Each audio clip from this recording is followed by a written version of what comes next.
Rich Dad, Poor Dad. What the rich teach their kids about money that the poor and middle class do not. By Robert T. Kiyosaki. To parents everywhere, a child's first and most important teachers, and to all those who educate, influence, and lead by example. Acknowledgements. How does a person say thank you when there are so many people to thank? Obviously, this book is a thank you to my two fathers, who were powerful role models, and to my mom, who taught me love and kindness. The person most responsible for this book becoming a reality is my wife, Kim, my partner in marriage, business, and in life. She makes my life complete. Introduction. Rich Dad, Poor Dad. Having two dads offered me the choice of contrasting points of view, one of a rich man and one of a poor man.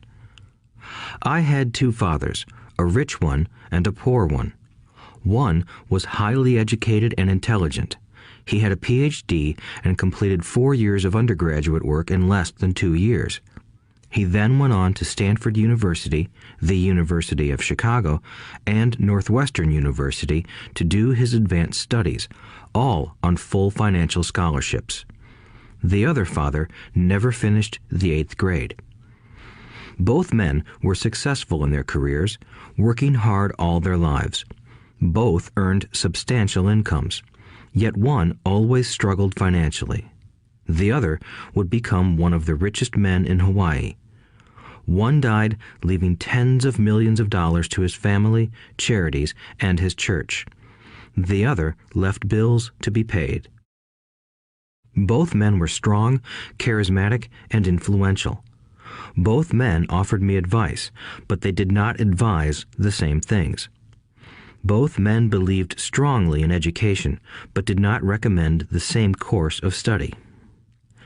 If I had had only one dad, I would have had to accept or reject his advice. Having two dads offered me the choice of contrasting points of view, one of a rich man and one of a poor man. Instead of simply accepting or rejecting one or the other, I found myself thinking more, comparing, and then choosing for myself. The problem was that the rich man was not rich yet, and the poor man was not yet poor. Both were just starting out on their careers, and both were struggling with money and families. But they had very different points of view about money. For example, one dad would say, "The love of money is the root of all evil." The other said, "The lack of money is the root of all evil." As a young boy, having two strong fathers, both influencing me, was difficult. I wanted to be a good son and listen, but the two fathers did not say the same things. The contrast in their points of view, particularly about money, was so extreme that I grew curious and intrigued. I began to start thinking for long periods of time about what each was saying. Much of my private time was spent reflecting, asking myself questions such as, "Why does he say that?" and then asking the same question of the other dad's statement. It would have been much easier to simply say, "Yeah, he's right, I agree with that," or to simply reject the point of view by saying, "The old man doesn't know what he's talking about." Instead, having two dads whom I loved forced me to think and ultimately choose a way of thinking for myself. As a process, choosing for myself turned out to be much more valuable in the long run than simply accepting or rejecting a single point of view. One of the reasons the rich get richer, the poor get poorer, and the middle class struggles in debt is that the subject of money is taught at home, not in school. Most of us learn about money from our parents, so what can poor parents tell their child about money? They simply say, "Stay in school and study hard." The child may graduate with excellent grades, but with a poor person's financial programming and mindset. Sadly, money is not taught in schools. Schools focus on scholastic and professional skills, but not on financial skills. This explains how smart bankers, doctors, and accountants who earned excellent grades may struggle financially all of their lives. Our staggering national debt is due in large part to highly educated politicians and government officials making financial decisions with little or no training in the subject of money. Today, I often wonder what will soon happen when we have millions of people who need financial and medical assistance. They will be dependent upon their families or the government for financial support. What will happen when Medicare and Social Security run out of money? How will a nation survive if teaching children about money continues to be left to parents, most of whom will be, or already are, poor? Because I had two influential fathers, I learned from both of them. I had to think about each dad's advice, and in doing so, I gained valuable insight into the power and effect of one's thoughts on one's life. For example, one dad had a habit of saying, "I can't afford it." The other dad forbade those words to be used. He insisted I ask, "How can I afford it?" One is a statement, and the other is a question. One lets you off the hook, and the other forces you to think. My soon-to-be rich dad would explain that by automatically saying the words, "I can't afford it," your brain stops working. By asking the question, "How can I afford it?" your brain is put to work. He did not mean that you should buy everything you want. He was fanatical about exercising your mind, the most powerful computer in the world. He'd say, "My brain gets stronger every day because I exercise it. The stronger it gets, the more money I can make." He believed that automatically saying, "I can't afford it," was a sign of mental laziness. Although both dads worked hard, I noticed that one dad had a habit of putting his brain to sleep when it came to finances, and the other had a habit of exercising his brain. The long-term result was that one dad grew stronger financially, and the other grew weaker. It is not much different from a person who goes to the gym to exercise on a regular basis versus someone who sits on the couch watching television. Proper physical exercise increases your chances for health, and proper mental exercise increases your chances for wealth. My two dads had opposing attitudes, and that affected the way they thought. One dad thought that the rich should pay more in taxes to take care of those less fortunate. The other said, taxes punish those who produce and reward those who don't produce. One dad recommended, study hard so you can find a good company to work for. The other recommended, study hard so you can find a good company to buy. One dad said, the reason I'm not rich is because I have you kids. The other said, the reason I must be rich is because I have you kids. One encouraged talking about money and business at the dinner table, while the other forbade the subject of money to be discussed over a meal. One said, when it comes to money, play it safe. Don't take risks. The other said, learn to manage risk. One believed, our home is our largest investment and our greatest asset. The other believed, my house is a liability, and if your house is your largest investment, you're in trouble. Both dads paid their bills on time, yet one paid his bills first while the other paid his bills last. One dad believed in a company or the government taking care of you and your needs. He was always concerned about pay raises, retirement plans, medical benefits, sick leave, vacation days, and other perks. He was impressed with two of his uncles who joined the military and earned a retirement and entitlement package for life after 20 years of active service. He loved the idea of medical benefits and PX privileges the military provided its retirees. He also loved the tenure system available through the university. The idea of job protection for life and job benefits seemed more important at times than the job. He would often say, I've worked hard for the government and I'm entitled to these benefits. The other believed in total financial self-reliance. He spoke out against the entitlement mentality and how it created weak and financially needy people. He was emphatic about being financially competent. One dad struggled to save a few dollars. The other created investments. One dad taught me how to write an impressive resume so I could find a good job. The other taught me how to write strong business and financial plans so I could create jobs.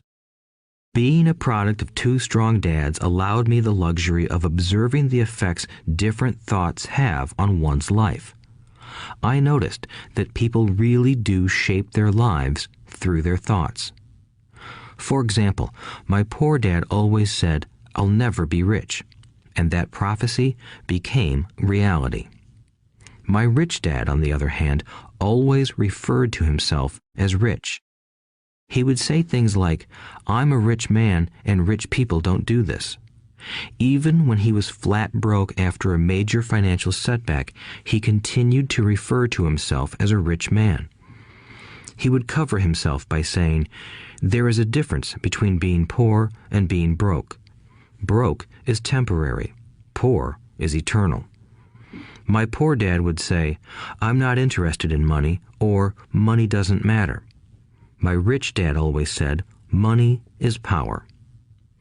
The power of our thoughts may never be measured or appreciated, but it became obvious to me as a young boy that it was important to be aware of my thoughts and how I expressed myself. I noticed that my poor dad was poor, not because of the amount of money he earned, which was significant, but because of his thoughts and actions. As a young boy having two fathers, I became acutely aware of being careful about which thoughts I chose to adopt as my own. Should I listen to my rich dad or to my poor dad? Although both men had tremendous respect for education and learning, they disagreed about what they thought was important to learn. One wanted me to study hard, earn a degree, and get a good job to earn money. He wanted me to study to become a professional, an attorney or an accountant, and to go to business school for my MBA. The other encouraged me to study to be rich, to understand how money works, and to learn how to have it work for me. "I don't work for money" were words he would repeat over and over. "Money works for me." At the age of 9, I decided to listen to and learn from my rich dad about money. In doing so, I chose not to listen to my poor dad, even though he was the one with all the college degrees. A lesson from Robert Frost. Robert Frost is my favorite poet. Although I love many of his poems, my favorite is "The Road Not Taken." I use its lesson almost daily. The road not taken. Two roads diverged in a yellow wood, and sorry I could not travel both. And be one traveler long I stood, and looked down one as far as I could, to where it bent in the undergrowth, then took the other as just as fair, and having perhaps the better claim, because it was grassy and wanted wear. Though as for that the passing there had worn them really about the same, and both that morning equally lay in leaves no step had trodden black. Oh, I kept the first for another day, yet knowing how way leads on to way, I doubted if I should ever come back. I shall be telling this with a sigh, somewhere ages and ages hence. Two roads diverged in a wood, and I took the one less traveled by, and that has made all the difference. And that has made all the difference. Over the years, I have often reflected upon Robert Frost's poem. Choosing not to listen to my highly educated dad's advice and attitude about money was a painful decision, but it was a decision that shaped the rest of my life. Once I made up my mind about whom to listen to, my education about money began. My rich dad taught me over a period of 30 years until I was 39 years old. He stopped once he realized that I knew and fully understood what he had been trying to drum into my often thick skull.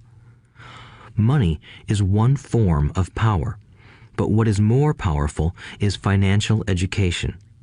Money comes and goes, but if you have the education about how money works, you gain power over it and can begin building wealth.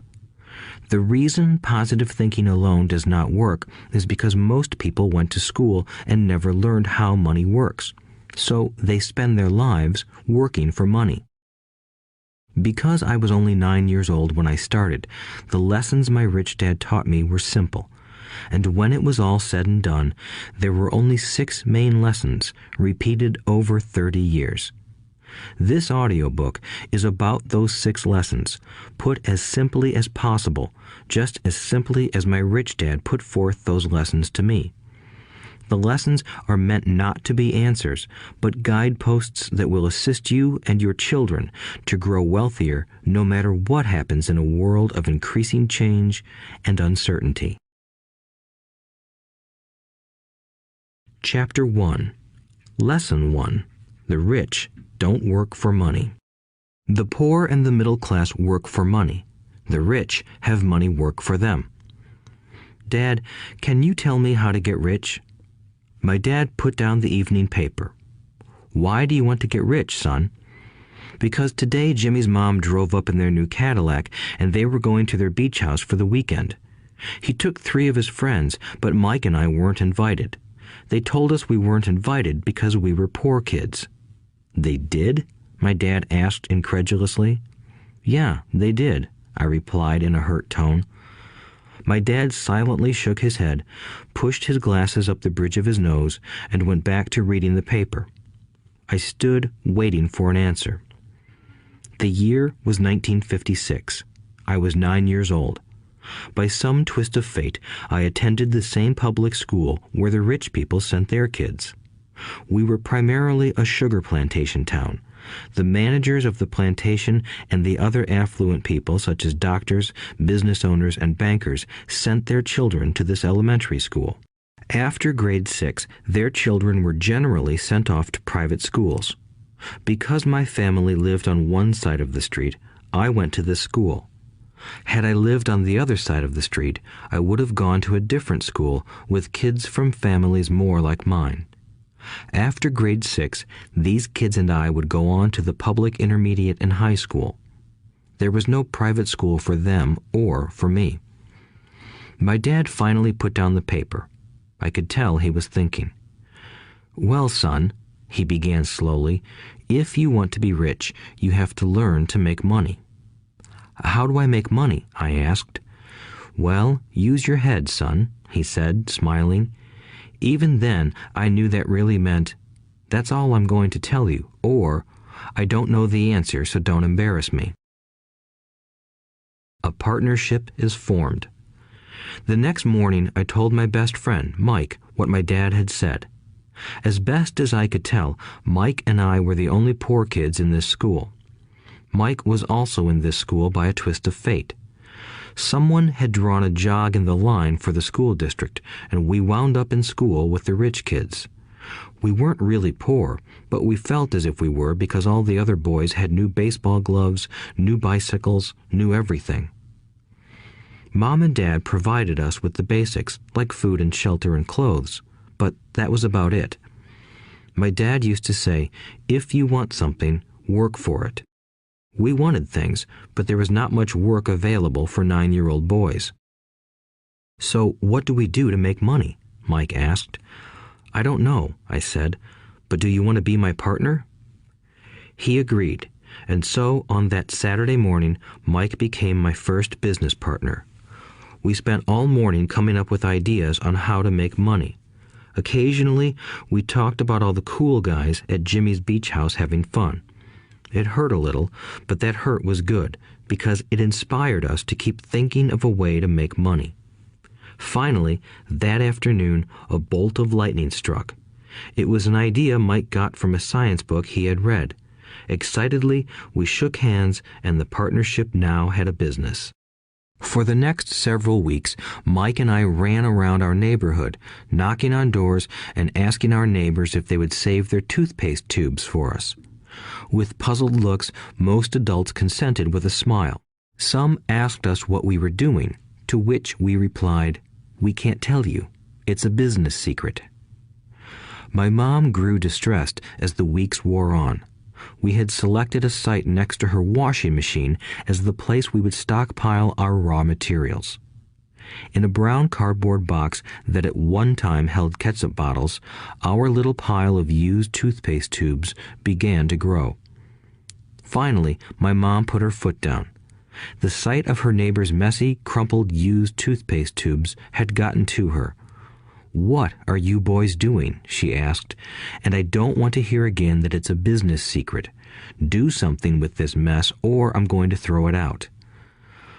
Mike and I pleaded and begged, explaining that we would soon have enough and then we would begin production.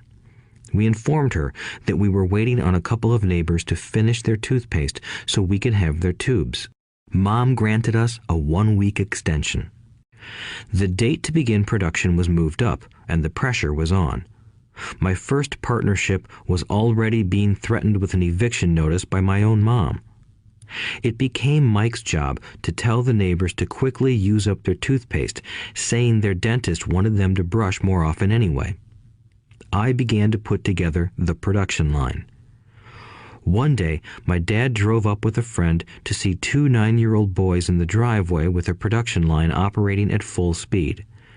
There was fine white powder everywhere. On a long table were small milk cartons from school, and our family's hibachi grill was glowing with red-hot coals at maximum heat. Dad walked up cautiously, having to park the car at the base of the driveway since the production line blocked the carport. As he and his friend got closer, they saw a steel pot sitting on top of the coals in which the toothpaste tubes were being melted down. In those days, toothpaste did not come in plastic tubes. The tubes were made of lead, so once the paint was burned off, the tubes were dropped in the small steel pot. They melted until they became liquid, and with my mom's pot holders, we poured the lead through a small hole in the top of the milk cartons. The milk cartons were filled with plaster of Paris. White powder was everywhere. In my haste, I had knocked the bag over, and the entire area looked like it had been hit by a snowstorm. The milk cartons were the outer containers for plaster of Paris molds. My dad and his friend watched as we carefully poured the molten lead through a small hole in the top of the plaster of Paris cube. "Careful," my dad said. I nodded without looking up. Finally, once the pouring was through, I put the steel pot down and smiled at my dad. "What are you boys doing?" he asked with a cautious smile. "We're doing what you told me to do. We're going to be rich," I said. "Yup," said Mike, grinning and nodding his head. "We're partners." "And what is in those plaster molds?" my dad asked. "Watch," I said. "This should be a good batch." With a small hammer, I tapped at the seal that divided the cube in half. Cautiously, I pulled up the top half of the plaster mold, and a lead nickel fell out. "Oh my God," my dad said, "you're casting nickels out of lead." "That's right," Mike said. "We're doing as you told us to do. We're making money." My dad's friend turned and burst into laughter. My dad smiled and shook his head.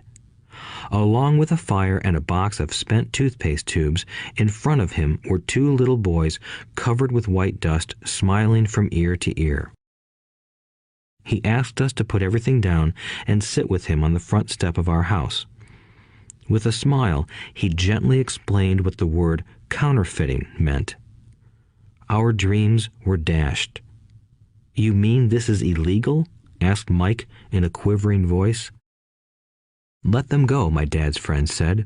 "They might be developing a natural talent." My dad glared at him. "Yes, it is illegal," my dad said gently, "but you boys have shown great creativity and original thought. Keep going. I'm really proud of you." Disappointed, Mike and I sat in silence for about 20 minutes before we began cleaning up our mess. The business was over on opening day. Sweeping the powder up, I looked at Mike and said, "I guess Jimmy and his friends are right. We are poor." My father was just leaving as I said that. "Boys," he said, "you're only poor if you give up. The most important thing is that you did something. Most people only talk and dream of getting rich. You've done something. I'm very proud of the two of you. I will say it again. Keep going. Don't quit." Mike and I stood there in silence. They were nice words, but we still did not know what to do. "So how come you're not rich, Dad?" I asked. "Because I chose to be a school teacher. School teachers really don't think about being rich. We just like to teach. I wish I could help you, but I really don't know how to make money." Mike and I turned and continued our cleanup. "I know," said my dad. "If you boys want to learn how to be rich, don't ask me. Talk to your dad, Mike." "My dad?" asked Mike with a scrunched-up face. "Yeah, your dad," repeated my dad with a smile. "Your dad and I have the same banker, and he raves about your father. He's told me several times that your father is brilliant when it comes to making money." "My dad?" Mike asked again in disbelief. "Then how come we don't have a nice car and a nice house like the rich kids at school?" "A nice car and a nice house don't necessarily mean you're rich or you know how to make money," my dad replied. "Jimmy's dad works for the sugar plantation. He's not much different from me. He works for a company and I work for the government. The company buys the car for him. The sugar company is in financial trouble, and Jimmy's dad may soon have nothing. Your dad is different, Mike. He seems to be building an empire, and I suspect in a few years he will be a very rich man." With that, Mike and I got excited again. With new vigor, we began cleaning up the mess caused by our now defunct first business. As we were cleaning, we made plans for how and when to talk to Mike's dad. The problem was that Mike's dad worked long hours and often did not come home until late. His father owned warehouses, a construction company, a chain of stores, and 3 restaurants. It was the restaurants that kept him out late. Mike caught the bus home after we had finished cleaning up. He was going to talk to his dad when he got home that night and ask him if he would teach us how to become rich. Mike promised to call as soon as he had talked to his dad, even if it was late. The phone rang at 8:30 p.m. "Okay," I said, "next Saturday." I put the phone down. Mike's dad had agreed to meet with us. On Saturday, I caught the 7:30 a.m. bus to the poor side of town. The lessons begin. Mike and I met with his dad that morning at 8 o'clock. He was already busy, having been at work for more than an hour. His construction supervisor was just leaving in his pickup truck as I walked up to his simple, small, and tidy home. Mike met me at the door. "Dad's on the phone, and he said to wait on the back porch," Mike said as he opened the door. The old wooden floor creaked as I stepped across the threshold of the aging house. There was a cheap mat just inside the door. The mat was there to hide the years of wear from countless footsteps that the floor had supported. Although clean, it needed to be replaced. I felt claustrophobic as I entered the narrow living room that was filled with old, musty, overstuffed furniture that today would be collector's items. Sitting on the couch were 2 women, both a little older than my mom. Across from the women sat a man in workman's clothes. He wore khaki slacks and a khaki shirt, neatly pressed but without starch, and polished work boots. He was about 10 years older than my dad. They smiled as Mike and I walked past them toward the back porch. I smiled back shyly. "Who are those people?" I asked. "Oh, they work for my dad. The older man runs his warehouses, and the women are the managers of the restaurants. And as you arrived, you saw the construction supervisor who was working on a road project about 50 miles from here. His other supervisor, who was building a track of houses, left before you got here." "Does this go on all the time?" I asked. "Not always, but quite often," said Mike, smiling as he pulled up a chair to sit down next to me. "I asked my dad if he would teach us to make money," Mike said. "Oh, and what did he say to that?" I asked with cautious curiosity. "Well, he had a funny look on his face at first, and then he said he would make us an offer." "Oh," I said, rocking my chair back against the wall. I sat there, perched on two rear legs of the chair. Mike did the same thing. "Do you know what the offer is?" I asked. "No, but we'll soon find out." Suddenly, Mike's dad burst through the rickety screen door and onto the porch. Mike and I jumped to our feet, not out of respect, but because we were startled. "Ready, boys?" he asked as he pulled up a chair to sit down with us. We nodded our heads as we pulled our chairs away from the wall to sit in front of him. He was a big man, about 6 feet tall and 200 pounds. My dad was taller, about the same weight, and 5 years older than Mike's dad. They sort of looked alike, though not of the same ethnic makeup. Maybe their energy was similar. "Mike says you want to learn to make money. Is that correct, Robert?" I nodded my head quickly, but with a little trepidation. He had a lot of power behind his words and smile. "Okay, here's my offer. I'll teach you, but I won't do it classroom style. You work for me, I'll teach you. You don't work for me, I won't teach you. I can teach you faster if you work, and I'm wasting my time if you just want to sit and listen like you do in school. That's my offer. Take it or leave it." May I ask a question first?" I asked. "No. Take it or leave it. I've got too much work to do to waste my time. If you can't make up your mind decisively, then you'll never learn to make money anyway. Opportunities come and go. Being able to know when to make quick decisions is an important skill. You have the opportunity that you asked for. School is beginning, or it's over, in 10 seconds, Mike's dad said with a teasing smile. "Take it," I said. "Take it," said Mike. "Good," said Mike's dad. "Mrs. Martin will be by in 10 minutes. After I'm through with her, you'll ride with her to my superette and you can begin working. I'll pay you 10 cents an hour and you'll work 3 hours every Saturday." "But I have a softball game today," I said. Mike's dad lowered his voice to a stern tone. "Take it or leave it," he said. "I'll take it," I replied, choosing to work and learn instead of playing. 30 cents later. By 9 a.m. that day, Mike and I were working for Mrs. Martin. She was a kind and patient woman. She always said that Mike and I reminded her of her 2 grown sons. Although kind, she believed in hard work and kept us moving. We spent 3 hours taking canned goods off the shelves, brushing each can with a feather duster to get the dust off, and then restacking them neatly. It was excruciatingly boring work. Mike's dad, whom I called my rich dad, owned 9 of these little superettes, each with a large parking lot. They were the early version of the 7-Eleven convenience stores, little neighborhood grocery stores where people bought items such as milk, bread, butter, and cigarettes. The problem was that this was Hawaii before air conditioning was widely used, and the stores could not close their doors because of the heat. On 2 sides of the store, the doors had to be wide open to the road and parking lot.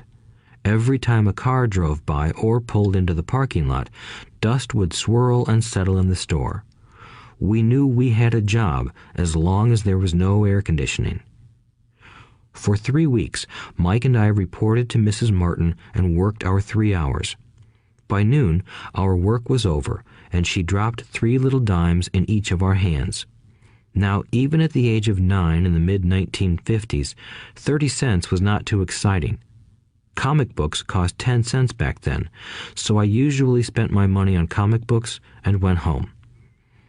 By Wednesday of the 4th week, I was ready to quit. I had agreed to work only because I wanted to learn to make money from Mike's dad, and now I was a slave for 10 cents an hour. On top of that, I had not seen Mike's dad since that first Saturday. "I'm quitting," I told Mike at lunchtime. School was boring, and now I did not even have my Saturdays to look forward to. But it was the 30 cents that really got to me. This time, Mike smiled. "What are you laughing at?" I asked with anger and frustration.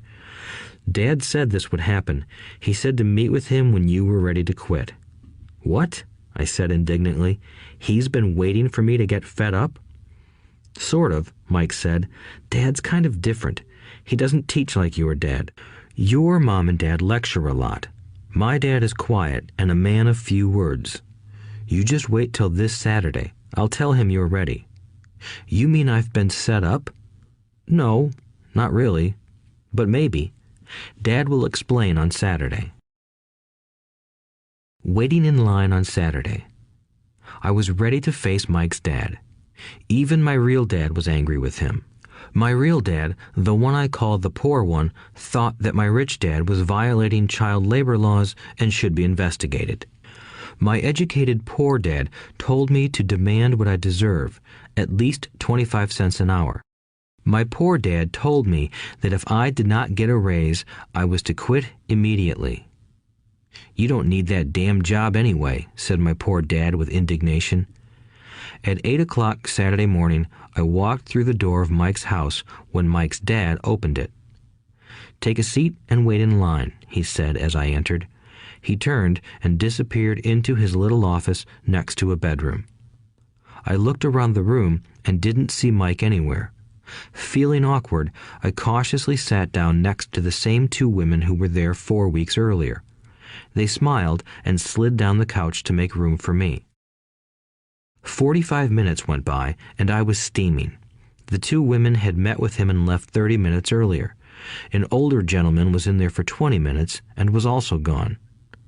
The house was empty, and here I sat in a musty, dark living room on a beautiful, sunny Hawaiian day, waiting to talk to a cheapskate who exploited children. I could hear him rustling around the office, talking on the phone, and ignoring me. I was ready to walk out, but for some reason I stayed. Finally, 15 minutes later, at exactly 9 o'clock, Rich Dad walked out of his office, said nothing, and signaled with his hand for me to enter. I understand you want a raise or you're going to quit, Rich Dad said as he swiveled in his office chair. Well, you're not keeping your end of the bargain, I blurted out, nearly in tears. It was really frightening for me to confront a grown-up. You said that you would teach me if I worked for you. Well, I've worked for you. I've worked hard. I've given up my baseball games to work for you, but you haven't kept your word, and you haven't taught me anything. You are a crook like everyone in town thinks you are. You're greedy.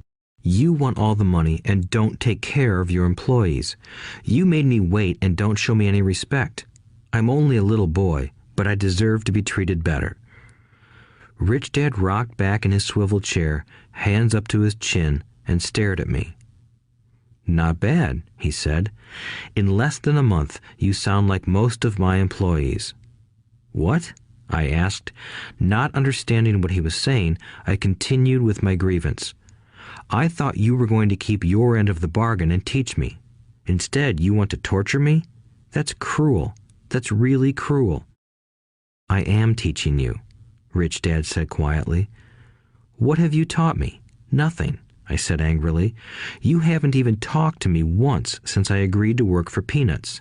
10 cents an hour. Ha! I should notify the government about you. We have child labor laws, you know. My dad works for the government, you know. Wow, said Rich Dad. Now you sound just like most of the people who used to work for me. People I've either fired or who have quit. So, what do you have to say? I demanded, feeling pretty brave for a little kid. You lied to me. I've worked for you, and you have not kept your word. You haven't taught me anything. How do you know that I've not taught you anything? Asked Rich Dad calmly. Well, you've never talked to me. I've worked for 3 weeks, and you have not taught me anything, I said with a pout. Does teaching mean talking or a lecture? Rich Dad asked. Well, yes, I replied. That's how they teach you in school, he said, smiling. But that is not how life teaches you, and I would say that life is the best teacher of all. Most of the time, life does not talk to you. It just sort of pushes you around. Each push is life saying, wake up, there's something I want you to learn. What is this man talking about? I asked myself silently. Life pushing me around was life talking to me? Now I knew I had to quit my job. I was talking to someone who needed to be locked up. If you learn life's lessons, you will do well. If not, life will just continue to push you around. People do two things. Some just let life push them around. Others get angry and push back. But they push back against their boss, or their job, or their husband or wife. They do not know it's life that's pushing. I had no idea what he was talking about. Life pushes all of us around. Some people give up and others fight. A few learn the lesson and move on. They welcome life pushing them around. To these few people, it means they need and want to learn something. They learn and move on. Most quit, and a few, like you, fight. Rich Dad stood and shut the creaky old wooden window that needed repair. If you learn this lesson, you will grow into a wise, wealthy, and happy young man. If you don't, you will spend your life blaming a job, low pay, or your boss for your problems. You'll live life always hoping for that big break that will solve all your money problems. Rich Dad looked over at me to see if I was still listening. His eyes met mine. We stared at each other, communicating through our eyes. Finally, I looked away once I had absorbed his message. I knew he was right. I was blaming him, and I did ask to learn. I was fighting. Rich Dad continued. Or, if you are the kind of person who has no guts, you just give up every time life pushes you. If you are that kind of person, you'll live all your life playing it safe, doing the right things, saving yourself for some event that never happens. Then you die a boring old man. You'll have lots of friends who really like you because you were such a nice, hard-working guy. But the truth is that you let life push you into submission. Deep down, you were terrified of taking risks. You really wanted to win, but the fear of losing was greater than the excitement of winning. Deep inside, you and only you will know you didn't go for it. You chose to play it safe. Our eyes met again. "You've been pushing me around?" I asked. "Some people might say that," smiled Rich Dad. "I would say that I just gave you a taste of life." "What taste of life?" I asked, still angry, but now curious and ready to learn.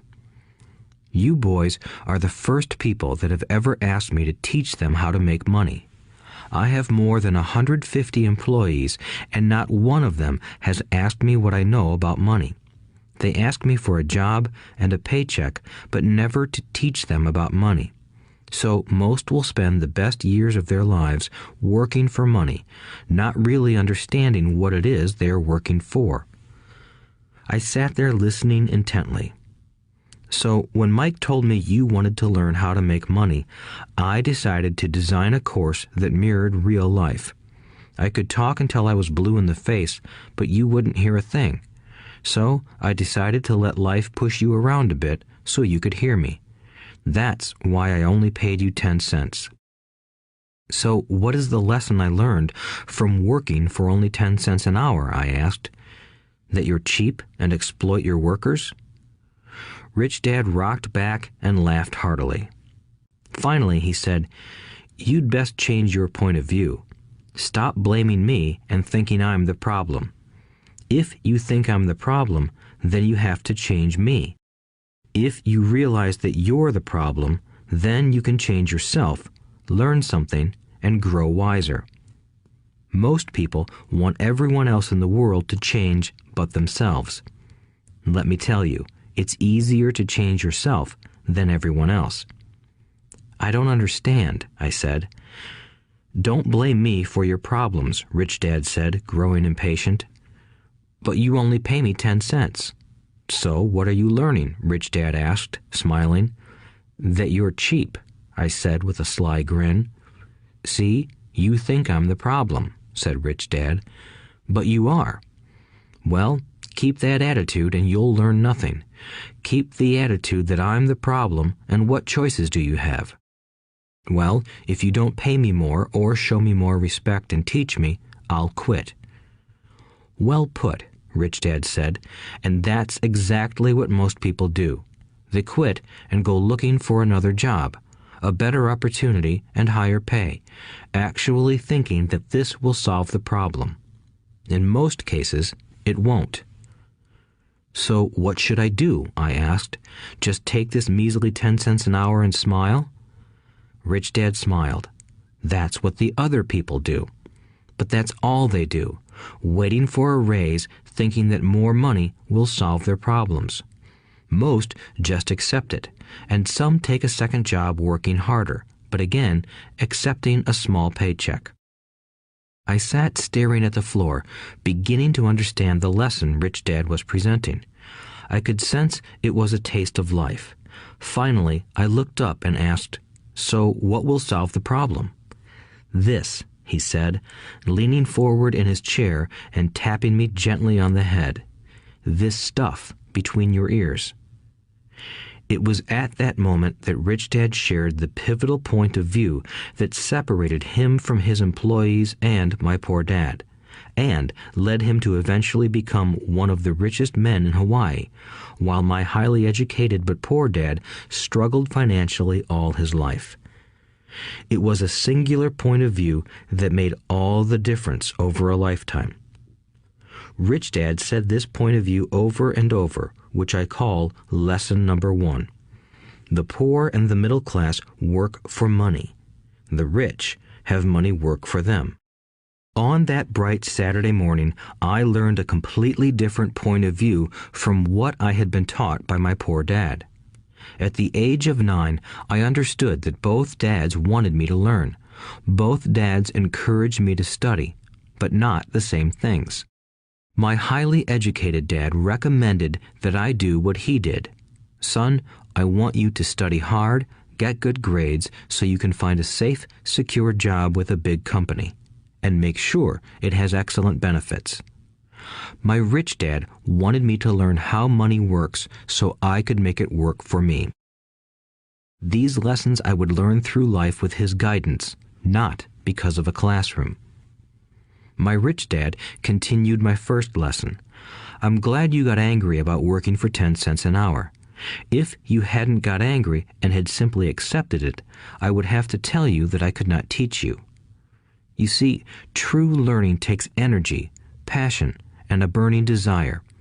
Anger is a big part of that formula, for passion is anger and love combined. When it comes to money, most people want to play it safe and feel secure, so passion does not direct them. Fear does." "So is that why they'll take jobs with low pay?" I asked. "Yes," said Rich Dad. "Some people say I exploit people because I don't pay as much as the sugar plantation or the government. I say the people exploit themselves. It's their fear, not mine."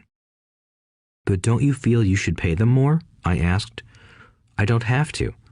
And besides, more money will not solve their problems.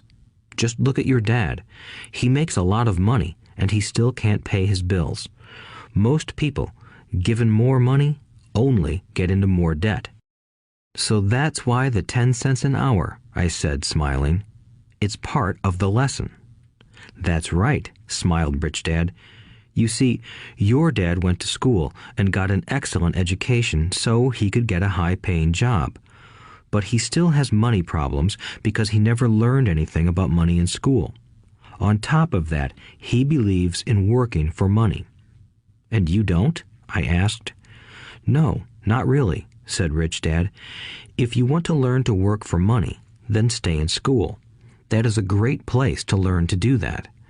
But if you want to learn how to have money work for you, then I will teach you that. But only if you want to learn." "Wouldn't everyone want to learn that?" I asked. "No," said Rich Dad, "simply because it's easier to learn to work for money, especially if fear is your primary emotion when the subject of money is discussed." "I don't understand," I said with a frown. "Don't worry about that for now. Just know that it's fear that keeps most people working at a job. The fear of not paying their bills, the fear of being fired, the fear of not having enough money, and the fear of starting over. That's the price of studying to learn a profession or trade and then working for money. Most people become a slave to money and then get angry at their boss. Learning to have money work for you is a completely different course of study? I asked. Absolutely, Rich Dad answered. Absolutely. We sat in the silence on that beautiful Hawaiian Saturday morning. My friends had just started their Little League baseball game, but for some reason I was now thankful I had decided to work for 10 cents an hour. I sensed that I was about to learn something my friends wouldn't learn in school. Ready to learn? Asked Rich Dad. Absolutely, I said with a grin. I have kept my promise. I've been teaching you from afar, my Rich Dad said. At 9 years old, you've gotten a taste of what it feels like to work for money. Just multiply your last month by 50 years, and you will have an idea of what most people spend their life doing. I don't understand, I said. How did you feel waiting in line to see me, once to get hired and once to ask for more money? Terrible, I said. If you choose to work for money, that is what life will be like, said Rich Dad. And how did you feel when Mrs. Martin dropped 3 dimes in your hand for 3 hours of work? I felt like it wasn't enough. It seemed like nothing. I was disappointed, I said. And that is how most employees feel when they look at their paychecks, especially after all the tax and other deductions are taken out. At least you got 100%. You mean most workers don't get paid everything? I asked with amazement. Heavens no, said Rich Dad. The government always takes its share first. How do they do that? I asked. Taxes, said Rich Dad. You're taxed when you earn. You're taxed when you spend. You're taxed when you save. You're taxed when you die. Why do people let the government do that to them? The rich don't, said Rich Dad with a smile. The poor and the middle class do. I'll bet you that I earn more than your dad, yet he pays more in taxes. How can that be? I asked. At my age, that made no sense to me. Why would someone let the government do that to them? Rich Dad rocked slowly and silently in his chair, just looking at me. Ready to learn? He asked. I nodded my head slowly. As I said, there is a lot to learn. Learning how to have money work for you is a lifetime study. Most people go to college for 4 years and their education ends. I already know that my study of money will continue over my lifetime, simply because the more I find out, the more I find out I need to know. Most people never study the subject. They go to work, get their paycheck, balance their checkbooks, and that's it. Then they wonder why they have money problems. They think that more money will solve the problem, and don't realize that it's their lack of financial education that is the problem. So my dad has tax problems because he doesn't understand money? I asked, confused. Look, said Rich Dad, taxes are just one small section on learning how to have money work for you. Today, I just wanted to find out if you still have the passion to learn about money. Most people don't. They want to go to school, learn a profession, have fun at their work, and earn lots of money. One day they wake up with big money problems, and then they can't stop working. That's the price of only knowing how to work for money instead of studying how to have money work for you. So, do you still have the passion to learn? Asked Rich Dad. I nodded my head. Good, said Rich Dad. Now get back to work. This time, I will pay you nothing. What? I asked in amazement. You heard me. Nothing. You will work the same 3 hours every Saturday, but this time you will not be paid 10 cents per hour. You said you wanted to learn to not work for money, so I'm not going to pay you anything. I couldn't believe what I was hearing.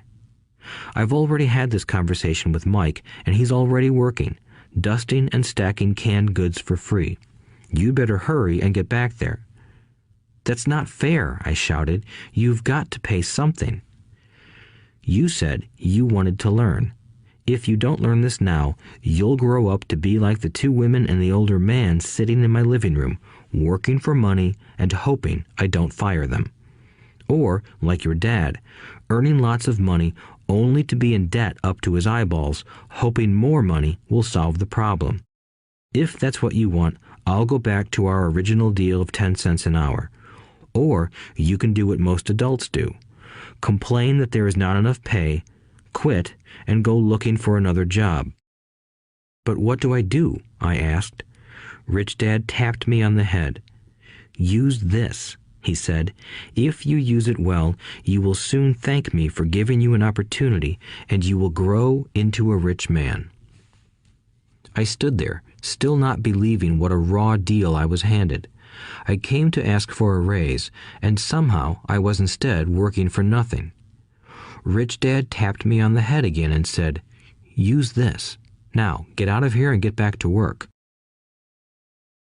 Lesson number 1. The rich don't work for money. I didn't tell my poor dad I wasn't being paid. He wouldn't have understood, and I didn't want to try to explain something I didn't understand myself. For 3 more weeks, Mike and I worked 3 hours every Saturday for nothing. The work didn't bother me, and the routine got easier. But it was the missed baseball games and not being able to afford to buy a few comic books that got to me. Rich Dad stopped by at noon on the 3rd week. We heard his truck pull up in the parking lot and sputter when the engine was turned off. He entered the store and greeted Mrs. Martin with a hug. After finding out how things were going in the store, he reached into the ice cream freezer, pulled out 2 bars, paid for them, and signaled to Mike and me. "Let's go for a walk, boys." We crossed the street, dodging a few cars, and walked across a large grassy field where a few adults were playing softball. Sitting down at a lone picnic table, he handed Mike and me the treats. "How's it going, boys?" "Okay," Mike said. I nodded in agreement. "Learn anything yet?" Rich Dad asked. Mike and I looked at each other, shrugged our shoulders, and shook our heads in unison. Avoiding one of life's biggest traps. Well, you boys had better start thinking. You're staring at one of life's biggest lessons. If you learn it, you'll enjoy a life of great freedom and security. If you don't, you'll wind up like Mrs. Martin and most of the people playing softball in this park.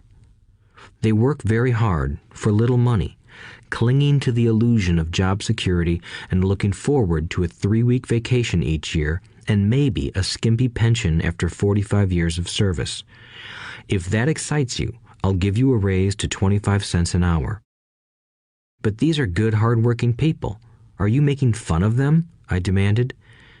A smile came over Rich Dad's face. Mrs. Martin is like a mother to me. I would never be that cruel. I may sound unkind because I'm doing my best to point something out to the 2 of you. I want to expand your point of view so you can see something most people never have the benefit of seeing because their vision is too narrow.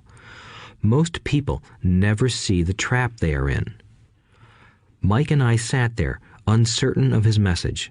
He sounded cruel, yet we could sense he was trying to drive home a point.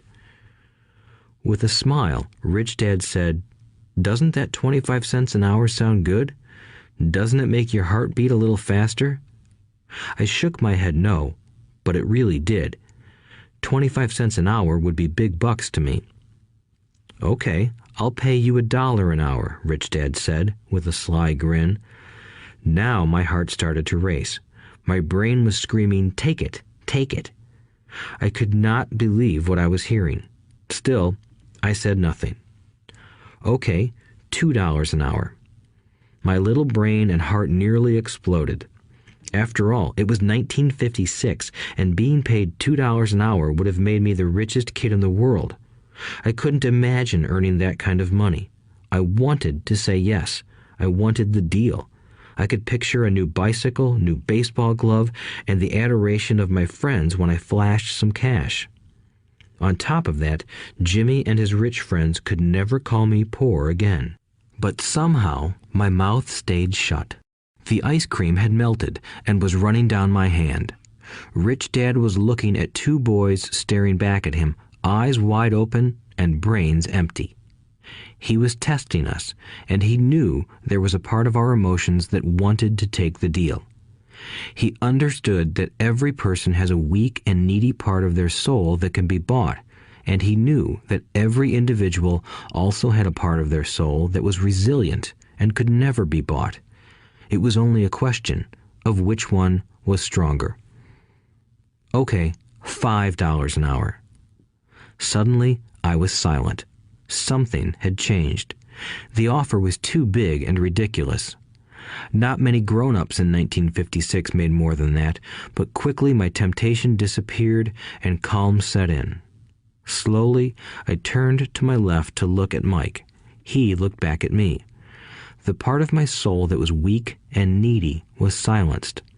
The part of me that had no price took over. I knew Mike had gotten to that point too. "Good," said Rich Dad softly. "Most people have a price, and they have a price because of human emotions named fear and greed. First, the fear of being without money motivates us to work hard, and then, once we get that paycheck, greed or desire starts us thinking about all the wonderful things money can buy. The pattern is then set." "What pattern?" I asked. "The pattern of get up, go to work, pay bills, get up, go to work, pay bills." People's lives are forever controlled by two emotions, fear and greed. Offer them more money, and they continue the cycle by increasing their spending. This is what I call the rat race. "There is another way?" Mike asked. "Yes," said Rich Dad slowly, "but only a few people find it." "And what is that way?" Mike asked. "That's what I hope you boys will learn as you work and study with me. That is why I took away all forms of pay." "Any hints?" Mike asked. "We're kind of tired of working hard, especially for nothing." "Well, the first step is telling the truth," said Rich Dad. "We haven't been lying," I said. "I did not say you were lying. I said to tell the truth," Rich Dad retorted. "The truth about what?" I asked.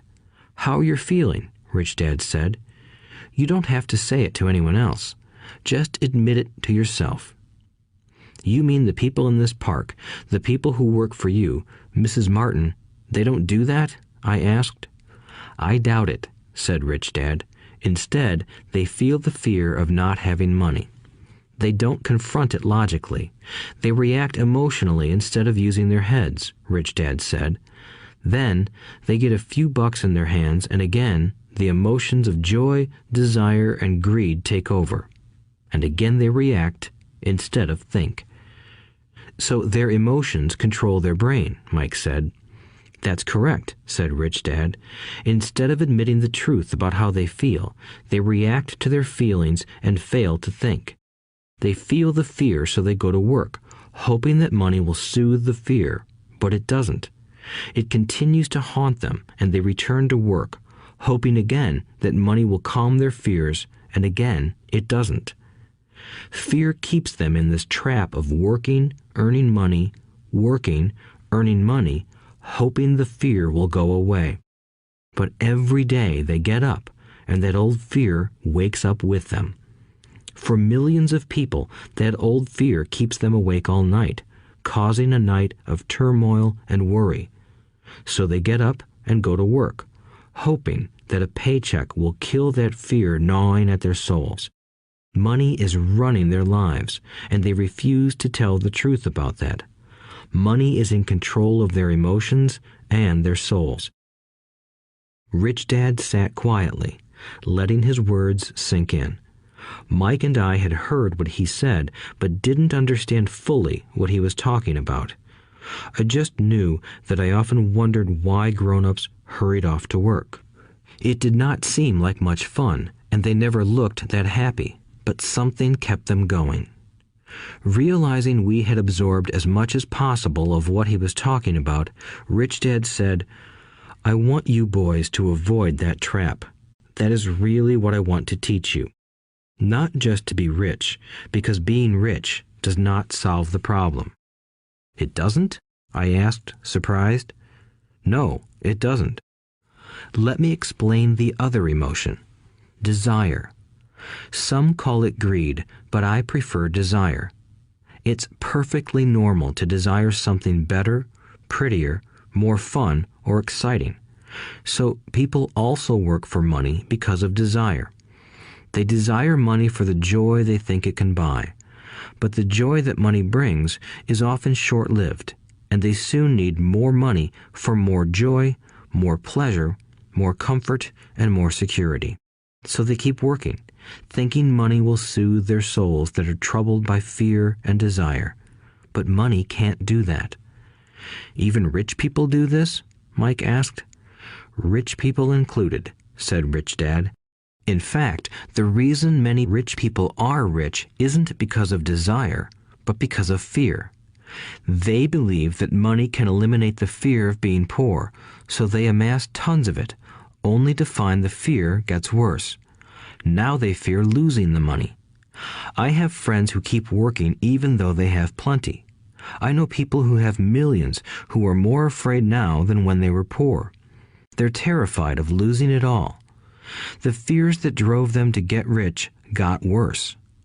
That weak and needy part of their soul is actually screaming louder. They don't want to lose the big houses, the cars, and the high life money has bought them. They worry about what their friends would say if they lost all their money. Many are emotionally desperate and neurotic, although they look rich and have more money. So, is a poor man happier? I asked. No, I don't think so, replied Rich Dad. The avoidance of money is just as psychotic as being attached to money. As if on cue, the town derelict went past our table, stopping by the large rubbish can and rummaging around in it. The three of us watched him with great interest, when before we probably would have just ignored him. Rich Dad pulled $1 out of his wallet and gestured to the older man. Seeing the money, the derelict came over immediately, took the bill, thanked Rich Dad profusely, and hurried off, ecstatic with his good fortune. He's not much different from most of my employees, said Rich Dad. I've met so many people who say, "Oh, I'm not interested in money," yet they'll work at a job for 8 hours a day. That's a denial of truth. If they weren't interested in money, then why are they working? That kind of thinking is probably more psychotic than a person who hoards money. As I sat there listening to my Rich Dad, my mind flashed back to the countless times my own dad said, "I'm not interested in money." He said those words often. He also covered himself by always saying, "I work because I love my job." So, what do we do? I asked. Not work for money until all traces of fear and greed are gone? No, that would be a waste of time, said Rich Dad. Emotions are what make us human. The word emotion stands for energy in motion. Be truthful about your emotions and use your mind and emotions in your favor, not against yourself. Whoa, said Mike. Don't worry about what I just said. It will make more sense in years to come. Just be an observer, not a reactor, to your emotions. Most people do not know that it's their emotions that are doing the thinking. Your emotions are your emotions, but you have got to learn to do your own thinking. Can you give me an example? I asked. Sure, replied Rich Dad. When a person says, "I need to find a job," it's most likely an emotion doing the thinking. Fear of not having money generates that thought. But people do need money if they have bills to pay, I said. Sure they do, smiled Rich Dad. All I'm saying is that it's fear that is all too often doing the thinking. I don't understand, said Mike. For example, said Rich Dad, if the fear of not having enough money arises, instead of immediately running out to get a job, they instead might ask themselves this question. Will a job be the best solution to this fear over the long run? In my opinion, the answer is no. A job is really a short-term solution to a long-term problem. But my dad is always saying, stay in school and get good grades so you can find a safe, secure job, I interjected, somewhat confused. Yes, I understand he says that, said Rich Dad, smiling. Most people recommend that, and it's a good path for most people. But people make that recommendation primarily out of fear. You mean my dad says that because he's afraid? Yes, said Rich Dad. He's terrified that you won't earn enough money and won't fit into society. Don't get me wrong. He loves you and wants the best for you. I, too, believe an education and a job are important, but it won't handle the fear. You see, that same fear that makes him get up in the morning to earn a few bucks is the fear that is causing him to be so fanatical about your going to school. So what do you recommend? I asked. I want to teach you to master the power of money instead of being afraid of it. They don't teach that in school, and if you don't learn it, you become a slave to money. It was finally making sense. He wanted us to widen our views and to see what the Mrs. Martins of this world couldn't see. He used examples that sounded cruel at the time, but I've never forgotten them. My vision widened that day, and I began to see the trap that lay ahead for most people. You see, we're all employees ultimately. We just work at different levels, said Rich Dad. I just want you boys to have a chance to avoid the trap caused by those two emotions, fear and desire. Use them in your favor, not against you. That's what I want to teach you. I'm not interested in just teaching you to make a pile of money. That won't handle the fear or desire. If you don't first handle fear and desire, and you get rich, you'll only be a highly paid slave. So how do we avoid the trap? I asked. The main cause of poverty or financial struggle is fear and ignorance, not the economy or the government or the rich. It's self-inflicted fear and ignorance that keep people trapped. So you boys go to school and get your college degrees, and I'll teach you how to stay out of the trap. The pieces of the puzzle were appearing. My highly educated dad had a great education and a great career, but school never told him how to handle money or his fear of it. It became clear that I could learn different and important things from two fathers. So you've been talking about the fear of not having money. How does the desire for money affect our thinking? Mike asked. How did you feel when I tempted you with a pay raise? Did you notice your desires rising? We nodded our heads. By not giving in to your emotions, you were able to delay your reactions and think. That is important. We will always have emotions of fear and greed. From here on in, it's imperative for you to use those emotions to your advantage, and for the long term to not let your emotions control your thinking. Most people use fear and greed against themselves. That's the start of ignorance. Most people live their lives chasing paychecks, pay raises, and job security because of the emotions of desire and fear, not really questioning where those emotion-driven thoughts are leading them. It's just like the picture of a donkey dragging a cart with its owner dangling a carrot just in front of its nose. The donkey's owner may be going where he wants to, but the donkey is chasing an illusion. Tomorrow, there will only be another carrot for the donkey. You mean the moment I pictured a new baseball glove, candy, and toys, that's like a carrot to a donkey? Mike asked. Yes, and as you get older, your toys get more expensive. A new car, a boat, and a big house to impress your friends, said Rich Dad with a smile. Fear pushes you out the door, and desire calls to you. That's the trap. So what's the answer? Mike asked. What intensifies fear and desire is ignorance. That is why rich people with lots of money often have more fear the richer they get. Money is the carrot, the illusion. If the donkey could see the whole picture, it might rethink its choice to chase the carrot. Rich Dad went on to explain that a human's life is a struggle between ignorance and illumination. He explained that once a person stops searching for information and self-knowledge, ignorance sets in.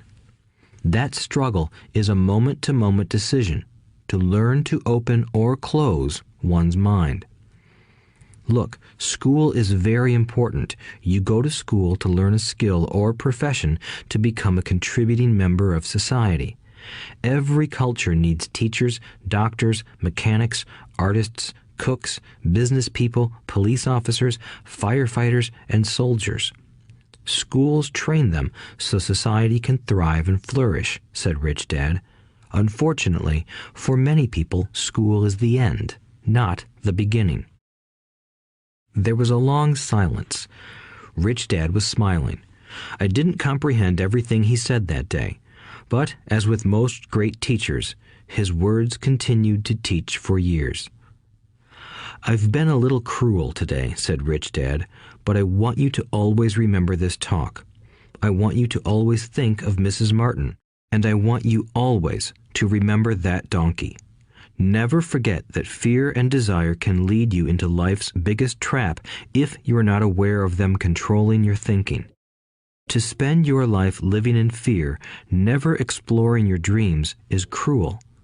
To work hard for money, thinking that it will buy you things that will make you happy, is also cruel. To wake up in the middle of the night terrified about paying bills is a horrible way to live. To live a life dictated by the size of a paycheck is not really living a life. Thinking that a job makes you secure is lying to yourself. That's cruel, and that's the trap I want you to avoid. I've seen how money runs people's lives. Don't let that happen to you. Please, don't let money run your life. A softball rolled under our table. Rich Dad picked it up and threw it back. So what does ignorance have to do with greed and fear? I asked. Because it is ignorance about money that causes so much greed and fear, said Rich Dad. Let me give you some examples. A doctor, wanting more money to better provide for his family, raises his fees. By raising his fees, it makes healthcare more expensive for everyone. It hurts the poor people the most, so they have worse health than those with money.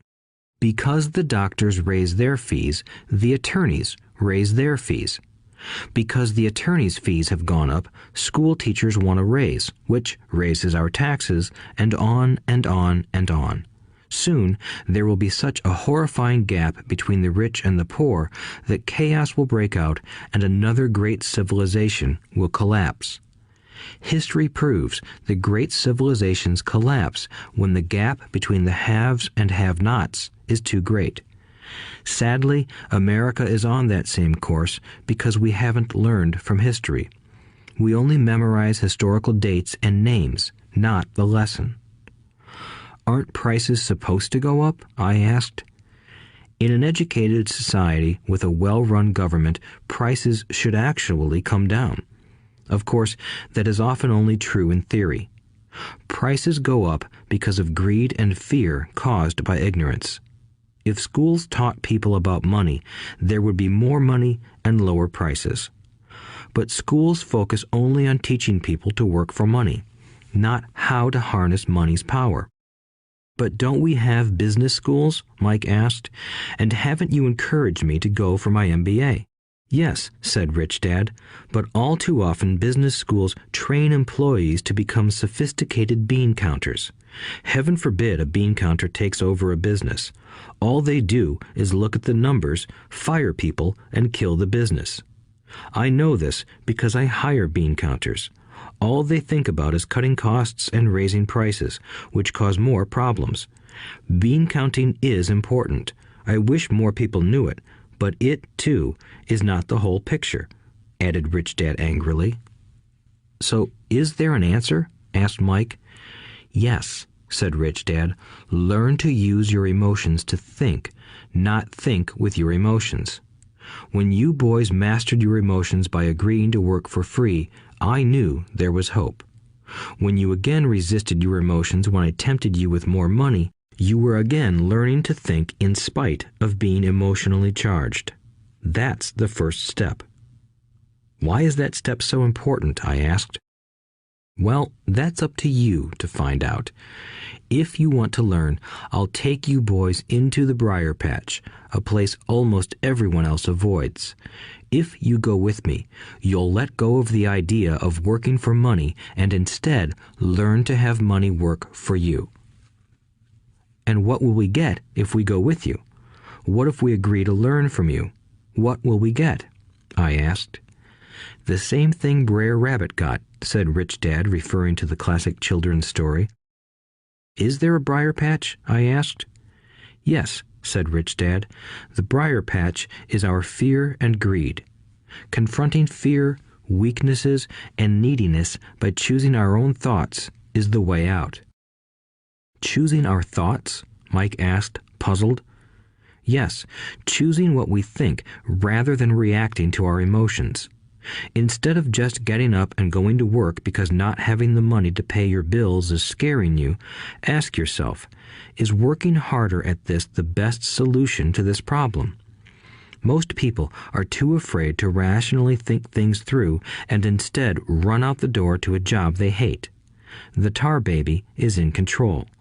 That's what I mean by choosing your thoughts. And how do we do that? Mike asked. That's what I will teach you. I'll teach you to have a choice of thoughts rather than a knee-jerk reaction, like gulping down your morning coffee and running out the door. Remember what I said before. A job is only a short-term solution to a long-term problem.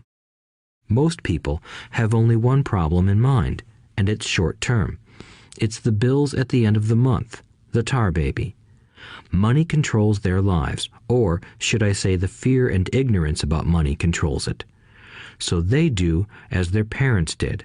They get up every day and go work for money, not taking the time to ask the question, is there another way?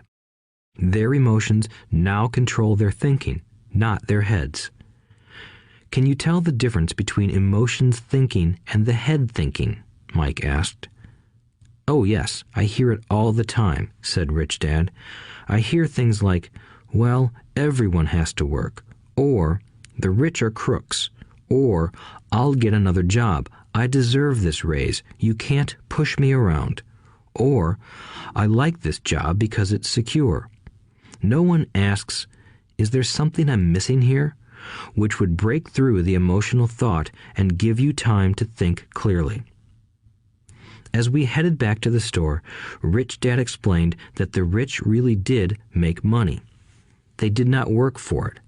He went on to explain that when Mike and I were casting 5-cent pieces out of lead, thinking we were making money, we were very close to thinking the way the rich think. The problem was that creating money is legal for the government and banks to do, but illegal for us to do. There are legal ways to create money from nothing, he told us. Rich Dad went on to explain that the rich know that money is an illusion, truly like the carrot for the donkey. It's only out of fear and greed that the illusion of money is held together by billions of people who believe that money is real. It's not. Money is really made up. It is only because of the illusion of confidence and the ignorance of the masses that this house of cards stands. He talked about the gold standard that America was on, and that each dollar bill was actually a silver certificate. What concerned him was the rumor that we would someday go off the gold standard and our dollars would no longer be backed by something tangible. If that happens, boys, all hell will break loose. The poor, the middle class, and the ignorant will have their lives ruined simply because they will continue to believe that money is real and that the company they work for, or the government, will look after them.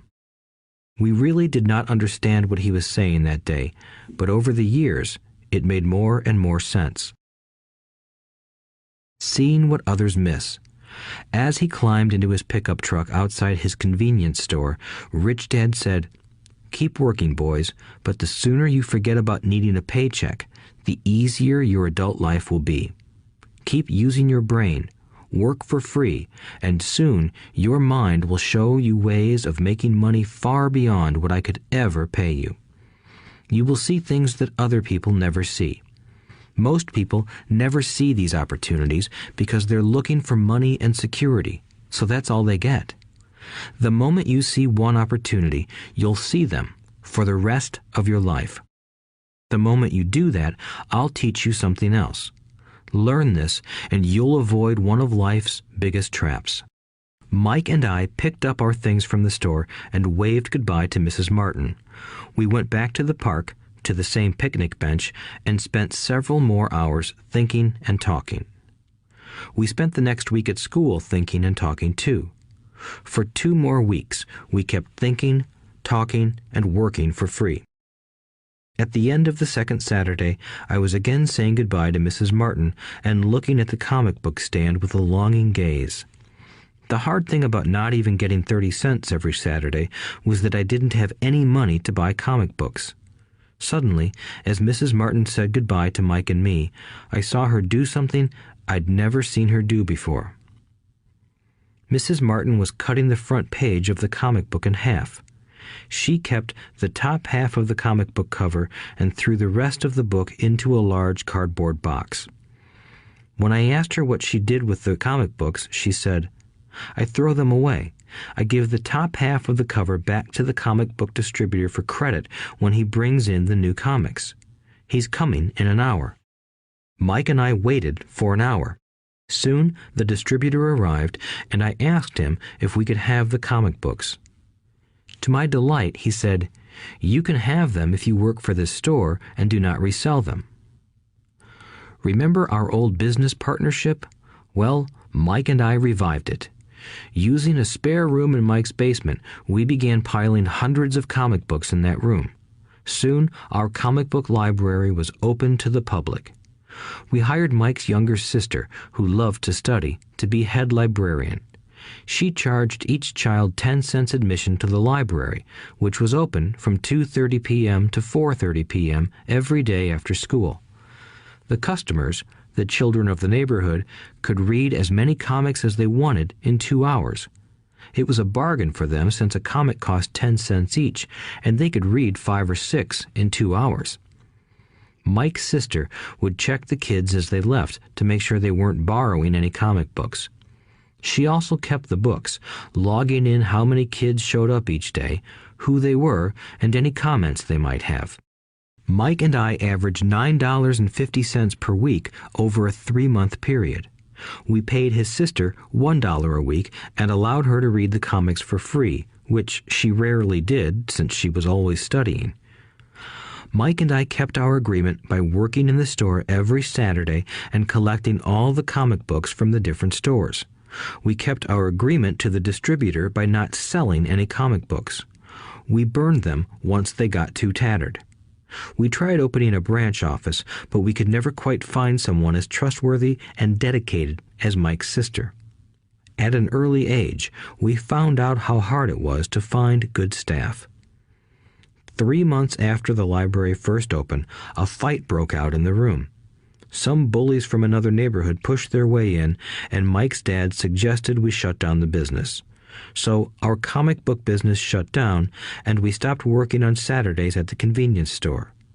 But Rich Dad was excited because he had new things he wanted to teach us. He was happy because we had learned our first lessons so well. We learned to make money work for us. By not getting paid for our work at the store, we were forced to use our imaginations to identify an opportunity to make money. By starting our own business, the comic book library, we were in control of our own finances, not dependent on an employer. The best part was that our business generated money for us even when we weren't physically there. Our money worked for us. Instead of paying us money, Rich Dad had given us so much more. Chapter 2. Lesson 2. Why teach financial literacy? It's not how much money you make, it's how much money you keep. In 1990, Mike took over his father's empire and is, in fact, doing a better job than his dad did. We see each other once or twice a year on the golf course. He and his wife are wealthier than you can imagine. Rich Dad's empire is in great hands, and Mike is now grooming his son to take his place, as his dad had groomed us. In 1994, I retired at the age of 47, and my wife Kim was 37. Retirement does not mean not working. For us, it means that, barring unforeseen cataclysmic changes, we can work or not work, and our wealth grows automatically, staying ahead of inflation. Our assets are large enough to grow by themselves. It's like planting a tree. You water it for years, and then one day it doesn't need you anymore. Its roots are implanted deep enough. Then the tree provides shade for your enjoyment. Mike chose to run the empire, and I chose to retire. Whenever I speak to groups of people, they often ask what I would recommend that they do. How do I get started? Is there a book you would recommend? What should I do to prepare my children? What is your secret to success? How do I make millions? Whenever I hear one of these questions, I'm reminded of the following story. The Richest Businessmen. In 1923, a group of our greatest leaders and richest businessmen held a meeting at the Edgewater Beach Hotel in Chicago. Among them were Charles Schwab, head of the largest independent steel company; Samuel Insull, president of the world's largest utility; Howard Hopson, head of the largest gas company; Ivar Kruger, president of International Match Company, one of the world's largest companies at that time; Leon Fraser, president of the Bank of International Settlements; Richard Whitney, president of the New York Stock Exchange; Arthur Cotton and Jesse Livermore, two of the biggest stock speculators; and Albert Fall, a member of President Harding's cabinet. 25 years later, 9 of these titans ended their lives as follows. Schwab died penniless after living for 5 years on borrowed money. Insull died broke in a foreign land, and Kruger and Cotton also died broke. Hopson went insane. Whitney and Albert Fall were released from prison, and Fraser and Livermore committed suicide. I doubt if anyone can say what really happened to these men. If you look at the date, 1923, it was just before the 1929 market crash and the Great Depression, which I suspect had a great impact on these men and their lives. The point is this. Today, we live in times of greater and faster change than these men did. I suspect there will be many booms and busts in the coming years that will parallel the ups and downs these men faced. I am concerned that too many people are too focused on money and not on their greatest wealth, their education. If people are prepared to be flexible, keep an open mind, and learn, they will grow richer and richer despite tough changes. If they think money will solve problems, they will have a rough ride. Intelligence solves problems and produces money. Money without financial intelligence is money soon gone. Most people fail to realize that in life, it's not how much money you make, it's how much money you keep. We've all heard stories of lottery winners who are poor, then suddenly rich, and then poor again. They win millions, yet are soon back where they started. Or stories of professional athletes who at the age of 24 are earning millions but are sleeping under a bridge 10 years later. I remember a story of a young basketball player who a year ago had millions. Today, at just 29, he claims his friends, attorney, and accountant took his money and he was forced to work at a car wash for minimum wage. He was fired from the car wash because he refused to take off his championship ring as he was wiping off the cars. His story made national news, and he is appealing his termination, claiming hardship and discrimination. He claims that the ring is all he has left, and if it was stripped away, he'll crumble. I know so many people who became instant millionaires, and while I am glad some people have become richer and richer, I caution them that in the long run, it's not how much money you make, it's how much you keep and how many generations you keep it. So when people ask, where do I get started, or tell me how to get rich quick, they often are greatly disappointed with my answer. I simply say to them what my rich dad said to me when I was a little kid. If you want to be rich, you need to be financially literate. That idea was drummed into my head every time we were together. As I said, my educated dad stressed the importance of reading books, while my rich dad stressed the need to master financial literacy. If you are going to build the Empire State Building, the first thing you need to do is dig a deep hole and pour a strong foundation. If you are going to build a home in the suburbs, all you need to do is pour a 6-inch slab of concrete. Most people, in their drive to get rich, are trying to build an Empire State Building on a 6-inch slab. Our school system, created in the agrarian age, still believes in homes with no foundation. Dirt floors are still the rage, so kids graduate from school with virtually no financial foundation. One day, sleepless and deep in debt in suburbia, living the American dream, they decide that the answer to their financial problems is to find a way to get rich quick. Construction on the skyscraper begins. It goes up quickly, and soon, instead of the Empire State Building, we have the Leaning Tower of Suburbia. The sleepless nights return. As for Mike and me in our adult years, both of our choices were possible because we were taught to pour a strong financial foundation when we were just kids. Accounting is possibly the most confusing, boring subject in the world, but if you want to be rich long term, it could be the most important subject. For Rich Dad, the question was how to take a boring and confusing subject and teach it to kids. The answer he found was to make it simple by teaching it in pictures. My rich dad poured a strong financial foundation for Mike and me. Since we were just kids, he created a simple way to teach us. For years, he only drew pictures and used few words.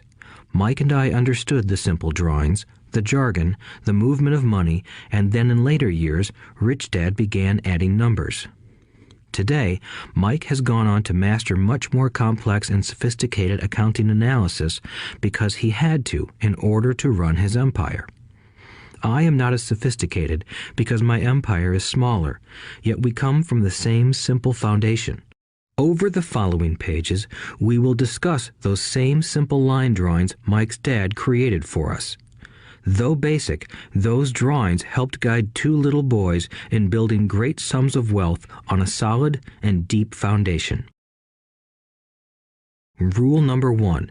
You must know the difference between an asset and a liability, and buy assets. If you want to be rich, this is all you need to know. It is rule number 1. It is the only rule. This may sound absurdly simple, but most people have no idea how profound this rule is. Most people struggle financially because they do not know the difference between an asset and a liability. Rich people acquire assets. The poor and middle class acquire liabilities that they think are assets, said Rich Dad. When Rich Dad explained this to Mike and me, we thought he was kidding. Here we were, nearly teenagers, and waiting for the secret to getting rich. And this was his answer. It was so simple that we stopped for a long time to think about it. "What is an asset?" asked Mike. "Don't worry right now," said Rich Dad. "Just let the idea sink in. If you can comprehend the simplicity, your life will have a plan and be financially easy. It is simple. That is why the idea is missed." "You mean all we need to know is what an asset is, acquire them, and we'll be rich?" I asked. Rich Dad nodded his head. "It's that simple." "If it's that simple, how come everyone is not rich?" I asked. Rich Dad smiled. "Because people do not know the difference between an asset and a liability." I remember asking, how could adults be so misguided? If it is that simple, if it is that important, why would everyone not want to find out? It took Rich Dad only a few minutes to explain what assets and liabilities were. As an adult, I have difficulty explaining it to other adults. The simplicity of the idea escapes them because they have been educated differently. They were taught by other educated professionals, such as bankers, accountants, real estate agents, financial planners, and so forth. The difficulty comes in asking adults to unlearn or become children again. An intelligent adult often feels it is demeaning to pay attention to simplistic definitions. Rich Dad believed in the KISS principle. Keep it simple, stupid, or keep it super simple. So he kept it simple for us, and that made our financial foundation strong. So what causes the confusion? How could something so simple be so screwed up? Why would someone buy an asset that was really a liability? The answer is found in basic education. We focus on the word literacy and not financial literacy. What defines something to be an asset or a liability are not words. In fact, if you really want to be confused, look up the words asset and liability in the dictionary. I know the definition may sound good to a trained accountant, but for the average person, it makes no sense. But we adults are often too proud to admit that something does not make sense. To us young boys, Rich Dad said, "What defines an asset are not words, but numbers. And if you can't read the numbers, you can't tell an asset from a hole in the ground." In accounting, Rich Dad would say, it's not the numbers, but what the numbers are telling you. It's just like words. It's not the words, but the story the words are telling you. If you want to be rich, you've got to read and understand numbers. If I heard that once, I heard it 1,000 times from my rich dad. And I also heard the rich acquire assets and the poor and middle class acquire liabilities. Here is how to tell the difference between an asset and a liability. Most accountants and financial professionals do not agree with the definitions, but these simple drawings were the start of strong financial foundations for two young boys. An asset is something that puts money in my pocket. A liability is something that takes money out of my pocket. This is really all you need to know. If you want to be rich, simply spend your life buying assets. If you want to be poor or middle class, spend your life buying liabilities. Illiteracy, both in words and numbers, is the foundation of financial struggle. If people are having difficulties financially, there is something that they don't understand, either in words or numbers. The rich are rich because they are more literate in different areas than people who struggle financially. So if you want to be rich and maintain your wealth, it's important to be financially literate in words as well as numbers. Numbers alone mean little, just as words out of context mean little. It's the story that counts. In financial reporting, reading numbers is looking for the plot, the story of where the cash is flowing. In 80% of most families, the financial story paints a picture of hard work to get ahead. However, this effort is for naught because they spend their lives buying liabilities instead of assets. Everyone has living expenses, the need for food, shelter, and clothing. It is the cash flow that tells the story of how a person handles their money. The reason I started with the story of the richest men in America is to illustrate the flaw in believing that money will solve all problems. That is why I cringe whenever I hear people ask me how to get rich quicker or where they should start. I often hear, "I'm in debt, so I need to make more money." But more money will often not solve the problem. In fact, it may compound the problem. Money often makes obvious our tragic human flaws, putting a spotlight on what we don't know. That is why, all too often, a person who comes into a sudden windfall of cash, let's say an inheritance, a pay raise, or lottery winnings, soon returns to the same financial mess, if not worse than the mess they were in before. Money only accentuates the cash flow pattern running in your head. If your pattern is to spend everything you get, most likely an increase in cash will just result in an increase in spending. Thus the saying, "A fool and his money is one big party." I have said many times that we go to school to gain scholastic and professional skills, both of which are important. We learn to make money with our professional skills. In the 1960s, when I was in high school, if someone did well academically, people assumed this bright student would go on to be a medical doctor because it was the profession with the promise of the greatest financial reward. Today, doctors face financial challenges I wouldn't wish on my worst enemy. Insurance companies taking control of the business, managed health care, government intervention, and malpractice suits. Today, kids want to be famous athletes, movie stars, rock stars, beauty queens, or CEOs because that is where the fame, money, and prestige are. That is the reason it is so hard to motivate kids in school today. They know that professional success is no longer solely linked to academic success, as it once was. Because students leave school without financial skills, millions of educated people pursue their profession successfully, but later find themselves struggling financially. They work harder, but don't get ahead. What is missing from their education is not how to make money, but how to manage money. It's called financial aptitude, what you do with the money once you make it, how to keep people from taking it from you, how to keep it longer, and how to make that money work hard for you. Most people don't understand why they struggle financially because they don't understand cash flow. A person can be highly educated, professionally successful, and financially illiterate. These people often work harder than they need to because they learned how to work hard, but not how to have their money work hard for them. The story of how the quest for a financial dream turns into a financial nightmare. The classic story of hardworking people has set a pattern. Recently married, the happy, highly educated young couple moves into one of their cramped, rented apartments. Immediately, they realize that they are saving money because two can live as cheaply as one. The problem is the apartment is cramped. They decide to save money to buy their dream home so they can have kids. They now have two incomes, and they begin to focus on their careers.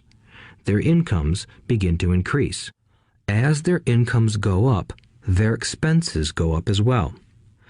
The number one expense for most people is taxes. Many people think it's income tax, but for most Americans, their highest tax is Social Security. As an employee, it appears as if the Social Security tax combined with the Medicare tax rate is roughly 7.5%, but it's really 15% since the employer must match the Social Security amount. In essence, it is money the employer can't pay you. On top of that, you still have to pay income tax on the amount deducted from your wages for Social Security tax. Income you never received because it went directly to Social Security through withholding. Going back to the young couple, as a result of their incomes increasing, they decide to buy the house of their dreams. Once in their house, they have a new tax called property tax. Then they buy a new car, new furniture, and new appliances to match their new house. All of a sudden, they wake up and their liabilities column is full of mortgage and credit card debt. Their liabilities go up. They're now trapped in the rat race.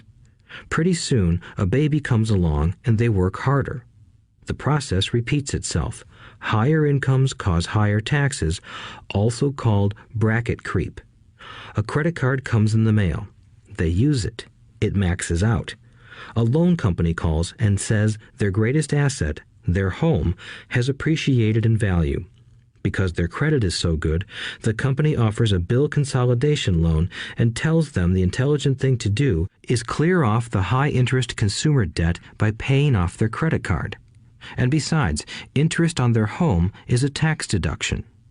They go for it and pay off those high-interest credit cards. They breathe a sigh of relief. Their credit cards are paid off. They've now folded their consumer debt into their home mortgage. Their payments go down because they extend their debt over 30 years. It is the smart thing to do. Their neighbor calls to invite them to go shopping. The Memorial Day sale is on. They promise themselves they'll just window shop, but they take a credit card, just in case. I run into this young couple all the time. Their names change, but their financial dilemma is the same. They come to one of my talks to hear what I have to say. They ask me, "Can you tell us how to make more money?" They don't understand that their trouble is really how they choose to spend the money they do have. It is caused by financial illiteracy and not understanding the difference between an asset and a liability. More money seldom solves someone's money problems. Intelligence solves problems. There is a saying a friend of mine says over and over to people in debt. If you find you have dug yourself into a hole, stop digging. As a child, my dad often told us that the Japanese were aware of 3 powers: the power of the sword, the jewel, and the mirror. The sword symbolizes the power of weapons. America has spent trillions of dollars on weapons, and because of this is a powerful military presence in the world. The jewel symbolizes the power of money. There is some degree of truth to the saying, "Remember the golden rule. He who has the gold makes the rules." The mirror symbolizes the power of self-knowledge. This self-knowledge, according to Japanese legend, was the most treasured of the 3. All too often, the poor and middle class allow the power of money to control them. By simply getting up and working harder, failing to ask themselves if what they do makes sense, they shoot themselves in the foot as they leave for work every morning. By not fully understanding money, the vast majority of people allow its awesome power to control them. If they used the power of the mirror, they would have asked themselves, "Does this make sense?" All too often, instead of trusting their inner wisdom, that genius inside, most people follow the crowd. They do things because everybody else does them. They conform rather than question. Often, they mindlessly repeat what they have been told. Diversify. Your home is an asset. Your home is your biggest investment. You get a tax break for going into greater debt. Get a safe job. Don't make mistakes. Don't take risks. It is said that the fear of public speaking is a fear greater than death for most people. According to psychiatrists, the fear of public speaking is caused by the fear of ostracism, the fear of standing out, the fear of criticism, the fear of ridicule, and the fear of being an outcast. The fear of being different prevents most people from seeking new ways to solve their problems. That is why my educated dad said the Japanese valued the power of the mirror the most, for it is only when we look into it that we find truth. Fear is the main reason that people say, "Play it safe." That goes for anything, be it sports, relationships, careers, or money. It is that same fear, the fear of ostracism, that causes people to conform to, and not question, commonly accepted opinions or popular trends.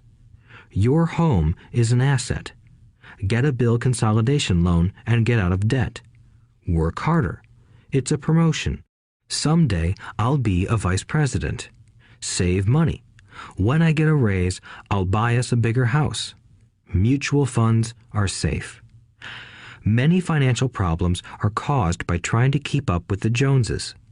Occasionally, we all need to look in the mirror and be true to our inner wisdom rather than our fears. By the time Mike and I were 16 years old, we began to have problems in school. We were not bad kids. We just began to separate from the crowd. We worked for Mike's dad after school and on weekends. Mike and I often spent hours after work just sitting at a table with his dad while he held meetings with his bankers, attorneys, accountants, brokers, investors, managers, and employees. Here was a man who had left school at 13, who was now directing, instructing, ordering, and asking questions of educated people. They came at his beck and call and cringed when he didn't approve of them. Here was a man who had not gone along with the crowd. He was a man who did his own thinking and detested the words, "We have to do it this way because that's the way everyone else does it." He also hated the word "can't." If you wanted him to do something, just say, "I don't think you can do it." Mike and I learned more sitting in on his meetings than we did in all our years of school, college included. Mike's dad was not book smart, but he was financially educated and successful as a result. He told us over and over again, an intelligent person hires people who are more intelligent than he is. So Mike and I had the benefit of spending hours listening to and learning from intelligent people. But because of this, Mike and I couldn't go along with the standard dogma our teachers preached, and that caused problems. Whenever the teacher said, "If you don't get good grades, you won't do well in the real world," Mike and I just raised our eyebrows. When we were told to follow set procedures and not deviate from the rules, we could see how school discouraged creativity. We started to understand why our rich dad told us that schools were designed to produce good employees instead of employers.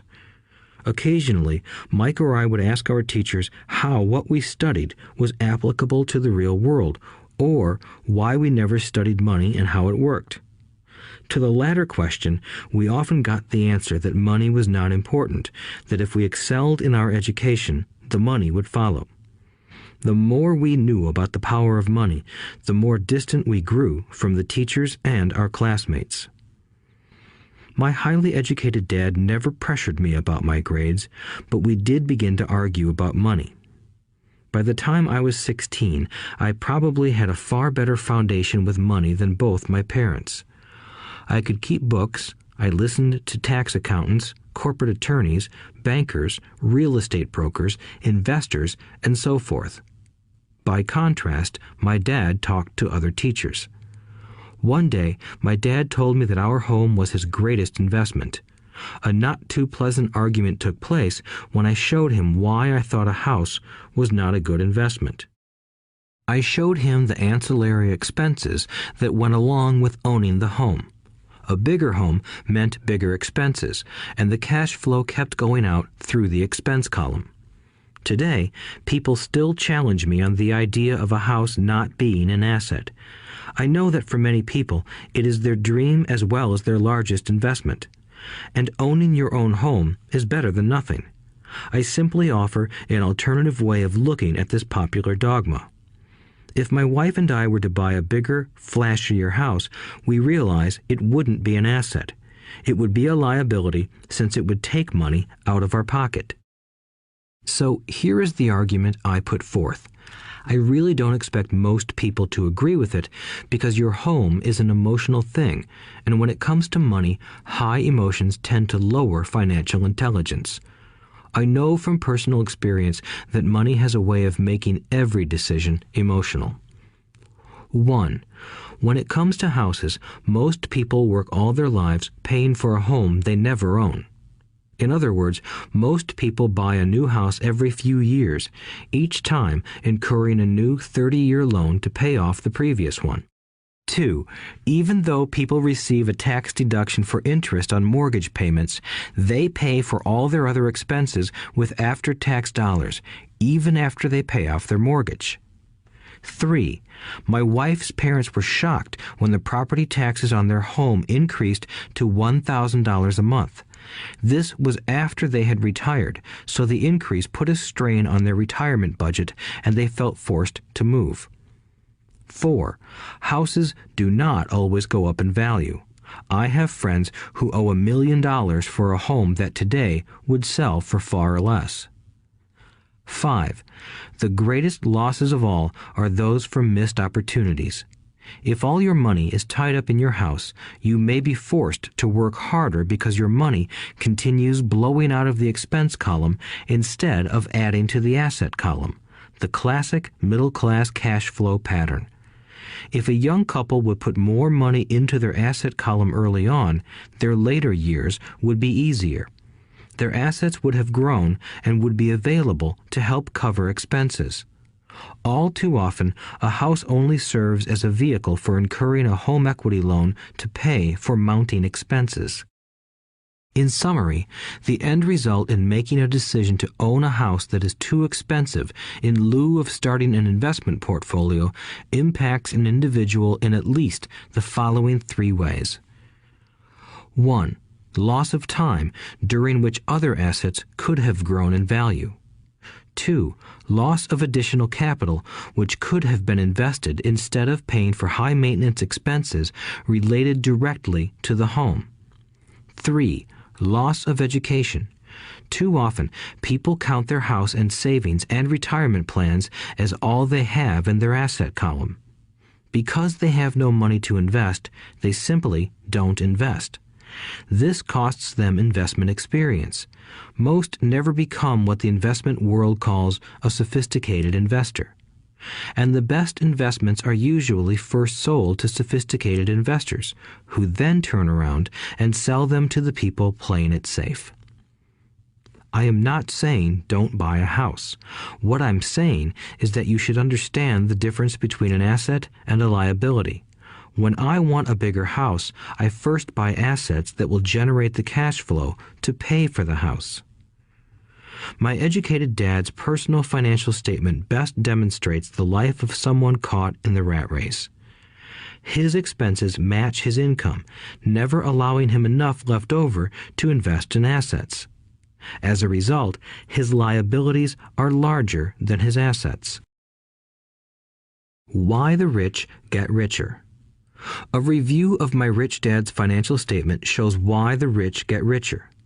The asset column generates more than enough income to cover expenses, with the balance reinvested into the asset column. The asset column continues to grow, and therefore the income it produces grows with it. The result is that the rich get richer. Why the middle class struggle. The middle class finds itself in a constant state of financial struggle. Their primary income is through their salary. As their wages increase, so do their taxes. Their expenses tend to increase in proportion to their salary increase, hence the phrase, the rat race.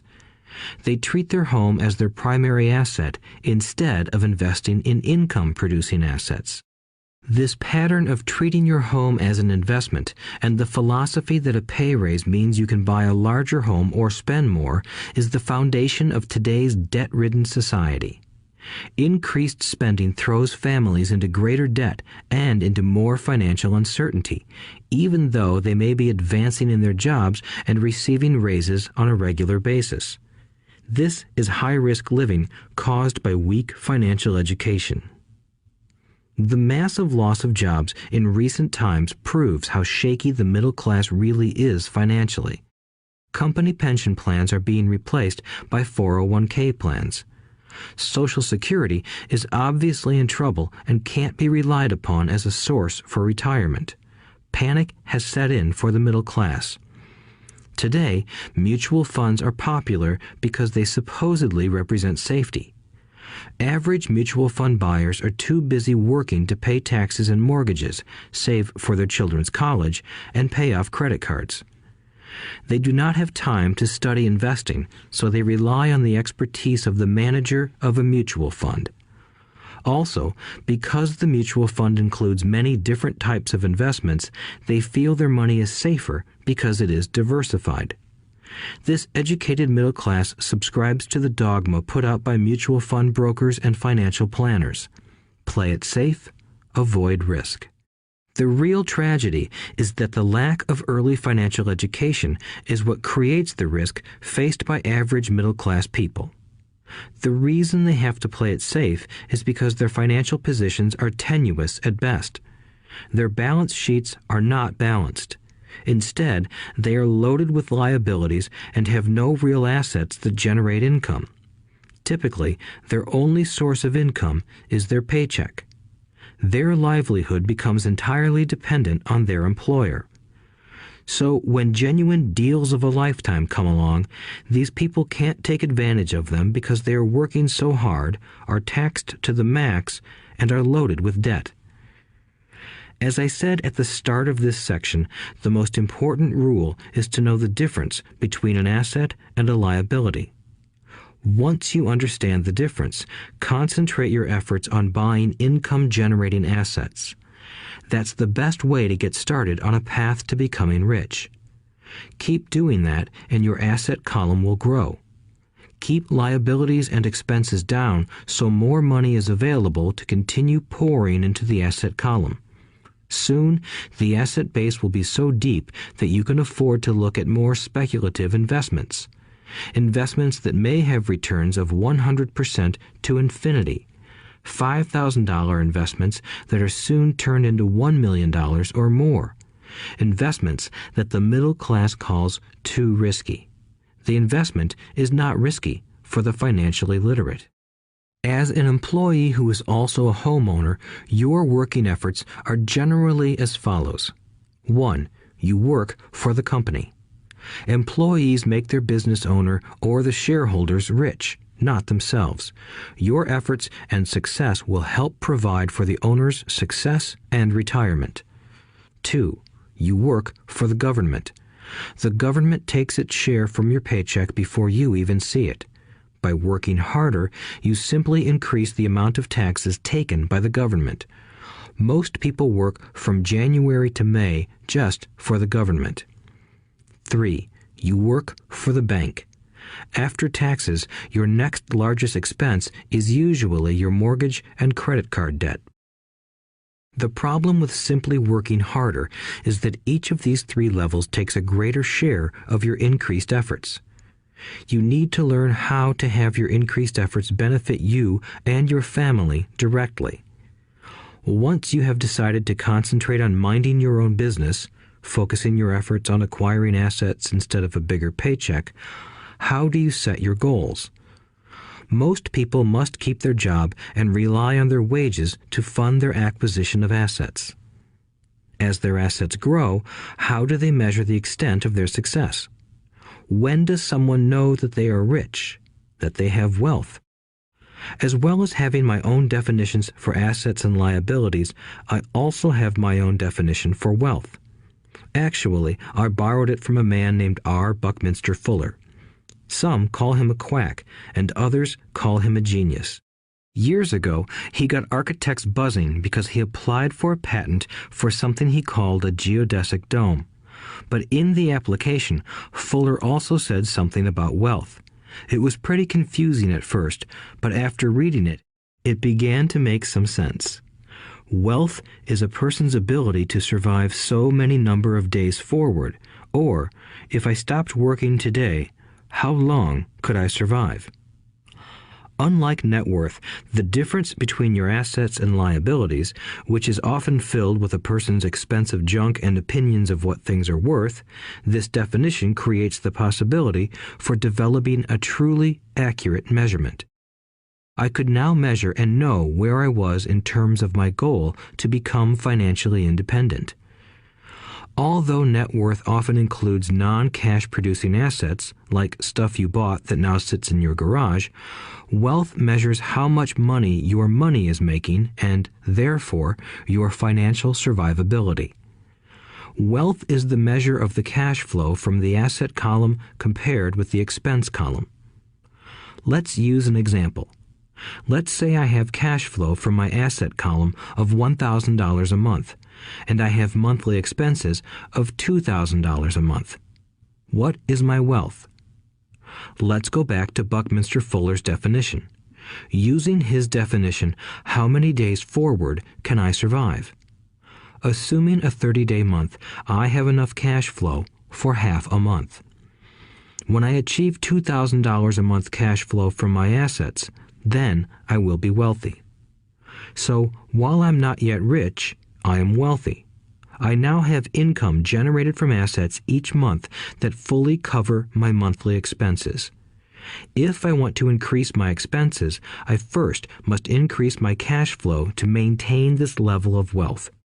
Also note that it is at this point that I'm no longer dependent on my wages.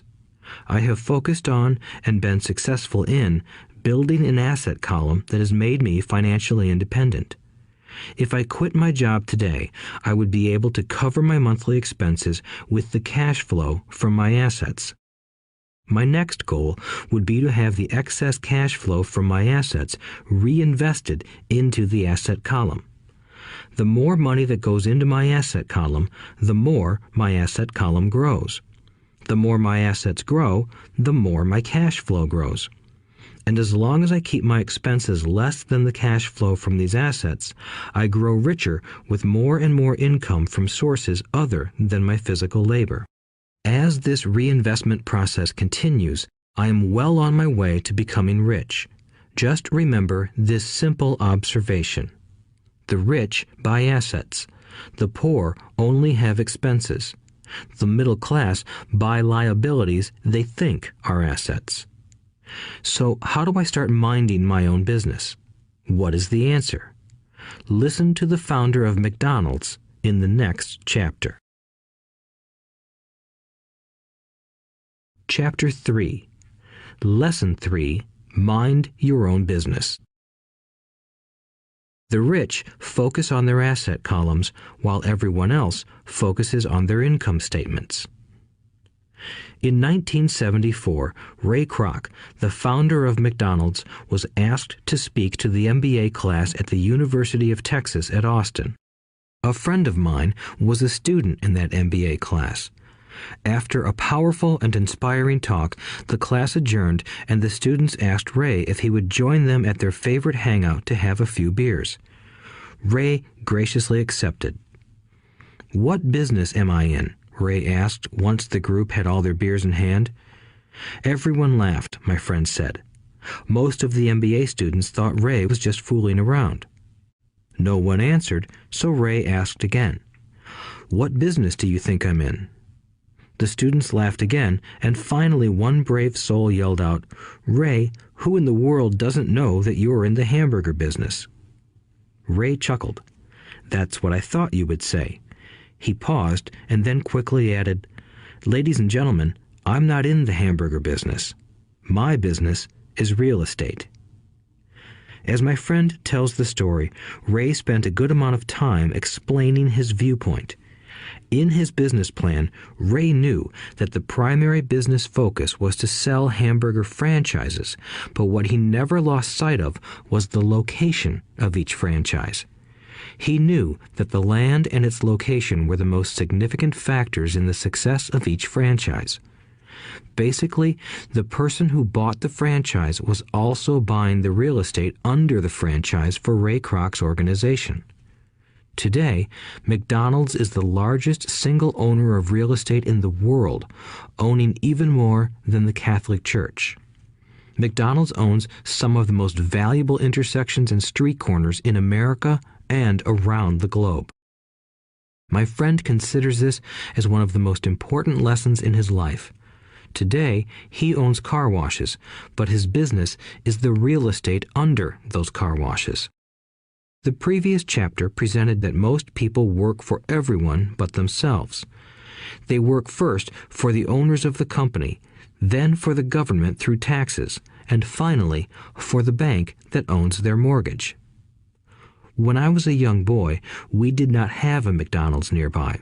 Yet my rich dad was responsible for teaching Mike and me the same lesson that Ray Kroc talked about at the University of Texas. It is secret number 3 of the rich. The secret is mind your own business. Financial struggle is often directly the result of people working all their lives for someone else. Many people will simply have nothing at the end of their working days to show for their efforts. Our current educational system focuses on preparing today's youth to get good jobs by developing scholastic skills. Their lives will revolve around their wages or, as described earlier, their income column.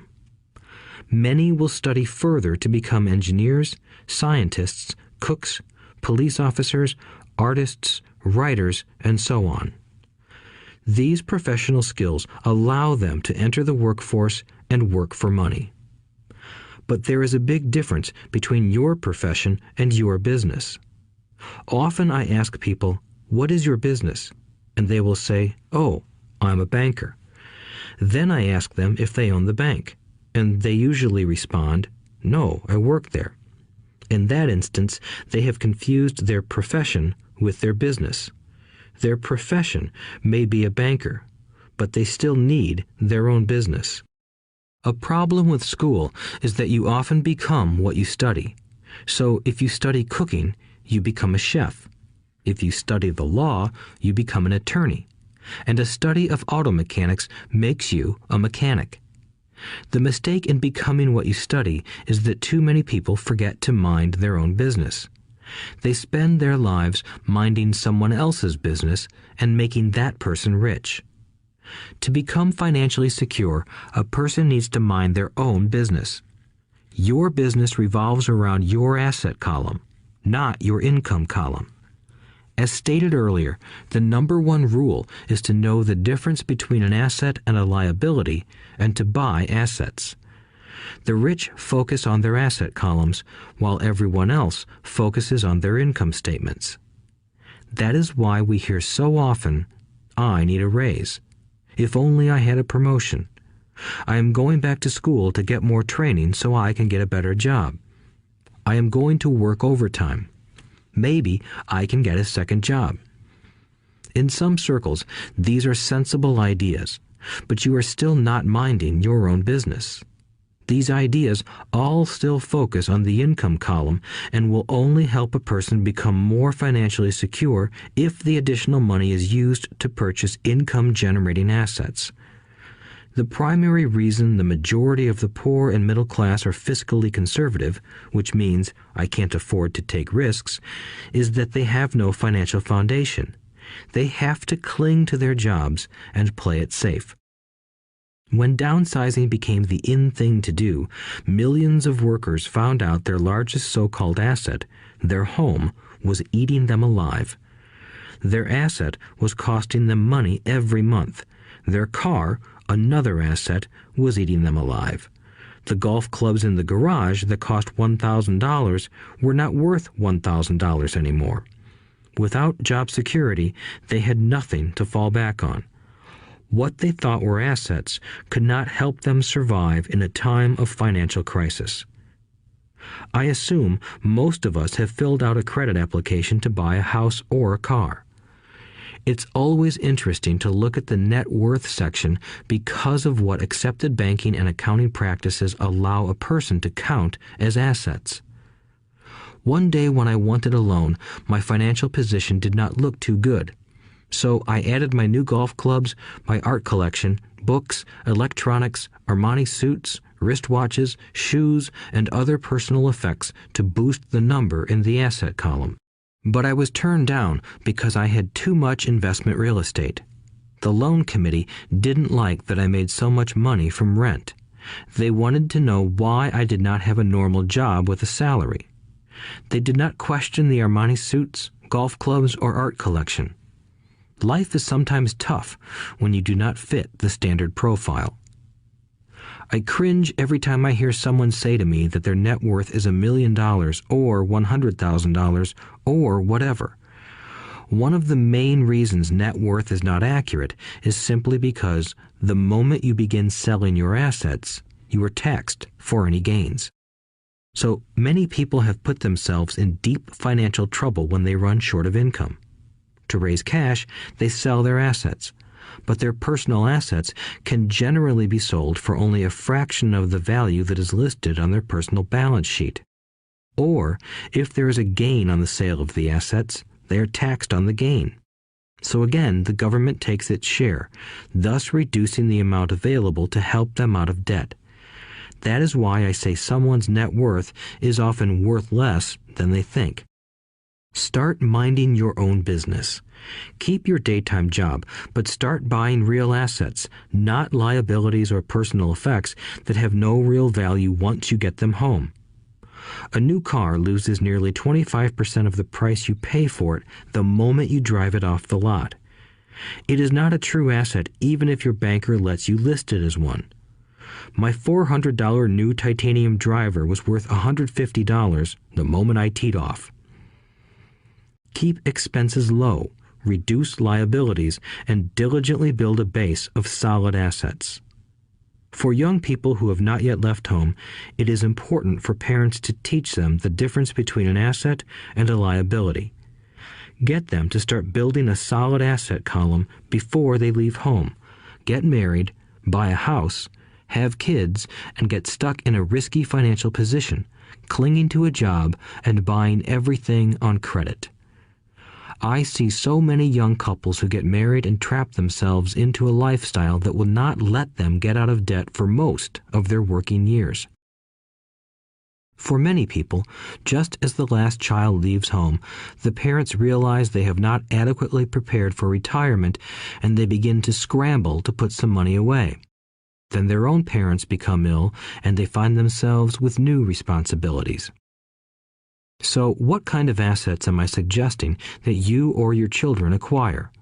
In my world, real assets fall into the following categories. Businesses that do not require my presence. I own them, but they are managed or run by other people. If I have to work there, it's not a business. It becomes my job. Stocks, bonds, income-generating real estate, notes, IOUs, royalties from intellectual property such as music, scripts, and patents. Anything else that has value, produces income, or appreciates, and has a ready market. As a young boy, my educated dad encouraged me to find a safe job, but my rich dad encouraged me to begin acquiring assets that I loved. If you don't love it, you won't take care of it. I collect real estate simply because I love buildings and land. I love shopping for them, and I could look at them all day long. When problems arise, the problems aren't so bad that it changes my love for real estate. For people who hate real estate, they shouldn't buy it. I also love stocks of small companies, especially startups, because I am an entrepreneur, not a corporate person. In my early years, I worked in large organizations such as Standard Oil of California, the U.S. Marine Corps, and Xerox Corporation. I enjoyed my time with those organizations and have fond memories, but I know deep down I am not a company man. I like starting companies, not running them. So my stock buys are usually of small companies. Sometimes I even start the company and take it public. Fortunes are made in new stock issues, and I love the game. Many people are afraid of small-cap companies and call them risky, and they are. But that risk is diminished if you love what the investment is, understand it, and know the game. With small companies, my investment strategy is to be out of the stock in a year.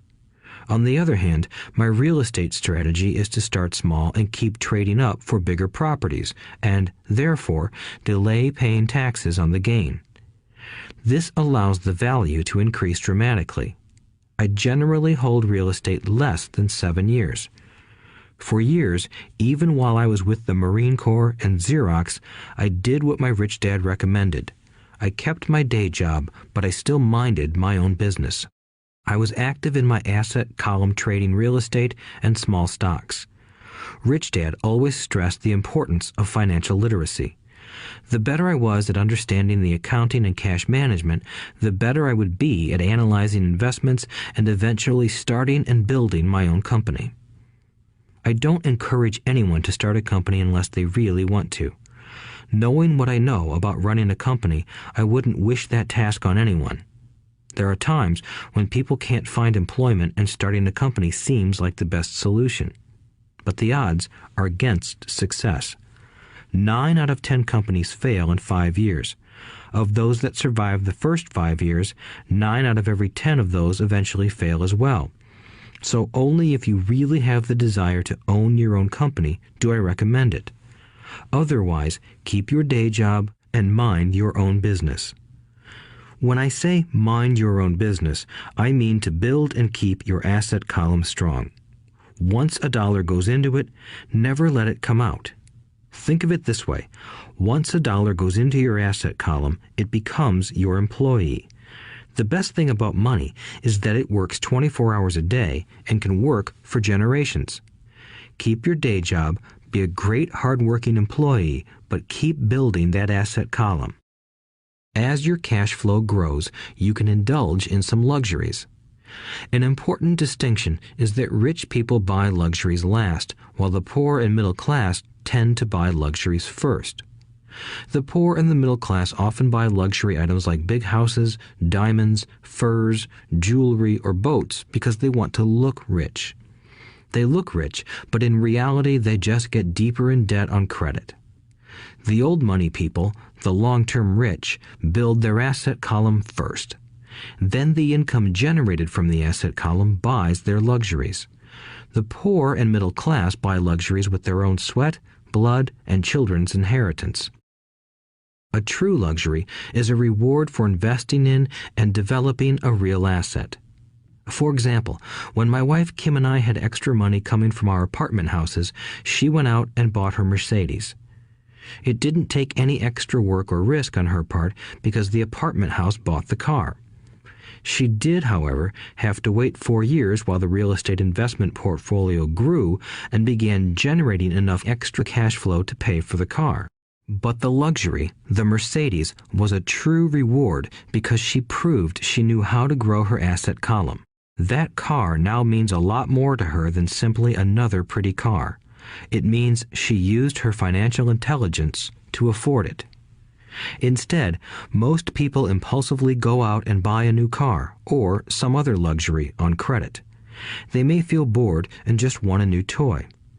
Buying a luxury on credit often causes a person to eventually resent that luxury because the debt becomes a financial burden. After you've taken the time and invested in and built your own business, you are now ready to learn the biggest secret of the rich, the secret that puts the rich way ahead of the pack. Chapter 4. Lesson 4. The History of Taxes and the Power of Corporations. My rich dad just played the game smart, and he did it through corporations, the biggest secret of the rich. I remember in school being told the story of Robin Hood and his merry men.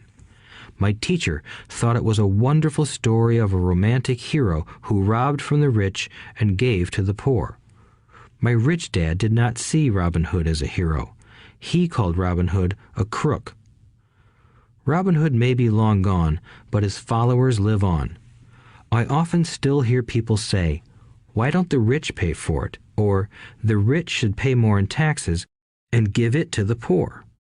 It is this Robin Hood fantasy, or taking from the rich to give to the poor, that has caused the most pain for the poor and the middle class. The reason the middle class is so heavily taxed is because of the Robin Hood ideal. The reality is that the rich are not taxed. It's the middle class who pays for the poor, especially the educated upper-income middle class. Again, to understand fully how things happen, we need to look at the history of taxes. Although my highly educated dad was an expert on the history of education, my rich dad fashioned himself an expert on the history of taxes. Rich Dad explained to Mike and me that originally in England and America, there were no taxes. Occasionally, there were temporary taxes levied in order to pay for wars. The king or the president would put the word out and ask everyone to chip in.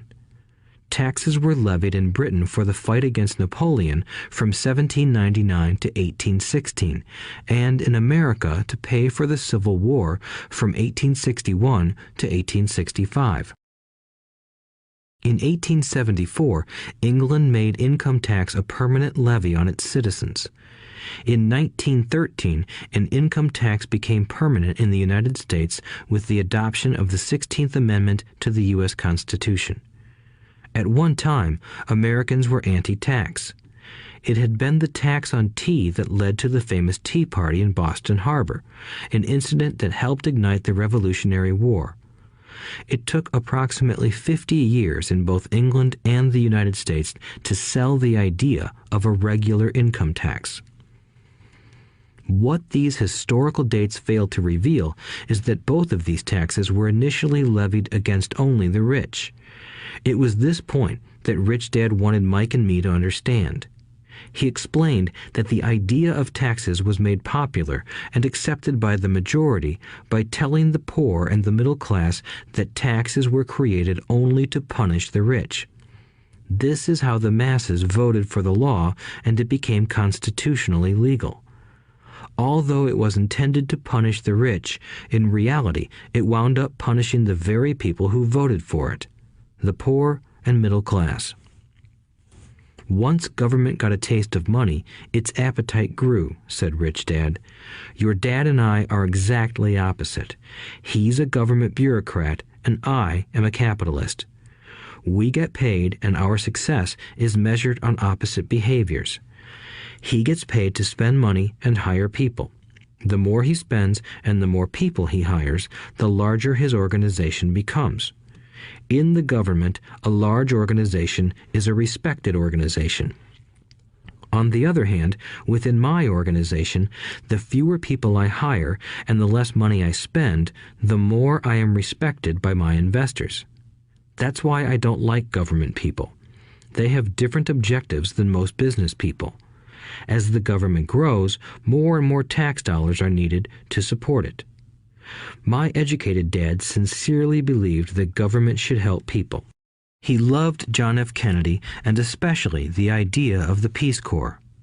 He loved the idea so much that both he and my mom worked for the Peace Corps, training volunteers to go to Malaysia, Thailand, and the Philippines. He always strived for additional grants and budget increases so he could hire more people, both in his job with the Education Department and in the Peace Corps. From the time I was about 10 years old, I would hear from my rich dad that government workers were a pack of lazy thieves, and from my poor dad I would hear how the rich were greedy crooks who should be made to pay more taxes. Both sides had valid points. It was difficult to go to work for one of the biggest capitalists in town and come home to a father who was a prominent government leader. It was not easy to know which dad to believe.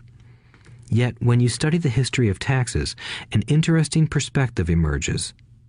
As I said, the passage of taxes was only possible because the masses believed in the Robin Hood theory of economics. Take from the rich and give to everyone else. The problem was that the government's appetite for money was so great that taxes soon needed to be levied on the middle class, and from there it kept trickling down. However, the rich saw an opportunity because they don't play by the same set of rules. The rich knew about corporations, which became popular in the days of sailing ships. The rich created the corporation as a vehicle to limit their risk to the assets of each voyage. The rich put their money into a corporation to finance the voyage. The corporation would then hire a crew to sail to the New World to look for treasure. If the ship was lost, the crew lost their lives, but the loss to the rich would be limited only to the money they invested for that particular voyage. It is the knowledge of the legal corporate structure that really gives the rich a vast advantage over the poor and middle class. Having two fathers teaching me, one a socialist and the other a capitalist, I quickly began to realize that the philosophy of the capitalist made more financial sense to me. It seemed to me that the socialists ultimately penalized themselves due to their lack of financial education. No matter what the take from the rich crowd came up with, the rich always found a way to outsmart them. That is how taxes were eventually levied on the middle class. The rich outsmarted the intellectuals solely because they understood the power of money, a subject not taught in schools. How did the rich outsmart the intellectuals? Once the take from the rich tax was passed, cash started flowing into government coffers. Initially, people were happy. Money was handed out to government workers and the rich. It went to government workers in the form of jobs and pensions, and it went to the rich via their factories receiving government contracts. The government received a large pool of money, but the problem was the fiscal management of that money. The government ideal is to avoid having excess money. If you fail to spend your allotted funds, you risk losing it in the next budget. You would certainly not be recognized for being efficient. Business people, on the other hand, are rewarded for having excess money and are applauded for their efficiency. As this cycle of growing government spending continued, the demand for money increased, and the tax the rich idea was adjusted to include lower income levels down to the very people who voted it in, the poor and the middle class. True capitalists used their financial knowledge to simply find an escape. They headed back to the protection of a corporation. But what many people who have never formed a corporation don't know is that a corporation is not really a thing. A corporation is merely a file folder with some legal documents in it, sitting in some attorney's office and registered with a state government agency. It's not a big building or a factory or a group of people. A corporation is merely a legal document that creates a legal body without a soul. Using it, the wealth of the rich was once again protected. It was popular because the income tax rate of a corporation is less than the individual income tax rates. In addition, certain expenses could be paid by a corporation with pre-tax dollars. This war between the haves and have-nots has raged for hundreds of years. The battle is waged whenever and wherever laws are made, and it will go on forever. The problem is that the people who lose are the uninformed, the ones who get up every day and diligently go to work and pay taxes. If they only understood the way the rich play the game, they could play it too. Then they would be on their way to their own financial independence. This is why I cringe every time I hear a parent advise their children to go to school so they can find a safe, secure job. An employee with a safe, secure job without financial aptitude has no escape. Average Americans today work 5 to 6 months for the government just to cover their taxes. In my opinion, that is simply too long. The harder you work, the more you pay the government. That is why I believe that the idea of take from the rich backfired on the very people who voted it in. Every time people try to punish the rich don't simply comply. They react. They have the money, power, and intent to change things. They don't just sit there and voluntarily pay more taxes. Instead, they search for ways to minimize their tax burden. They hire smart attorneys and accountants and persuade politicians to change laws or create legal loopholes. They use their resources to effect change. The tax code of the United States also allows other ways to reduce taxes. Most of these vehicles are available to anyone, but it is the rich who find them because they are minding their own business. For example, 1031 is jargon for Section 1031 of the Internal Revenue Code, which allows a seller to delay paying taxes on a piece of real estate that is sold for a capital gain through an exchange for a more expensive piece of real estate. Real estate is one investment vehicle that has a great tax advantage. As long as you keep trading up in value, you will not be taxed on the gains until you liquidate. People who don't take advantage of these legal tax savings are missing a great opportunity to build their asset columns. The poor and middle class don't have the same resources. They sit there and let the government's needles enter their arm and allow the blood donation to begin. Today, I am constantly shocked at the number of people who pay more taxes or take fewer deductions simply because they are afraid of the government. I have friends who have had their businesses shut down and destroyed, only to find out it was a mistake on the part of the government. I realize all that, but the price of working from January to May is a high price to pay for that intimidation. My poor dad never fought back. My rich dad didn't either. He just played the game smarter, and he did it through corporations, the biggest secret of the rich. You may remember the first lesson I learned from my rich dad.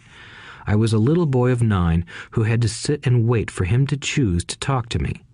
I sat in his office waiting for him to get to me. He was ignoring me on purpose. He wanted me to recognize his power and to desire to have that power for myself one day. During all the years I studied and learned from him, he always reminded me that knowledge is power. and with money comes great power that requires the right knowledge to keep it and make it multiply.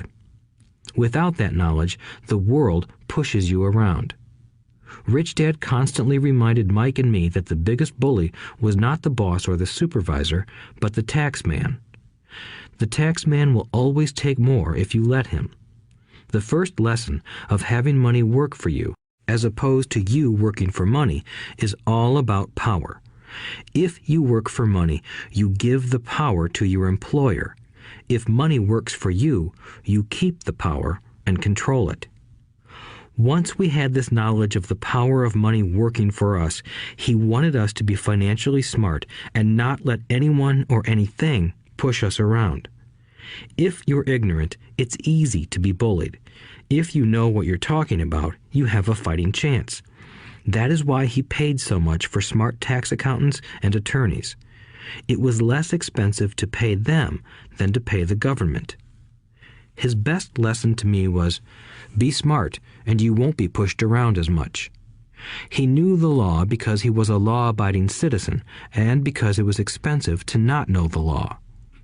If you know you're right, you're not afraid of fighting back, even if you are taking on Robin Hood and his band of merry men. My highly educated dad always encouraged me to land a good job with a strong corporation. He spoke of the virtues of working your way up the corporate ladder. He didn't understand that, by relying solely on a paycheck from a corporate employer, I would be a docile cow ready for milking. When I told my rich dad of my father's advice, he only chuckled. "Why not own the ladder?" was all he said. As a young boy, I did not understand what Rich Dad meant by owning my own corporation. It was an idea that seemed impossible and intimidating. Although I was excited by the idea, my inexperience wouldn't let me envision the possibility that grown-ups would someday work for a company I would own. The point is that, if not for my rich dad, I would have probably followed my educated dad's advice. It was merely the occasional reminder of my rich dad that kept the idea of owning my own corporation alive and kept me on a different path. By the time I was 15 or 16, I knew I wasn't going to continue down the path my educated dad recommended. I didn't know how I was going to do it, but I was determined not to head in the direction most of my classmates were heading. That decision changed my life. It was not until my mid-20s that my rich dad's advice began to make more sense to me. I was just out of the Marine Corps and working for Xerox. I was making a lot of money, but every time I looked at my paycheck, I was disappointed. The deductions were so large, and the more I worked, the greater they became. As I became more successful, my bosses talked about promotions and raises. It was flattering, but I could hear my rich dad asking in my ear, "Who are you working for? Who are you making rich?"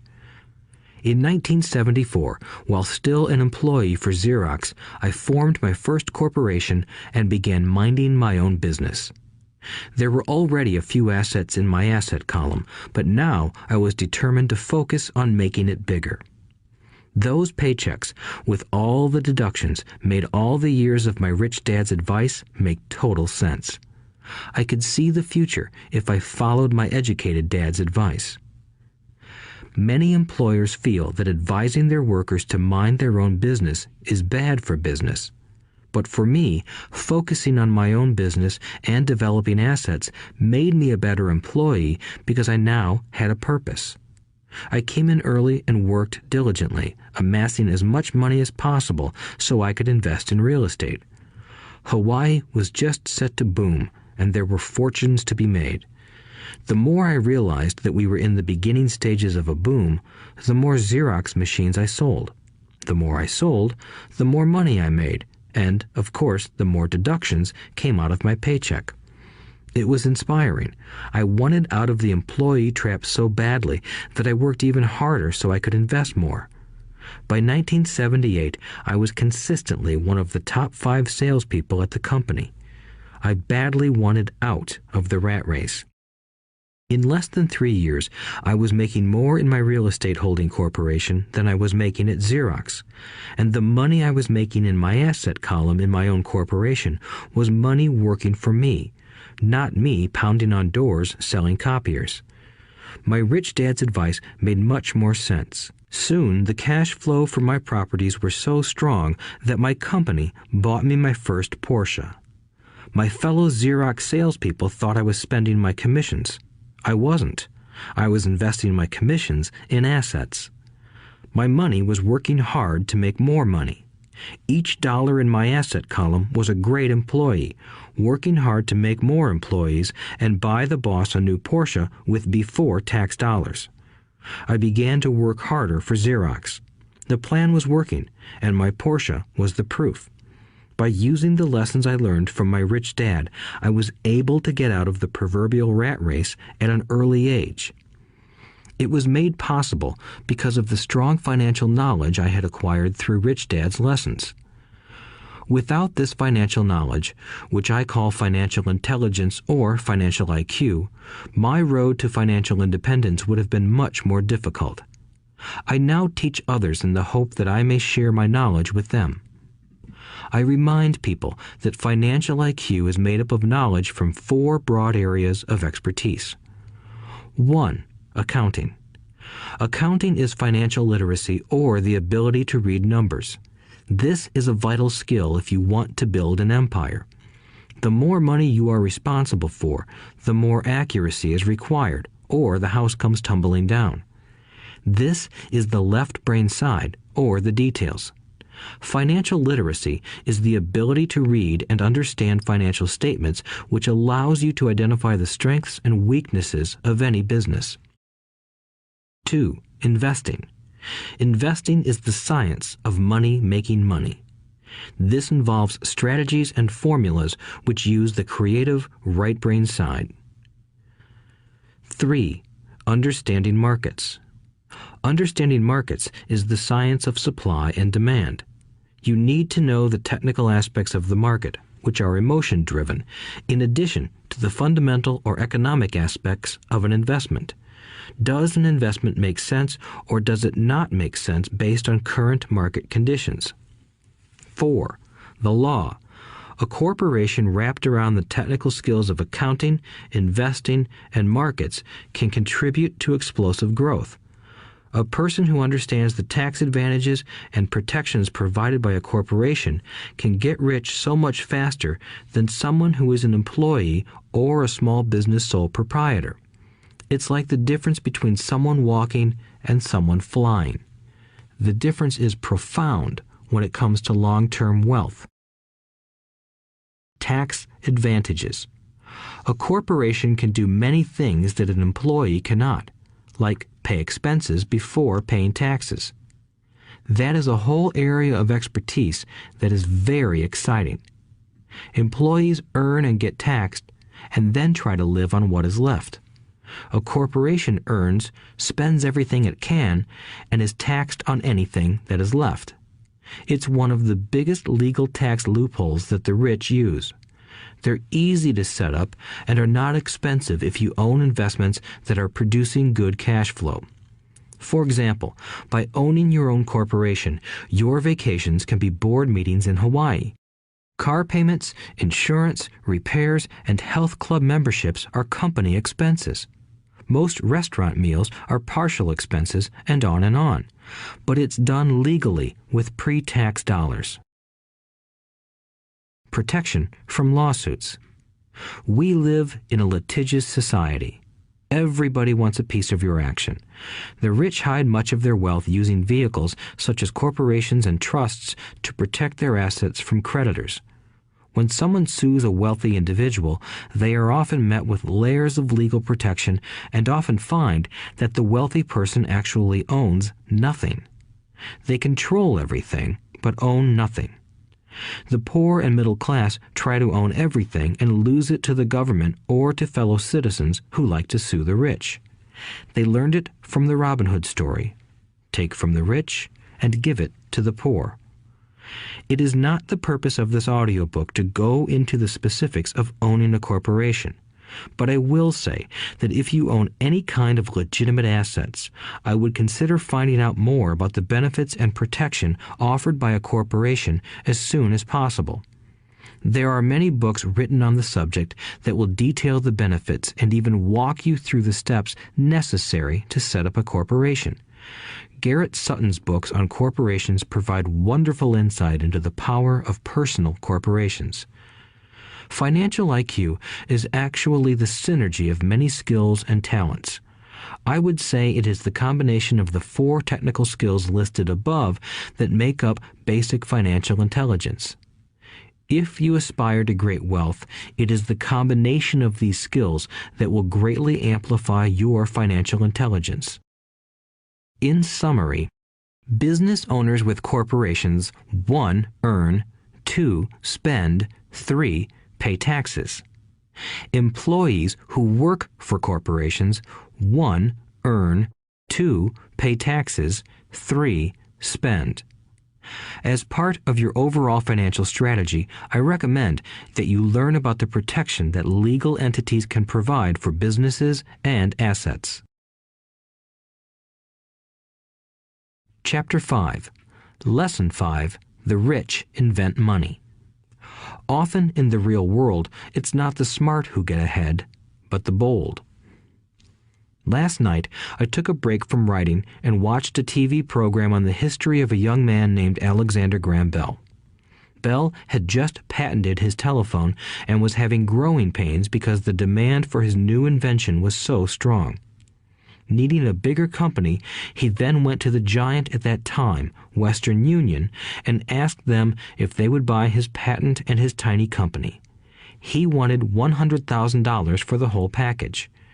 The president of Western Union scoffed at him and turned him down, saying the price was ridiculous. The rest is history. A multi-billion-dollar industry emerged, and AT&T was born. The evening news came on right after the story of Alexander Graham Bell. On the news was a story of another downsizing at a local company. The workers were angry and complained that the company ownership was unfair. A terminated manager of about 45 years of age had his wife and 2 babies at the plant and was begging the guards to let him talk to the owners to ask if they would reconsider his termination. He had just bought a house and was afraid of losing it. The camera focused in on his pleading for all the world to see. Needless to say, it held my attention. I have been teaching professionally since 1984. It has been a great experience and a rewarding one. It is also a disturbing profession, for I have taught thousands of individuals, and I see one thing in common in all of us, myself included. We all have tremendous potential, and we all are blessed with gifts. Yet the one thing that holds all of us back is some degree of self-doubt. It is not so much the lack of technical information that holds us back, but more the lack of self-confidence. Some are more affected than others. Once we leave school, most of us know that it is not so much a matter of college degrees or good grades that count. In the real world, outside of academics, something more than just grades is required. I have heard it called many things: guts, chutzpah, balls, audacity, bravado, cunning, daring, tenacity, and brilliance. This factor, whatever it is labeled, ultimately decides one's future much more than school grades do. Inside each of us is one of these brave, brilliant, and daring characters.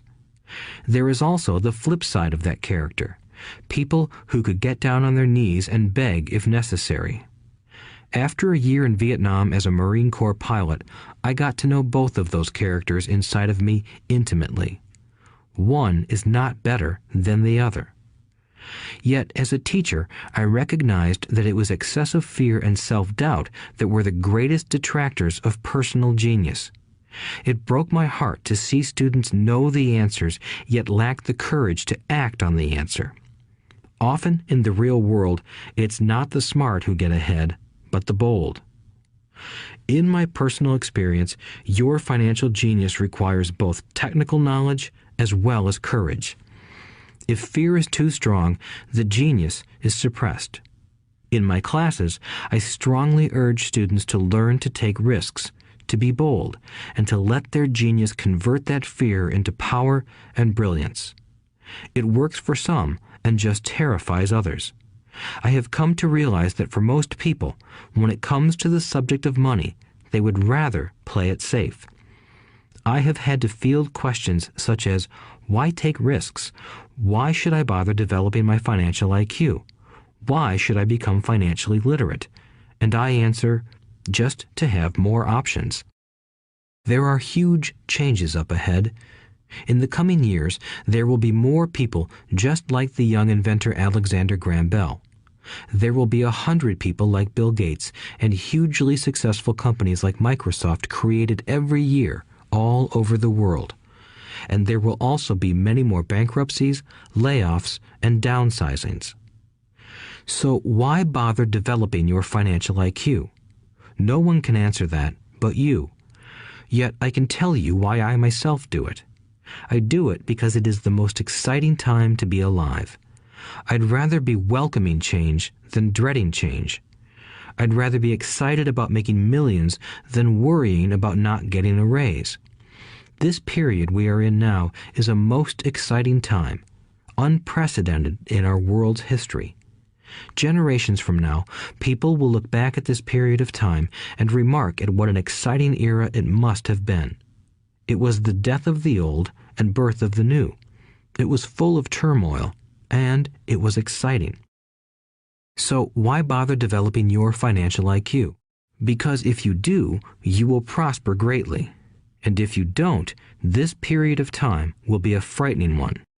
It will be a time of watching some people move boldly forward while others cling to worn-out life preservers. Land was wealth 300 years ago, so the person who owned the land owned the wealth. Later, wealth was in factories and production, and America rose to dominance. The industrialist owned the wealth. Today, wealth is in information, and the person who has the most timely information owns the wealth. The problem is that information flies around the world at the speed of light.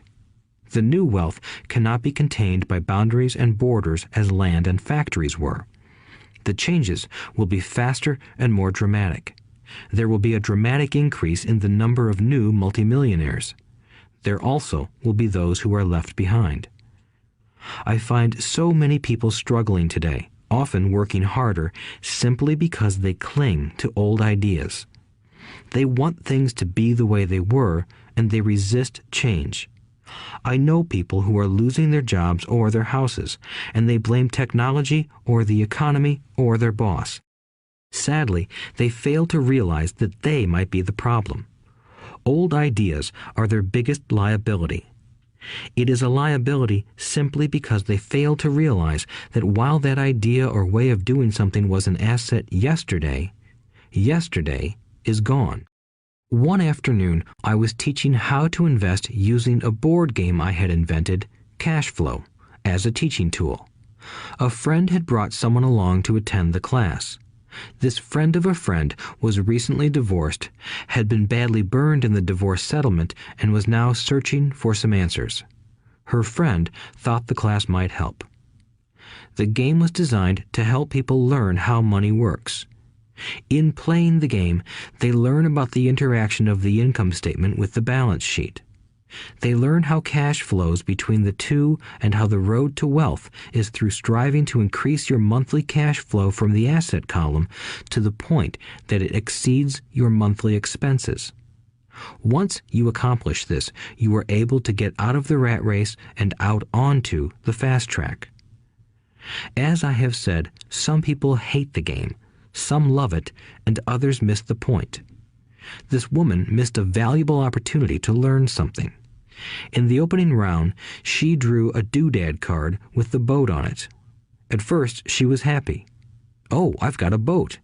Then, as her friend tried to explain how the numbers worked on her income statement and balance sheet, she got frustrated because she had never liked math. The rest of her table waited while her friend continued explaining the relationship between the income statement, balance sheet, and monthly cash flow. Suddenly, when she realized how the numbers worked, it dawned on her that her boat was eating her alive. Later on in the game, she was also downsized and had a child. It was a horrible game for her. After the class, her friend came by and told me that she was upset. She had come to the class to learn about investing and did not like the idea that it took so long to play a silly game. Her friend attempted to tell her to look within herself to see if the game reflected her in any way. With that suggestion, the woman demanded her money back. She said that the very idea that a game could be a reflection of her was ridiculous. Her money was promptly refunded, and she left. Since 1984, I have made millions simply by doing what the school system does not do. In school, most teachers lecture. I hated lectures as a student. I was soon bored, and my mind would drift. In 1984, I began teaching via games and simulations, and I still rely on these tools today. I always encourage adult students to look at games as reflecting back to them what they know and what they need to learn. Most importantly, games reflect behavior. They are instant feedback systems. Instead of the teacher lecturing you, the game is giving you a personalized lecture, one that is custom-made just for you. The friend of the woman who left later called to give me an update. She said her friend was fine and had calmed down. In her cooling off period, she could see some slight relationship between the game and her life. Although she and her husband did not own a boat, they did own everything else imaginable. She was angry after their divorce, both because he had run off with a younger woman and because, after 20 years of marriage, they had accumulated little in the way of assets. There was virtually nothing for them to split. Their 20 years of married life had been incredible fun, but all they had accumulated was a ton of doodads. She realized that her anger at doing the numbers, the income statement and balance sheet, came from her embarrassment about not understanding them. She believed that finances were the man's job. She maintained the house and did the entertaining, and he handled the finances. She was now quite certain that in the last 5 years of their marriage, he had hidden money from her. She was angry at herself for not being more aware of where the money was going, as well as for not knowing about the other woman. Just like a board game, the world is always providing us with instant feedback. We could learn a lot if we tuned in more. One day, not long ago, I complained to my wife that the cleaners must have shrunk my pants. My wife gently smiled and poked me in the stomach to inform me that the pants had not shrunk. Something else had expanded. Me. The cash flow game was designed to give every player personal feedback. Its purpose is to give you options. If you draw the boat card and it puts you into debt, the question is, now what can you do? How many different financial options can you come up with? That is the purpose of the game, to teach players to think and create new and various financial options. Thousands of people throughout the world have played this game. The players who get out of the rat race the quickest are the people who understand numbers and have creative financial minds. They recognize different financial options. Rich people are often creative and take calculated risks. People who take the longest are people who are not familiar with numbers and often do not understand the power of investing. Some people playing cash flow gain lots of money in the game, but they don't know what to do with it. Even though they have money, everyone else seems to be getting ahead of them. And that is true in real life. There are a lot of people who have a lot of money and do not get ahead financially. Limiting your options is the same as hanging on to old ideas. I have a friend from high school who now works at 3 jobs. Years ago, he was the richest of all my classmates. When the local sugar plantation closed, the company he worked for went down with the plantation. In his mind, he had but one option, and that was the old option: work hard. The problem was that he couldn't find an equivalent job that recognized his seniority from the old company. As a result, he is overqualified for the jobs he currently has. so his salary is lower. He now works 3 jobs to earn enough to survive. I have watched people playing cash flow complain that the right opportunity cards are not coming their way, so they sit there. I know people who do that in real life. They wait for the right opportunity. I have watched people get the right opportunity card and then not have enough money. Then they complain that they would have gotten out of the rat race if they had had more money. So they sit there. I know people in real life who do that also. They see all the great deals, but they have no money.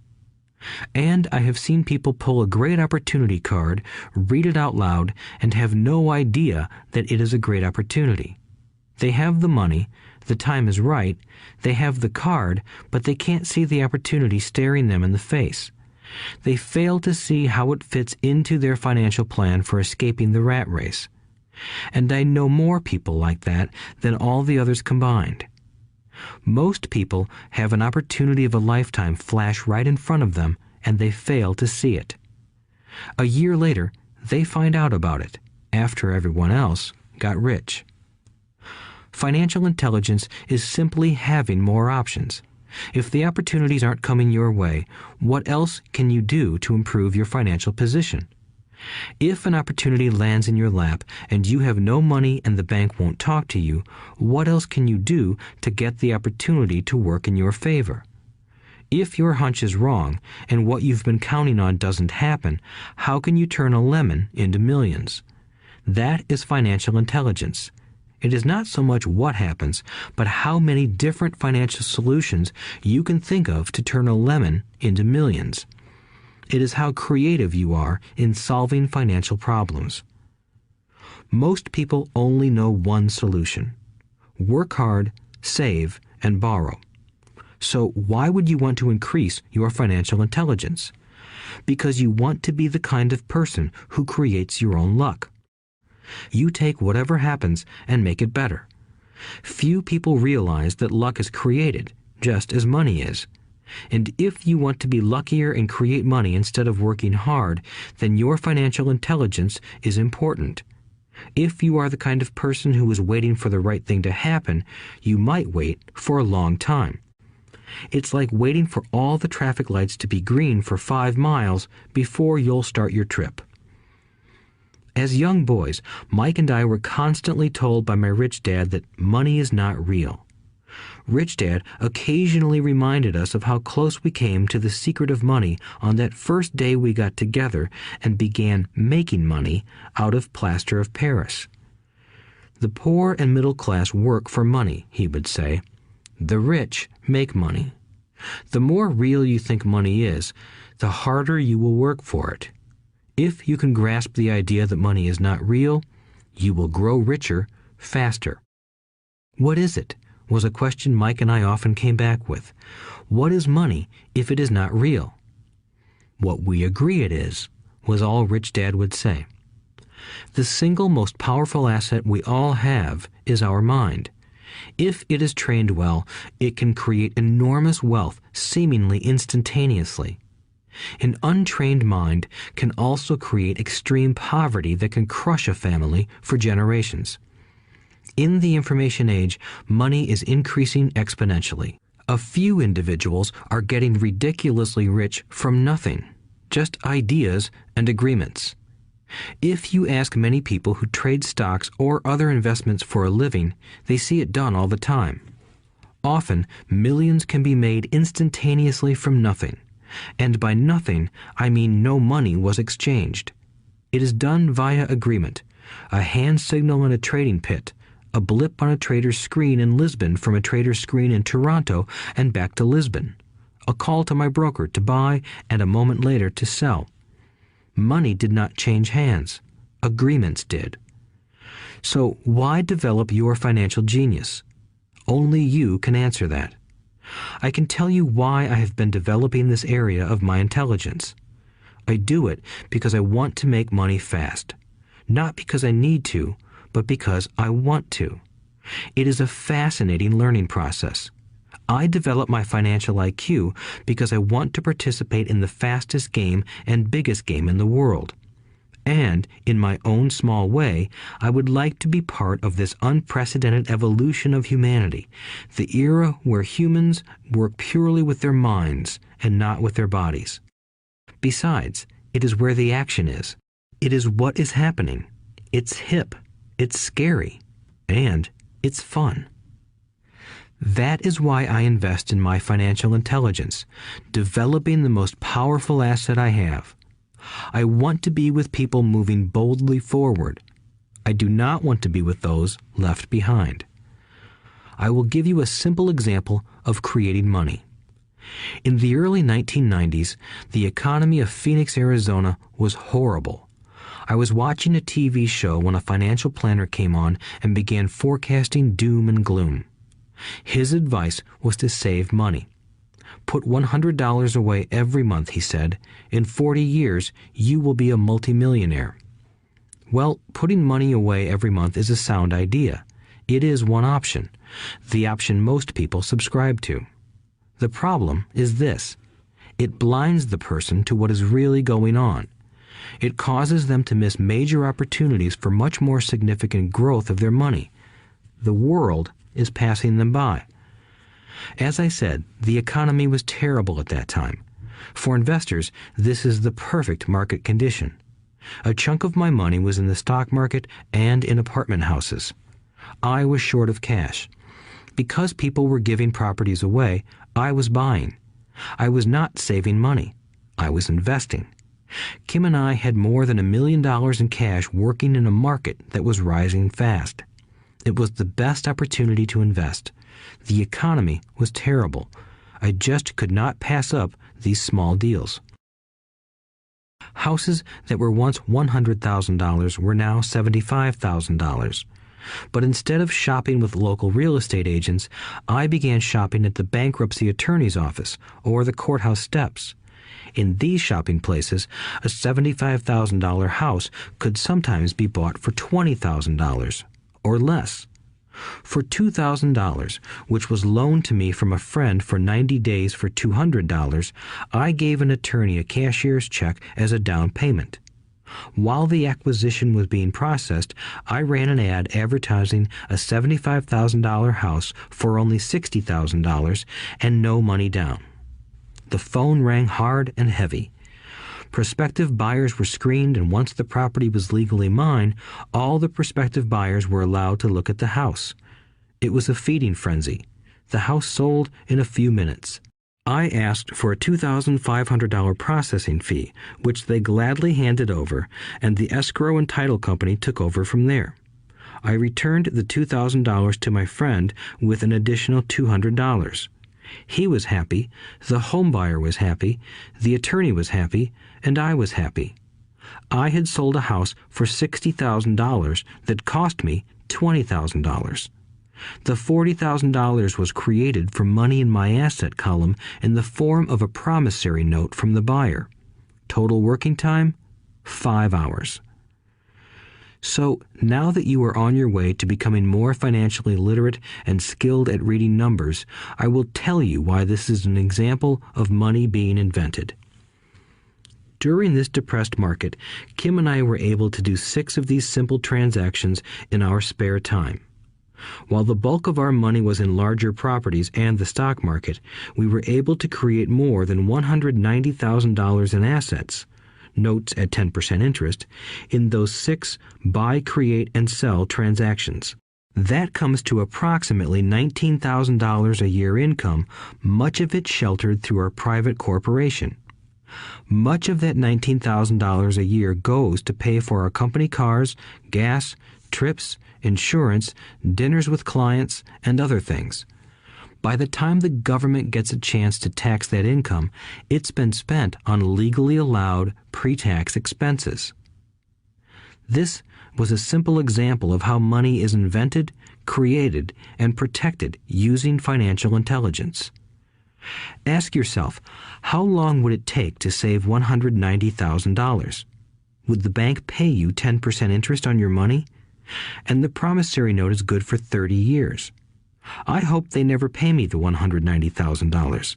I have to pay a tax if they pay me the principal, and besides, $19,000 paid over 30 years is a little over $500,000 in income. I have people ask what happens if the person doesn't pay. That does happen, and it's good news. That $60,000 home could be taken back and resold for $70,000 and another $2,500 collected as a loan processing fee. It would still be a zero-down transaction in the mind of the new buyer, and the process would go on. The first time I sold the house, I paid back the $2,000, so technically I have no money in the transaction. My return on investment, ROI, is infinity. It's an example of no money making a lot of money. In the second transaction, when resold, I would have put $2,000 in my pocket and re-extended the loan to 30 years. What would my ROI be if I got paid money to make money? I do not know, but it sure beats saving $100 a month, which actually starts out as $150 because it's after-tax income for 40 years earning low interest. And again, you're taxed on the interest. That is not too intelligent. It may be safe, but it's not smart. A few years later, as the Phoenix real estate market strengthened, those houses we sold for $60,000 became worth $110,000. Foreclosure opportunities were still available, but became rare. It cost a valuable asset, my time, to go out looking for them. Thousands of buyers were looking for the few available deals. The market had changed. It was time to move on and look for other opportunities to put in the asset column. You cannot do that here. That is against the law. You're lying. I hear those comments much more often than, "Can you show me how to do that?" The math is simple. You do not need algebra or calculus, and the escrow company handles the legal transaction and the servicing of the payments. I have no roofs to fix or toilets to unplug because the owners do that. It's their house. Occasionally, someone does not pay, and that is wonderful because there are late fees, or they move out and the property is sold again. The court system handles that. And it may not work in your area. The market conditions may be different, but the example illustrates how a simple financial process can create hundreds of thousands of dollars with little money and low risk. It is an example of money being only an agreement. Anyone with a high school education can do it. Yet most people won't. Most people listen to the standard advice of work hard and save money. For about 30 hours of work, approximately $190,000 was created in the asset column, and no taxes were paid. Which one sounds harder to you? 1. Work hard, pay 50% in taxes, save what is left, your savings, then earn 5%, which is also taxed. Or 2. Take the time to develop your financial intelligence, harness the power of your brain and the asset column. If you use option number 1, be sure to factor in how much time it takes you to save $190,000. Time is one of your greatest assets. Now, you may understand why I silently shake my head when I hear parents say, "My child is doing well in school and receiving a good education." It may be good, but is it adequate? I know the above investment strategy is a small one. It is used to illustrate how small can grow into big. Again, my success reflects the importance of a strong financial foundation, which starts with a strong financial education. I have said it before, but it's worth repeating. Financial intelligence is made up of these 4 main technical skills. 1. Accounting. Accounting is financial literacy, or the ability to read numbers. This is a vital skill if you want to build businesses or investments.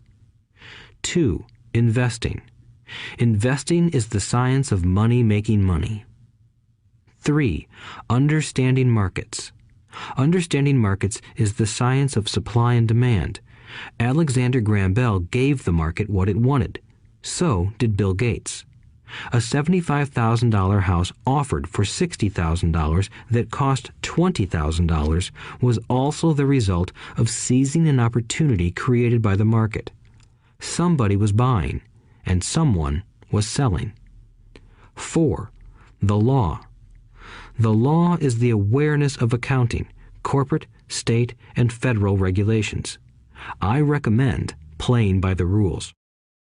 It is this basic foundation, or the combination of these skills, that is needed to be successful in the pursuit of wealth, whether it be through the buying of small homes, apartment buildings, companies, stocks, bonds, precious metals, baseball cards, or the like. A few years later, the real estate market rebounded and everyone else was getting in. The stock market was booming and everyone was getting in. The U.S. economy was getting back on its feet. I began selling and was now traveling to Peru, Norway, Malaysia, and the Philippines.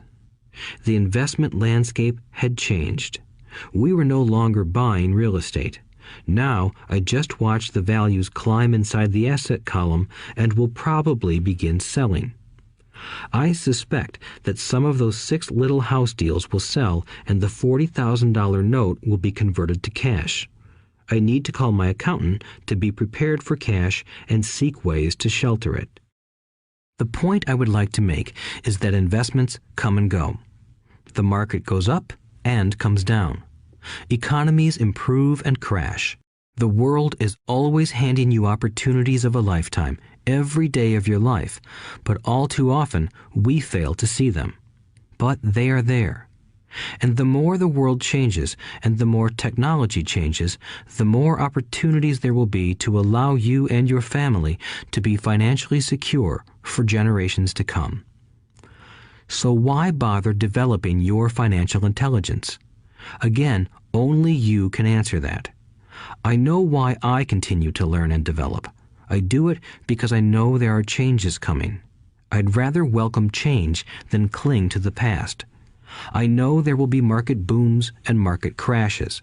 I want to continually develop my financial intelligence because at each market change, some people will be on their knees begging for their jobs. Others, meanwhile, will take the lemons that life hands them, and we are all handed lemons occasionally, and turn them into millions. That's financial intelligence. I am often asked about the lemons I have turned into millions. I hesitate using many more examples of personal investments because I am afraid it comes across as bragging or tooting my own horn. That is not my intention. I use the examples only as numerical and chronological illustrations of actual and simple cases. I use the examples because I want you to know that it is easy. And the more familiar you become with the 4 pillars of financial intelligence, the easier it becomes.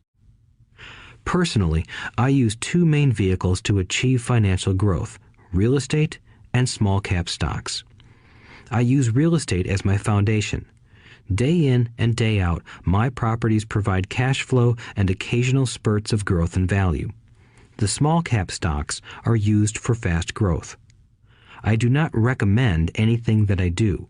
The examples are just that, examples. If the opportunity is too complex and I do not understand the investment, I don't do it. Simple math and common sense are all you need to do well financially. There are 5 reasons for using examples. 1. To inspire people to learn more. 2. To let people know it is easy if the foundation is strong. 3. To show that anyone can achieve great wealth. 4. To show that there are millions of ways to achieve your goals. 5. To show that it's not rocket science. In 1989, I used to jog through a lovely neighborhood in Portland, Oregon. It was a suburb that had little gingerbread houses.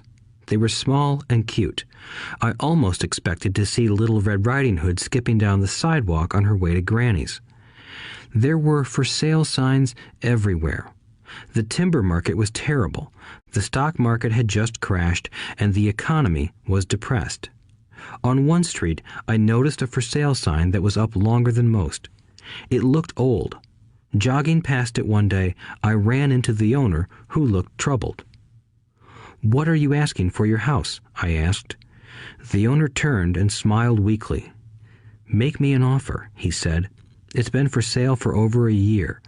Nobody even comes by anymore to look at it." "I'll look," I said, and I bought the house a half hour later for $20,000 less than his asking price. It was a cute little 2-bedroom home with gingerbread trim on all the windows. It was light blue with gray accents and had been built in 1930. Inside, there was a beautiful rock fireplace, as well as 2 tiny bedrooms. It was a perfect rental house. I gave the owner $5,000 down for a $45,000 house that was really worth $65,000, except that no one wanted to buy it. The owner moved out in a week, happy to be free, and my first tenant moved in, a local college professor. After the mortgage, expenses, and management fees were paid, I put a little less than $40 in my pocket at the end of each month. Hardly exciting. A year later, the depressed Oregon real estate market had begun to pick up. California investors, flush with money from their still booming real estate market, were moving north and buying up Oregon and Washington. I sold that little house for $95,000 to a young couple from California who thought it was a bargain. My capital gains of approximately $40,000 were placed into a 1031 tax-deferred exchange, and I went shopping for a place to put my money. In about a month, I found a 12-unit apartment house right next to the Intel plant in Beaverton, Oregon. The owners lived in Germany, had no idea what the place was worth, and again, just wanted to get out of it. I offered $275,000 for a $450,000 building. They agreed to $300,000. I bought it and held it for 2 years. Utilizing the same 1031 exchange process, we sold the building for $495,000 and bought a 30-unit apartment building in Phoenix, Arizona. We had moved to Phoenix by then to get out of the rain and needed to sell anyway. Like the former Oregon market, the real estate market in Phoenix was depressed. The price of the 30-unit apartment building in Phoenix was $875,000, with $225,000 down. The cash flow from the 30 units was a little over $5,000 a month. The Arizona market began moving up, and a few years later, a Colorado investor offered us $1.2 million for the property. The point of this example is how a small amount can grow into a large amount. Again, it is a matter of understanding financial statements, investment strategies, a sense of the market, and the laws. If people are not versed in these subjects, then obviously they must follow standard dogma, which is to play it safe, diversify, and only invest in secure investments. The problem with secure investments is that they are often sanitized, that is, made so safe that the gains are less. Most large brokerage houses will not touch speculative transactions in order to protect themselves and their clients, and that is a wise policy. The really hot deals are not offered to people who are novices. Often, the best deals that make the rich even richer are reserved for those who understand the game. It is technically illegal to offer speculative deals to someone who is considered not sophisticated, but of course, it happens. The more sophisticated I get, the more opportunities come my way. Another case for developing your financial intelligence over a lifetime is simply that more opportunities are presented to you. And the greater your financial intelligence, the easier it is to tell whether a deal is good. It's your intelligence that can spot a bad deal or make a bad deal good. The more I learn, and there is a lot to learn, the more money I make simply because I gain experience and wisdom as the years go on. I have friends who are playing it safe, working hard at their profession and failing to gain financial wisdom, which does take time to develop. My overall philosophy is to plant seeds inside my asset column. That is my formula. I start small and plant seeds. Some grow, some don't. Inside our real estate corporation, we have property worth several $1 million. It is our own right, or real estate investment trust. The point I'm making is that most of those millions started out as little $5,000 to $10,000 investments. All of those down payments were fortunate to catch a fast-rising market and increase tax-free. We traded in and out several times over a number of years. We also own a stock portfolio, surrounded by a corporation that Kim and I call our personal mutual fund. We have friends who deal specifically with investors like us who have extra money each month to invest. We buy high-risk, speculative private companies that are just about to go public on a stock exchange in the United States or Canada. An example of how fast gains can be made are 100,000 shares purchased for 25 cents each before the company goes public. 6 months later, the company is listed, and the 100,000 shares now are worth $2 each. If the company is well managed, the price keeps going up, and the stock may go to $20 or more per share. There are years when our $25,000 has gone to $1 million in less than a year. It is not gambling if you know what you're doing. It is gambling if you're just throwing money into a deal and praying. The idea in anything is to use your technical knowledge, wisdom, and love of the game to cut the odds down, to lower the risk. Of course, there is always risk. It is financial intelligence that improves the odds. Thus, what is risky for one person is less risky to someone else. That is the primary reason I constantly encourage people to invest more in their financial education than in stocks, real estate, or other markets. The smarter you are, the better chance you have of beating the odds. The stock plays I personally invested in were extremely high risk for most people and absolutely not recommended. I have been playing that game since 1979 and have paid more than my share in dues. But if you will review why investments such as these are high risk for most people, you may be able to set your life up differently, so that the ability to take $25,000 and turn it into $1 million in a year is low risk for you. As stated earlier, nothing I have written is a recommendation. It is only used as an example of what is simple and possible. What I do is small potatoes in the grand scheme of things. Yet, for the average individual, a passive income of more than $100,000 a year is nice and not hard to achieve. Depending on the market and how smart you are, it could be done in 5 to 10 years. If you keep your living expenses modest, $100,000 coming in as additional income is pleasant, regardless of whether you work. You can work if you like, or take time off if you choose, and use the government tax system in your favor rather than against you. My personal basis is real estate. I love real estate because it's stable and slow-moving. I keep the base solid. The cash flow is fairly steady and, if properly managed, has a good chance of increasing in value. The beauty of a solid base of real estate is that it allows me to take greater risks, as I do with speculative stocks. If I make great profits in the stock market, I pay my capital gains tax on the gain and then reinvest what's left in real estate, again further securing my asset foundation. A last word on real estate. I have traveled all over the world and taught investing. In every city, I hear people say you cannot buy real estate cheap. That is not my experience. Even in New York or Tokyo, or just on the outskirts of the city, prime bargains are overlooked by most people. In Singapore, with their high real estate prices, there are still bargains to be found within a short driving distance. So whenever I hear someone say, "You can't do that here," pointing at me, I remind them that maybe the real statement is, "I don't know how to do that here. Yet." Great opportunities are not seen with your eyes. They are seen with your mind. Most people never get wealthy simply because they are not trained financially to recognize opportunities right in front of them.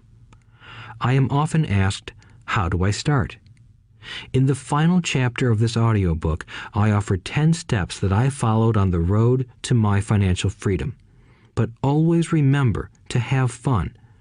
When you learn the rules and the vocabulary of investing and begin to build your asset column, I think you'll find that it's as fun a game as you've ever played. Sometimes you win, and sometimes you learn. But have fun. Most people never win because they're more afraid of losing. That is why I found school so silly. In school, we learn that mistakes are bad, and we are punished for making them. Yet if you look at the way humans are designed to learn, we learn by making mistakes. We learn to walk by falling down. If we never fell down, we would never walk. The same is true for learning to ride a bike. I still have scars on my knees, but today I can ride a bike without thinking. The same is true for getting rich. Unfortunately, the main reason most people are not rich is because they are terrified of losing. Winners are not afraid of losing, but losers are. Failure is part of the process of success. People who avoid failure also avoid success. I look at money much like my game of tennis. I play hard, make mistakes, correct, make more mistakes, correct, and I get better. If I lose the game, I reach across the net, shake my opponent's hand, smile, and say, "See you next Saturday." There are two kinds of investors. One, the first and most common type is a person who buys a packaged investment. They call a retail outlet, such as a real estate company, a stockbroker, or a financial planner, and they buy something. It could be a mutual fund, a right, a stock, or bond. It is a clean and simple way of investing. An analogy would be a shopper who goes to a computer store and buys a computer right off the shelf. 2. The second type is an investor who creates investments. This investor usually assembles a deal in the same way a person who buys components builds a computer. I do not know the first thing about putting components of a computer together, but I do know how to put pieces of opportunities together, or know people who know how. It is this second type of investor who is the more professional investor. Sometimes it may take years for all the pieces to come together, and sometimes they never do. It is this second type of investor that my rich dad encouraged me to be. It is important to learn how to put the pieces together, because that is where the huge wins reside, and sometimes some huge losses if the tide goes against you. If you want to be the second type of investor, you need to develop 3 main skills. These skills are in addition to those required to become financially intelligent. 1. Find an opportunity that everyone else missed. You see with your mind what others miss with their eyes. For example, a friend bought this run-down old house. It was spooky to look at. Everyone wondered why he bought it. What he saw that we did not was that the house came with 4 extra empty lots. He discovered that after going to the title company. After buying the house, he tore the house down and sold the 5 lots to a builder for 3 times what he paid for the entire package. He made $75,000 for 2 months of work. It's not a lot of money, but it sure beats minimum wage, and it's not technically difficult. 2. Raise money. The average person only goes to the bank. This second type of investor needs to know how to raise capital, and there are many ways that don't require a bank. To get started, I learned how to buy houses without a bank. It was the learned skill of raising money more than the houses themselves that was priceless. All too often, I hear people say, "The bank won't lend me money," or "I don't have the money to buy it." If you want to be a Type 2 investor, you need to learn how to do that which stops most people. In other words, a majority of people let their lack of money stop them from making a deal. If you can avoid that obstacle, you will be millions ahead of those who don't learn those skills. There have been many times I have bought a house, a stock, or an apartment building without a penny in the bank. I once bought an apartment house for $1.2 million. I did what is called tying it up with a written contract between seller and buyer. I then raised the $100,000 deposit, which bought me 90 days to raise the rest of the money. Why did I do it? Simply because I knew it was worth $2 million. I never raised the money. Instead, the person who put up the $100,000 gave me $50,000 for finding the deal, took over my position, and I walked away. Total working time? 3 days. Again, it's what you know more than what you buy. Investing is not buying. It's more a case of knowing. 3. Organize smart people. Intelligent people are those who work with or hire a person who is more intelligent than they are. When you need advice, make sure you choose your advisor wisely. There is a lot to learn, but the rewards can be astronomical. If you do not want to learn those skills, then being a Type 1 investor is highly recommended. It is what you know that is your greatest wealth. It is what you do not know that is your greatest risk. There is always risk, so learn to manage risk instead of avoiding it. Chapter 6. Lesson 6. Work to learn, don't work for money. Job security meant everything to my educated dad. Learning meant everything to my rich dad. A few years ago, I granted an interview with a newspaper in Singapore. The young female reporter was on time, and the interview got underway immediately. We sat in the lobby of a luxurious hotel, sipping coffee and discussing the purpose of my visit to Singapore. I was to share the platform with Zig Ziglar. He was speaking on motivation, and I was speaking on the secrets of the rich. Someday, I would like to be a best-selling author like you, she said. I had seen some of the articles she had written for the paper, and I was impressed. She had a tough, clear style of writing. Her articles held a reader's interest. You have a great style, I said in reply. What holds you back from achieving your dream? My work does not seem to go anywhere, she said quietly. Everyone says that my novels are excellent, but nothing happens. So I keep my job with the paper. At least it pays the bills. Do you have any suggestions? Yes, I do, I said brightly. A friend of mine here in Singapore runs a school that trains people to sell. He runs sales training courses for many of the top corporations here in Singapore, and I think attending one of his courses would greatly enhance your career. She stiffened. Are you saying I should go to school to learn to sell? I nodded. You aren't serious, are you? Again, I nodded. What is wrong with that? I was now backpedaling. She was offended by something, and now I was wishing I had not said anything. In my attempt to be helpful, I found myself defending my suggestion. I have a master's degree in English literature. Why would I go to school to learn to be a salesperson? I am a professional. I went to school to be trained in a profession so I would not have to be a salesperson. I hate salespeople. All they want is money. So tell me why I should study sales. She was packing her briefcase. The interview was over.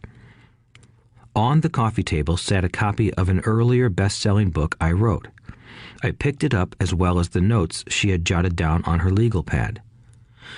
Do you see this? I said, pointing to her notes. She looked down at her notes. What? She said, confused. Again, I pointed deliberately to her notes. On her pad she had written, Robert Kiyosaki, best-selling author. It says best-selling author, not best writing author, I said quietly. Her eyes widened. I am a terrible writer, I said. You are a great writer. I went to sales school. You have a master's degree. Put them together, and you get a best-selling author and a best writing author. Anger flared from her eyes. I'll never stoop so low as to learn how to sell. People like you have no business writing. I'm a professionally trained writer, and you are a salesman. It is not fair, she fumed. She put the rest of her notes away and hurried out through the large glass doors into the humid Singapore morning. At least she gave me a fair and favorable write-up the next morning. The world is filled with smart, talented, educated, and gifted people. We meet them every day. They are all around us. A few days ago, my car was not running well. I pulled into a garage, and the young mechanic had it fixed in just a few minutes. He knew what was wrong by simply listening to the engine. I was amazed. I am constantly shocked at how little talented people earn. I have met brilliant, highly educated people who earn less than $20,000 a year. A business consultant who specializes in the medical trade was telling me how many doctors, dentists, and chiropractors struggle financially. All this time, I thought that when they graduated, the dollars would pour in. It was this business consultant who gave me the phrase, "They are one skill away from great wealth." What this phrase means is that most people need only to learn and master one more skill, and their income would jump exponentially. I have mentioned before that financial intelligence is a synergy of accounting, investing, marketing, and law.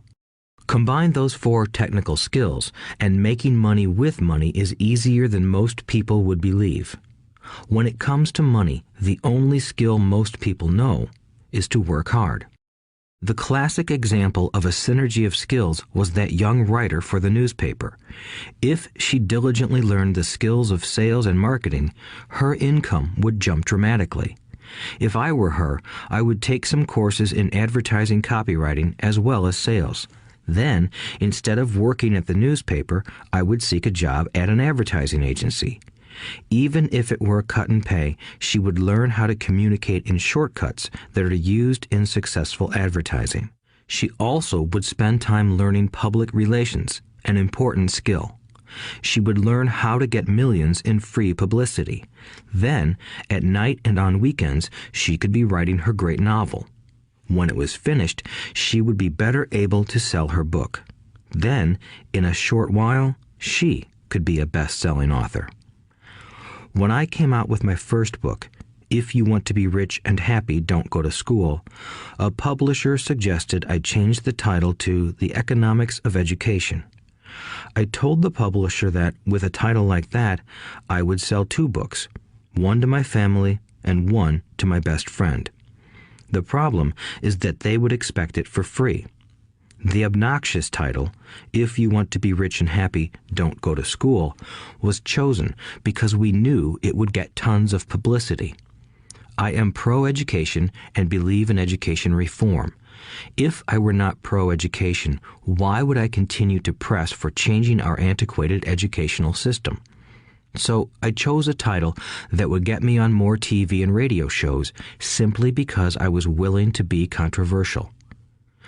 Many people thought I was a fruitcake, but the book sold and sold. When I graduated from the U.S. Merchant Marine Academy in 1969, my educated dad was happy. Standard Oil of California had hired me for its oil tanker fleet as a third mate. The pay was low compared with my classmates, but it was okay for a first real job after college. My starting pay was about $42,000 a year, including overtime, and I only had to work for 7 months. I had 5 months of vacation. If I had wanted to, I could have taken the run to Vietnam with a subsidiary shipping company and easily doubled my pay instead of taking 5 months of vacation. I had a great career ahead of me, yet I resigned after 6 months with the company and joined the Marine Corps to learn how to fly. My educated dad was devastated. Rich Dad congratulated me.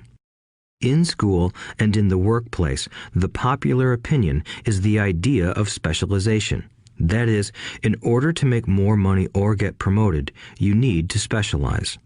That is why medical doctors immediately begin to seek a specialty such as orthopedics or pediatrics. The same is true for accountants, architects, lawyers, pilots, and others.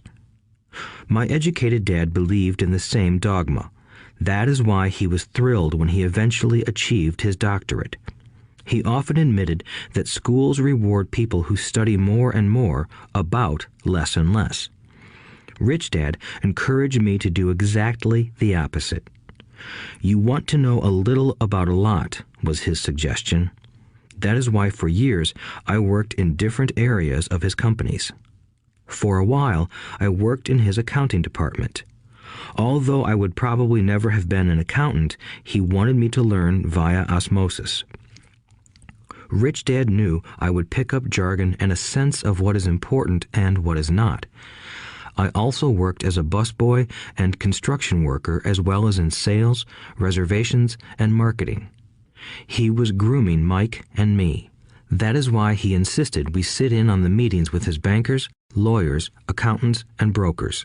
He wanted us to know a little about every aspect of his empire. When I quit my high-paying job with Standard Oil, my educated dad had a heart-to-heart talk with me.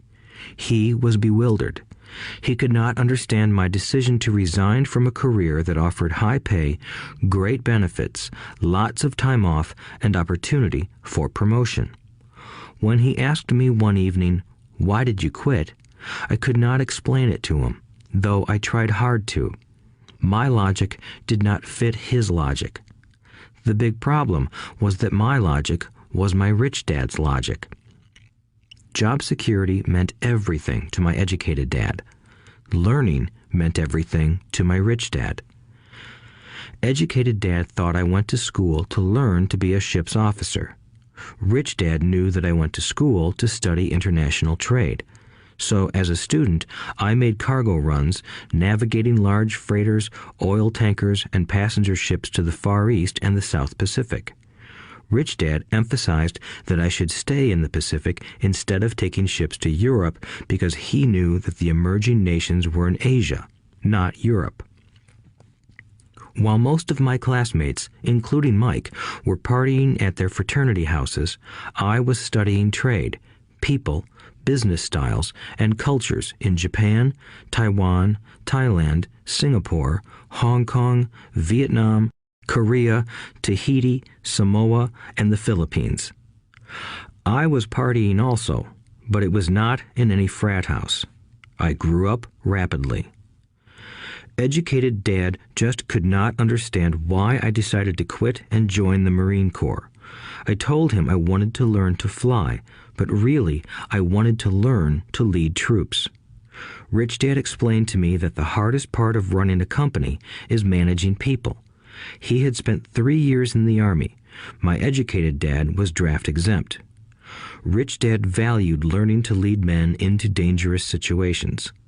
Leadership is what you need to learn next, he said. If you are not a good leader, you'll get shot in the back, just like they do in business. Returning from Vietnam in 1973, I resigned my commission, even though I loved flying. I found a job with Xerox Corporation. I joined it for one reason, and it was not for the benefits. I was a shy person, and the thought of selling was the most frightening subject in the world. Xerox has one of the best sales trainings programs in America. Rich Dad was proud of me. My educated dad was ashamed. Being an intellectual, he thought that salespeople were below him. I worked with Xerox for 4 years until I overcame my fear of knocking on doors and being rejected. Once I could consistently be in the top 5 in sales, I again resigned and moved on, leaving behind another great career with an excellent company. In 1977, I formed my first company. Rich Dad had groomed Mike and me to take over companies, so I now had to learn to form them and put them together. My first product, the nylon and Velcro wallet, was manufactured in the Far East and shipped to a warehouse in New York, near where I had gone to school. My formal education was complete, and it was time to test my wings. If I failed, I would go broke. Rich Dad thought it best to go broke before 30. You still have time to recover, was his advice. On the eve of my 30th birthday, my first shipment left Korea for New York. Today, I still do business internationally, and as my rich dad encouraged me to do, I keep seeking the emerging nations. Today, my investment company invests in South American countries and Asian countries, as well as in Norway and Russia. There is an old cliche that goes, "Job is an acronym for just over broke." Unfortunately, I would say that applies to millions of people. Because school does not think financial intelligence is an intelligence, most workers live within their means. They work and they pay bills. There is another horrible management theory that goes, workers work hard enough to not be fired, and owners pay just enough so that workers won't quit. And if you look at the pay scales of most companies, again, I would say there is a degree of truth to that statement. The net result is that most workers never get ahead. They do what they've been taught to do, get a secure job. Most workers focus on working for pay and benefits that reward them in the short term, but are often disastrous in the long run. Instead, I recommend to young people to seek work for what they will learn more than what they will earn. Look down the road at what skills they want to acquire before choosing a specific profession and before getting trapped in the rat race. Once people are trapped in the lifelong process of bill paying, they become like those little hamsters running around in those metal wheels. Their little furry legs are spinning furiously, the wheel is turning furiously, but come tomorrow morning, they'll still be in the same cage. Great job. In the movie Jerry Maguire, starring Tom Cruise, there are many great one-liners. Probably the most memorable is, "Show me the money." But there is one line I thought most truthful. It comes from the scene where Tom Cruise is leaving the firm. He has just been fired, and he is asking the entire company, "Who wants to come with me?" And the whole place is silent and frozen. Only one woman speaks up and says, "I'd like to, but I'm due for a promotion in 3 months." That statement is probably the most truthful statement in the whole movie. It is the type of statement that people use to keep themselves busy, working away to pay bills. I know my educated dad looked forward to his pay raise every year, and every year he was disappointed. So he would go back to school to earn more qualifications so he could get another raise. Then, once again, there would be another disappointment. The question I often ask people is, where is this daily activity taking you? Just like the little hamster, I wonder if people look at where their hard work is taking them. What does the future hold? In his book, The Retirement Myth, Craig S. Carpel writes, "I visited the headquarters of a major national pension consulting firm and met with a managing director who specializes in designing lush retirement plans for top management. When I asked her what people who don't have corner offices will be able to expect in the way of pension income, she said with a confident smile, 'The silver bullet.'" "What," I asked, "is the silver bullet?" She shrugged and said, "If baby boomers discover they don't have enough money to live on when they're older, they can always blow their brains out." Carpel goes on to explain the difference between the old defined benefit retirement plans and the new 401k plans that are riskier. It is not a pretty picture for most people working today, and that is just for retirement. Add medical fees and long-term nursing home care, and the picture is frightening. Already, many hospitals in countries with socialized medicine need to make tough decisions such as who will live and who will die. They make those decisions purely on how much money they have and how old the patients are. If the patient is old, they often will give the medical care to someone younger. The older, poor patient gets put to the back of the line. Just as the rich can afford better education, the rich will be able to keep themselves alive, while those who have little wealth will die. So I wonder, are workers looking into the future or just until their next paycheck, never questioning where they are headed? When I speak to adults who want to earn more money, I always recommend the same thing. I suggest taking a long view of their life. Instead of simply working for the money and security, which I admit are important, I suggest they take a second job that will teach them a second skill. Often I recommend joining a network marketing company, also called multi-level marketing, if they want to learn sales skills. Some of these companies have excellent training programs that help people get over their fear of failure and rejection, which are the main reasons people are unsuccessful. Education is more valuable than money in the long run. When I offer this suggestion, I often hear in response, "Oh, that is too much hassle," or "I only want to do what I am interested in." If they say it's too much of a hassle, I ask, so you would rather work all your life giving 50% of what you earn to the government? If they tell me, I only do what I am interested in, I say, I'm not interested in going to the gym, but I go because I want to feel better and live longer. Unfortunately, there is some truth to the old statement, you can't teach an old dog new tricks. Unless a person is used to changing, it's hard to change. But for those of you who might be on the fence when it comes to the idea of working to learn something new, I offer this word of encouragement. Life is much like going to the gym. The most painful part is deciding to go. Once you get past that, it's easy. There have been many days I have dreaded going to the gym, but once I am there and in motion, it is a pleasure. After the workout is over, I am always glad I talked myself into going. If you are unwilling to work to learn something new and instead insist on becoming highly specialized within your field, make sure the company you work for is unionized. Labor unions are designed to protect specialists. My educated dad, after falling from grace with the governor, became the head of the teachers' union in Hawaii. He told me that it was the hardest job he ever held.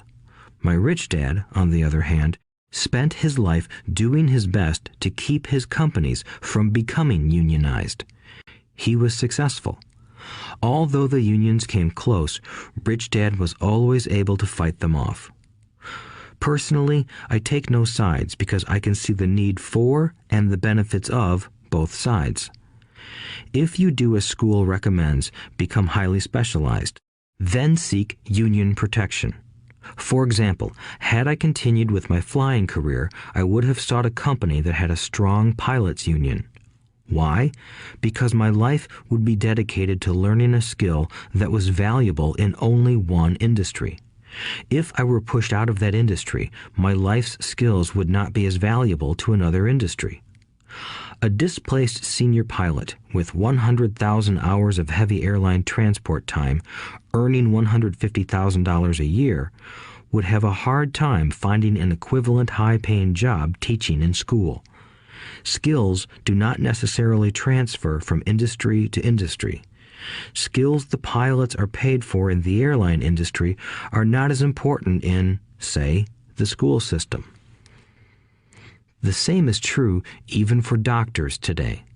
With all the changes in medicine, many medical specialists are needing to conform to medical organizations such as HMOs. School teachers definitely need to be union members. Today in America, the teachers' union is the largest and the richest labor union of all. The NEA, the National Education Association, has tremendous political clout. Teachers need the protection of their union because their skills are also of limited value to an industry outside of education. So the rule of thumb is highly specialized, then unionize. It's the smart thing to do. When I ask the classes I teach, how many of you can cook a better hamburger than McDonald's, almost all the students raise their hands. I then ask, so if most of you can cook a better hamburger, how come McDonald's makes more money than you? The answer is obvious. McDonald's is excellent at business systems. The reason so many talented people are poor is because they focus on building a better hamburger and know little to nothing about business systems. A friend of mine in Hawaii is a great artist. He makes a sizable amount of money. One day, his mother's attorney called to tell him that she had left him $35,000. That is what was left of her estate after the attorney and the government took their shares. Immediately, he saw an opportunity to increase his business by using some of this money to advertise. 2 months later, his first 4-color full-page ad appeared in an expensive magazine that targeted the very rich. The ad ran for 3 months. He received no replies from the ad, and all of his inheritance is now gone. He now wants to sue the magazine for misrepresentation. This is a common case of someone who can build a beautiful hamburger but knows little about business. When I asked him what he learned, his only reply was, "Advertising salespeople are crooks." I then asked him if he would be willing to take a course in sales and a course in direct marketing. His reply, "I don't have the time, and I don't want to waste my money." The world is filled with talented poor people. All too often, they're poor or struggle financially or earn less than they are capable of, not because of what they know, but because of what they do not know. They focus on perfecting their skills at building a better hamburger rather than the skills of selling and delivering the hamburger. Maybe McDonald's does not make the best hamburger, but they are the best at selling and delivering a basic average burger. Poor Dad wanted me to specialize. That was his view on how to be paid more. Even after being told by the governor of Hawaii that he could no longer work in state government, my educated dad continued to encourage me to get specialized. Educated Dad then took up the cause of the teachers' union, campaigning for further protection and benefits for these highly skilled and educated professionals.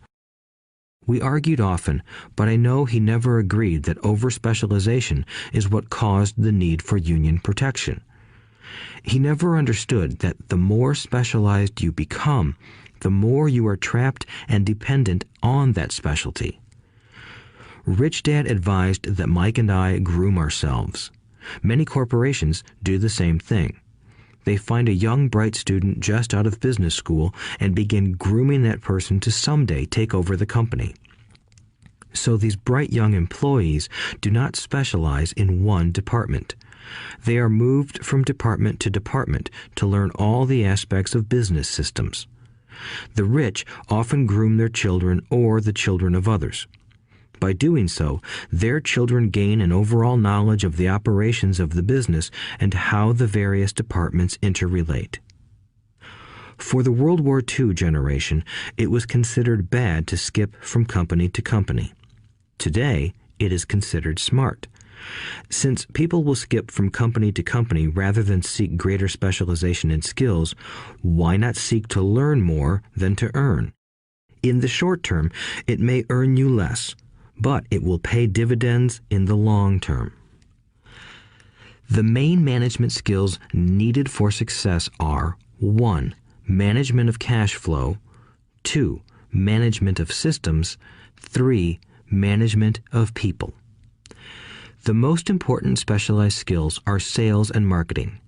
The ability to sell, to communicate to another human being, be it a customer, employee, boss, spouse, or child, is the base skill of personal success.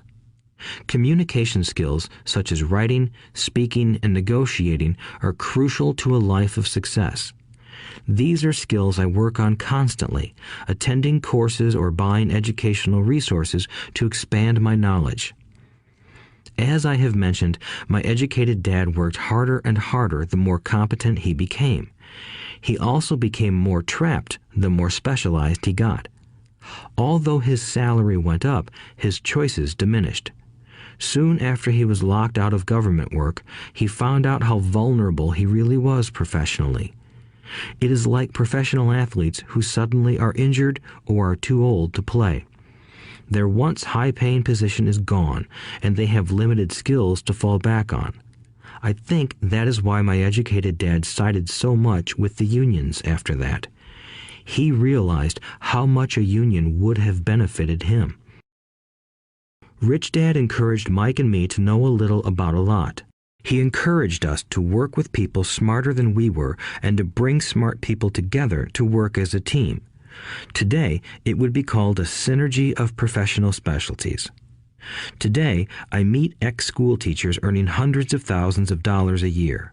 They earn that much because they have specialized skills in their field as well as other skills. They can teach as well as sell and market. I know of no other skills to be more important than selling and marketing. The skills of selling and marketing are difficult for most people, primarily due to their fear of rejection. The better you are at communicating, negotiating, and handling your fear of rejection, the easier life is. Just as I advise that newspaper writer who wanted to become a best-selling author, I advise anyone else today. Being technically specialized has its strengths as well as its weaknesses. I have friends who are geniuses, but they cannot communicate effectively with other human beings, and, as a result, their earnings are pitiful. I advise them to just spend a year learning to sell. Even if they earn nothing, their communication skills will improve, and that is priceless. In addition to being good learners, sellers, and marketers, we need to be good teachers as well as good students. To be truly rich, we need to be able to give as well as to receive. In cases of financial or professional struggle, there is often a lack of giving and receiving. I know many people who are poor because they are neither good students nor good teachers. Both of my dads were generous men. Both made it a practice to give first. Teaching was one of their ways of giving. The more they gave, the more they received. One glaring difference was in the giving of money. My rich dad gave lots of money away. He gave to his church, to charities, and to his foundation. He knew that to receive money, you had to give money. Giving money is the secret to most great wealthy families. That is why there are organizations like the Rockefeller Foundation and the Ford Foundation. These are organizations designed to take their wealth and increase it, as well as give it away in perpetuity. My educated dad always said, "When I have some extra money, I'll give it." The problem was that there was never any extra. So he worked harder to draw more money in rather than focus on the most important law of money: give and you shall receive. Instead, he believed in receive and then you give. In conclusion, I became both dads. One part of me is a hardcore capitalist who loves the game of money making money. The other part is a socially responsible teacher who is deeply concerned with this ever-widening gap between the haves and have-nots. I personally hold the archaic educational system primarily responsible for this growing gap. Chapter 7. Overcoming Obstacles. The primary difference between a rich person and a poor person is how they manage fear. Once people have studied and become financially literate, they may still face roadblocks to becoming financially independent. There are 5 main reasons why financially literate people may still not develop abundant asset columns that could produce a large cash flow. The 5 reasons are: 1. Fear. 2. Cynicism. 3. Laziness. 4. Bad habits. 5. Arrogance. Overcoming fear. I have never met anyone who really likes losing money. And in all my years, I have never met a rich person who has never lost money. But I have met a lot of poor people who have never lost a dime. Investing, that is. The fear of losing money is real. Everyone has it, even the rich. But it's not having fear that is the problem. It's how you handle fear. It's how you handle losing. It's how you handle failure that makes the difference in one's life. The primary difference between a rich person and a poor person is how they manage that fear. It's okay to be fearful. It's okay to be a coward when it comes to money. You can still be rich. We're all heroes at something and cowards at something else. My friend's wife is an emergency room nurse. When she sees blood, she flies into action. When I mention investing, she runs away. When I see blood, I don't run. I pass out. My rich dad understood phobias about money. Some people are terrified of snakes. Some people are terrified about losing money. Both are phobias, he would say. So his solution to the phobia of losing money was this little rhyme. If you hate risk and worry, start early. If you start young, it's easier to be rich. I won't go into it here, but there is a staggering difference between a person who starts investing at age 20 versus age 30. The purchase of Manhattan Island is said to be one of the greatest bargains of all time. New York was purchased for $24 in trinkets and beads. Yet if that $24 had been invested at 8% annually, that $24 would have been worth more than $28 trillion by 1995. Manhattan could be repurchased with money left over to buy much of Los Angeles. But what if you don't have much time left or would like to retire early? How do you handle the fear of losing money? My poor dad did nothing. He simply avoided the issue, refusing to discuss the subject. My rich dad, on the other hand, recommended that I think like a Texan. I like Texas and Texans, he used to say. In Texas, everything is bigger. When Texans win, they win big. And when they lose, it's spectacular. They like losing? I asked. That's not what I'm saying. Nobody likes losing. Show me a happy loser, and I'll show you a loser, said Rich Dad. It's a Texan's attitude toward risk, reward, and failure I'm talking about. It's how they handle life. They live it big. Not like most of the people around here, living like roaches when it comes to money, terrified that someone will shine a light on them and whimpering when the grocery clerk shortchanges them a quarter. Rich Dad went on, "What I like best is the Texas attitude. They're proud when they win, and they brag when they lose. Texans have a saying, if you're going to go broke, go big. You don't want to admit you went broke over a duplex." He constantly told Mike and me that the greatest reason for lack of financial success was because most people played it too safe. People are so afraid of losing that they lose, were his words.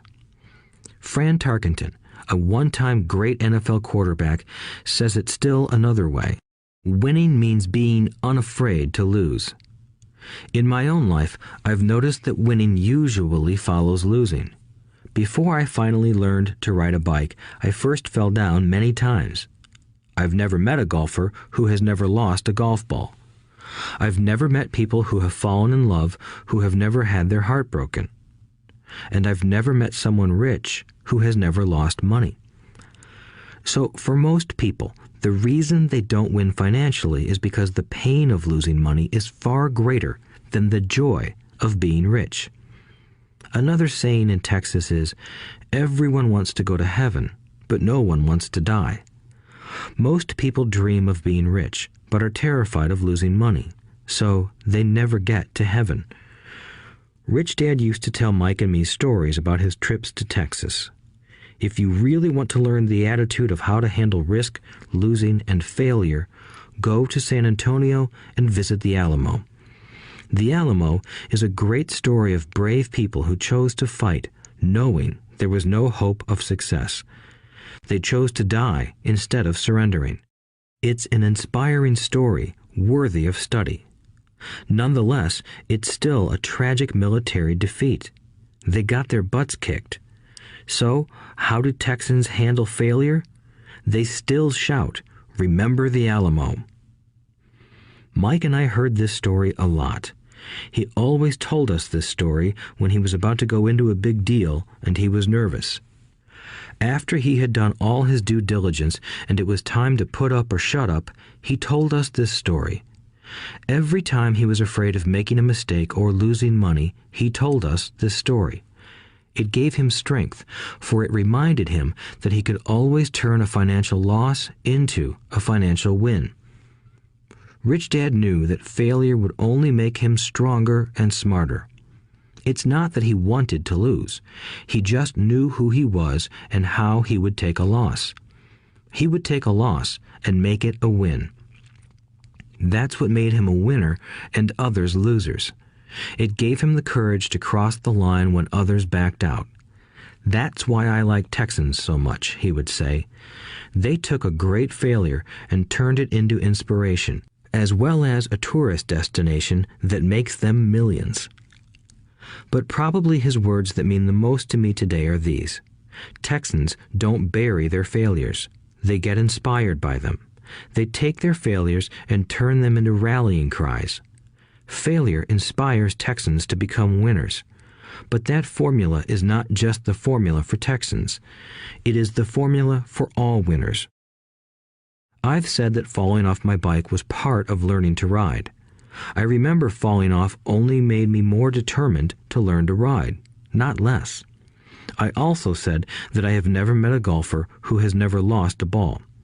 For top professional golfers, losing a ball or a tournament provides the inspiration to be better, to practice harder, to study more. That's what makes them better.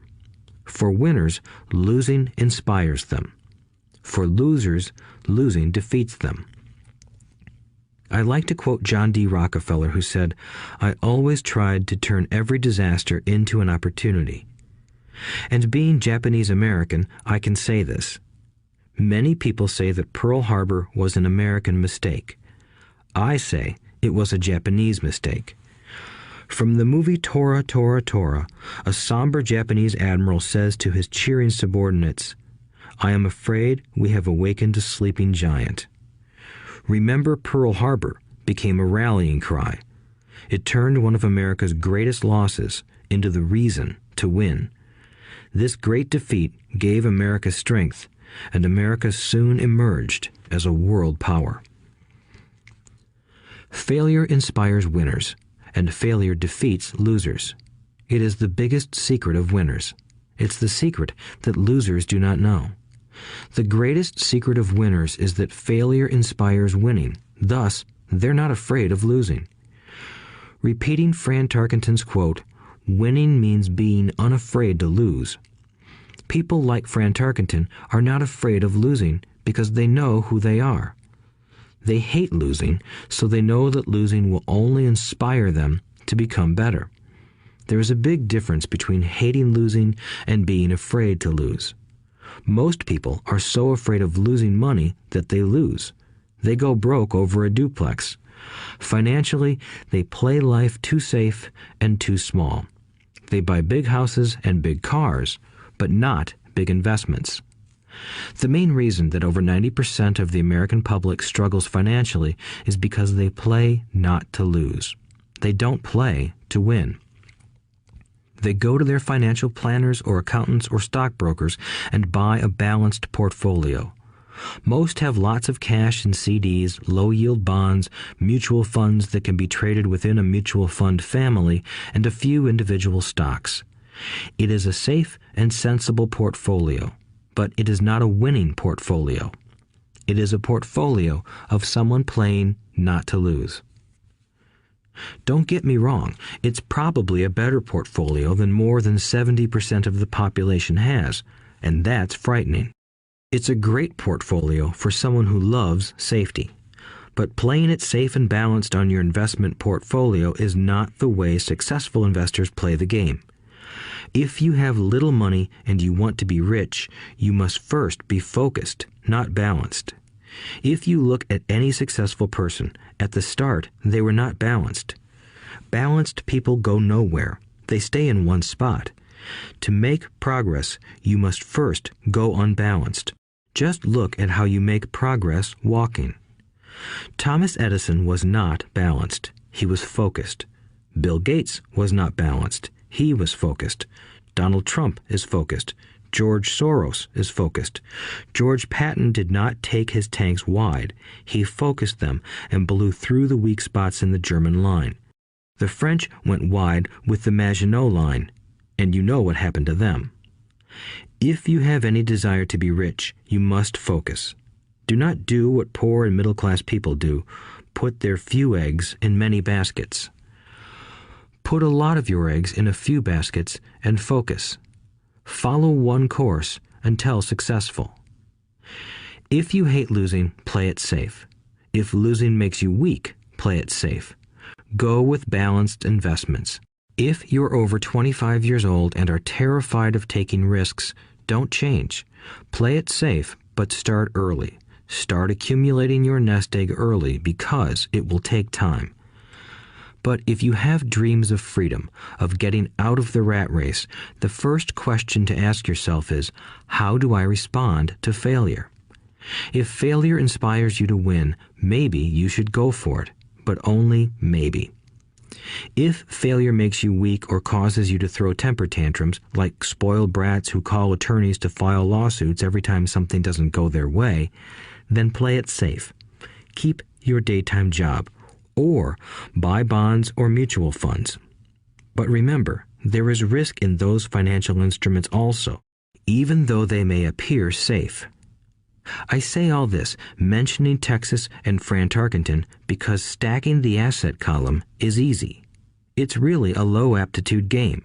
It doesn't take much education. Fifth-grade math will do. But building your asset column is a game in which attitude plays a major role. It takes guts, patience, and a great attitude toward failure. Losers avoid failing, and failure turns losers into winners. Just remember the Alamo. Overcoming cynicism. The sky is falling. The sky is falling. Most of us know the story of Chicken Little, who ran around warning the barnyard of impending doom.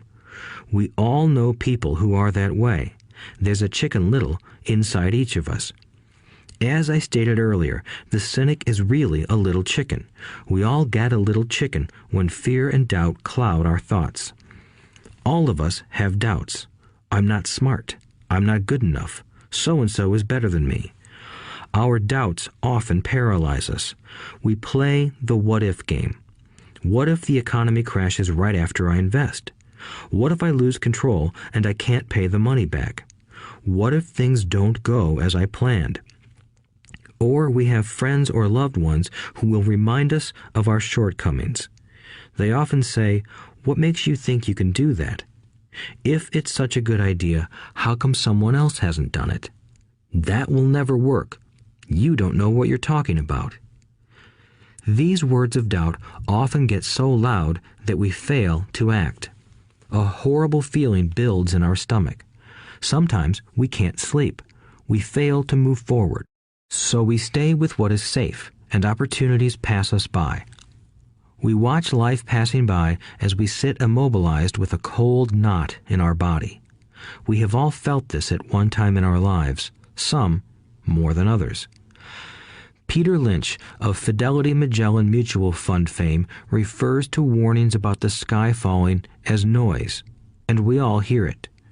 Noise is either created inside our heads or comes from outside, often from friends, family, co-workers, and the media. Lynch recalls the time during the 1950s when the threat of nuclear war was so prevalent in the news that people began building fallout shelters and storing food and water.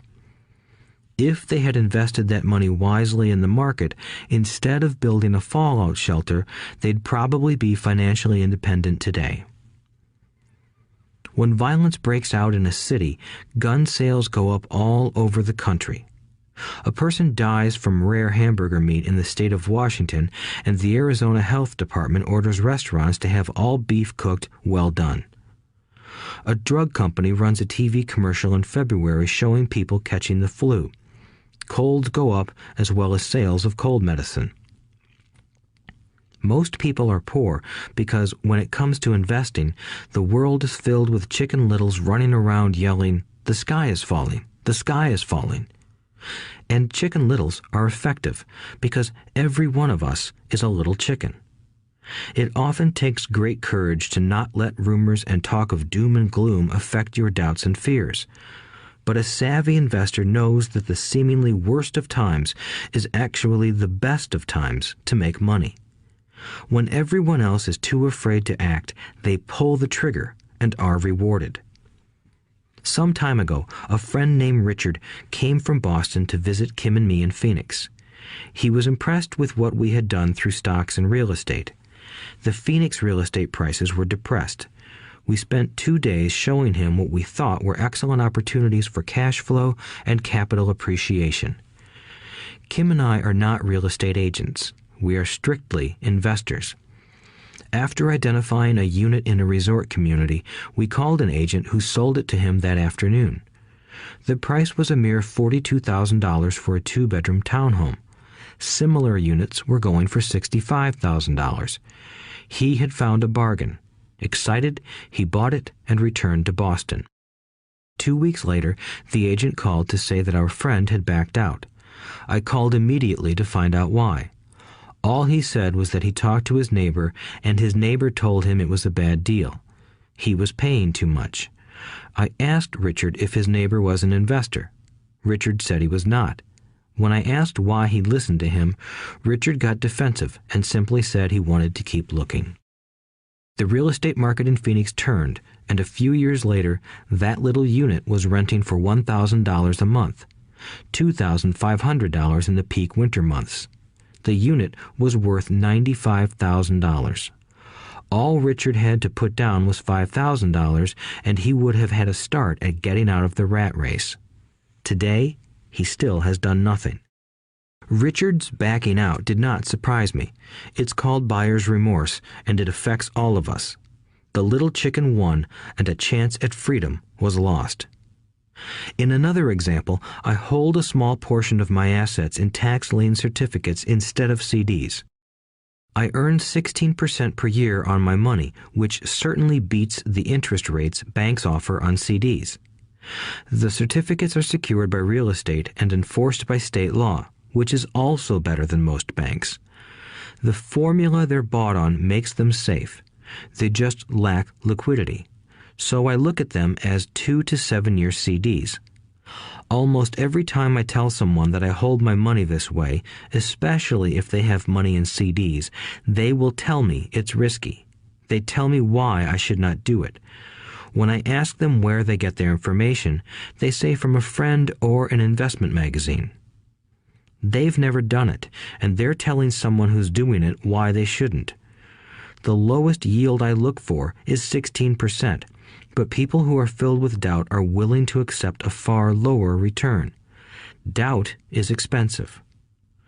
My point is that it's those doubts and cynicism that keep most people poor and playing it safe. The real world is simply waiting for you to get rich. Only a person's doubts keep them poor. As I said, getting out of the rat race is technically easy. It doesn't take much education, but those doubts are cripplers for most people. Cynics never win, said Rich Dad. Unchecked doubt and fear creates a cynic.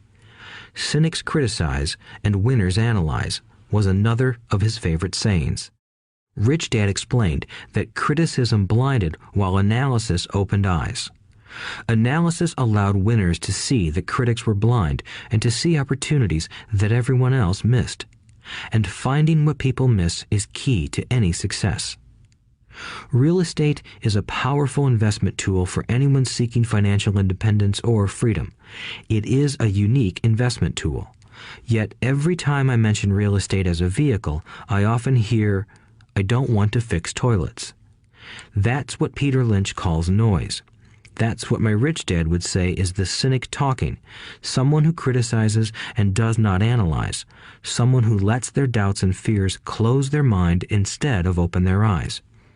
So when someone says, "I don't want to fix toilets, I want to fire back," what makes you think I want to? They're saying a toilet is more important than what they want. I talk about freedom from the rat race, and they focus on toilets. That is the thought pattern that keeps most people poor. They criticize instead of analyze. I don't once hold the key to your success, Rich Dad would say, because I too do not want to fix toilets. I shop hard for a property manager who does fix toilets. And by finding a great property manager who runs houses or apartments, well, my cash flow goes up. But more importantly, a great property manager allows me to buy a lot more real estate since I don't have to fix toilets. A great property manager is key to success in real estate. Finding a good manager is more important to me than the real estate. A great property manager often hears of great deals before real estate agents do, which makes them even more valuable. That is what Rich Dad meant by, I don't once hold the key to your success. Because I do not want to fix toilets either, I figured out how to buy more real estate and expedite my getting out of the rat race. The people who continue to say, I don't want to fix toilets, often deny themselves the use of this powerful investment vehicle. Toilets are more important than their freedom. In the stock market, I often hear people say, I don't want to lose money. Well, what makes them think I or anyone else likes losing money? They don't make money because they choose to not lose money. Instead of analyzing, they close their minds to another powerful investment vehicle, the stock market. I was riding with a friend past our neighborhood gas station. He looked up and saw that the price of gas was going up and thus the price of oil. My friend is a worrywart, or a Chicken Little. To him, the sky is always going to fall, and it usually does, on him. When we got home, he showed me all the stats as to why the price of oil was going to go up over the next few years, statistics I had never seen before, even though I already owned substantial shares of an existing oil company.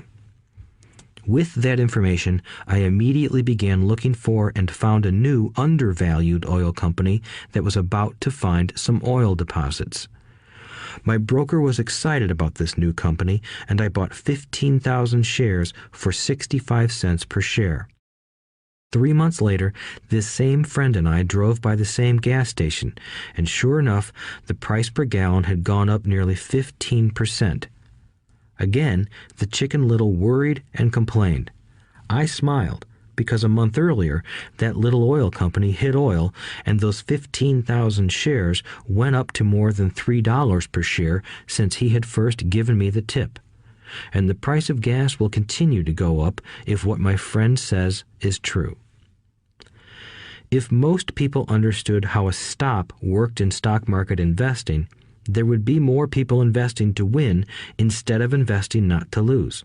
A stop is simply a computer command that sells your stock automatically if the price begins to drop, helping to minimize your losses and maximize some gains.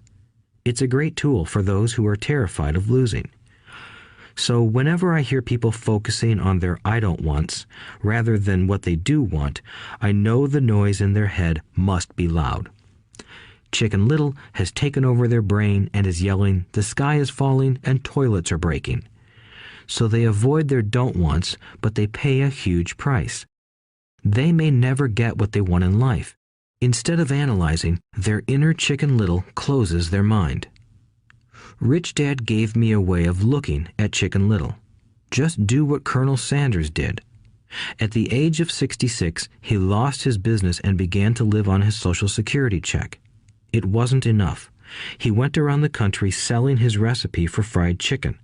He was turned down 1,009 times before someone said yes, and he went on to become a multimillionaire at an age when most people are quitting. He was a brave and tenacious man, Rich Dad said of Harlan Sanders. So when you're in doubt and feeling a little afraid, just do what Colonel Sanders did to his little chicken. He fried it. Overcoming laziness. Busy people are often the most lazy. We have all heard stories of a businessman who works hard to earn money. He works hard to be a good provider for his wife and children. He spends long hours at the office and brings work home on weekends. One day he comes home to an empty house. His wife has left with the kids. He knew he and his wife had problems, but rather than work to make the relationship strong, he stayed busy at work. Dismayed, his performance at work slips and he loses his job. Today, I often meet people who are too busy to take care of their wealth, and there are people too busy to take care of their health. The cause is the same. They're busy, and they stay busy as a way of avoiding something they do not want to face. Nobody has to tell them. Deep down, they know. In fact, if you remind them, they often respond with anger or irritation. If they aren't busy at work or with the kids, they're often busy watching TV, fishing, playing golf, or shopping. Yet deep down, they know they are avoiding something important. That's the most common form of laziness. Laziness by staying busy. So, what is the cure for laziness? The answer is a little greed. For many of us, we were raised thinking of greed or desire as bad. Greedy people are bad people, my mom used to say, yet we all have inside of us this yearning to have nice, new, or exciting things. So to keep that emotion of desire under control, often parents find ways of suppressing that desire with guilt. You only think about yourself. Don't you know you have brothers and sisters? Was one of my mom's favorites. You want me to buy you what? Was a favorite of my dad. Do you think we're made of money? Do you think money grows on trees? We're not rich people, you know. It wasn't so much the words, but the angry guilt trip that went with the words that got to me.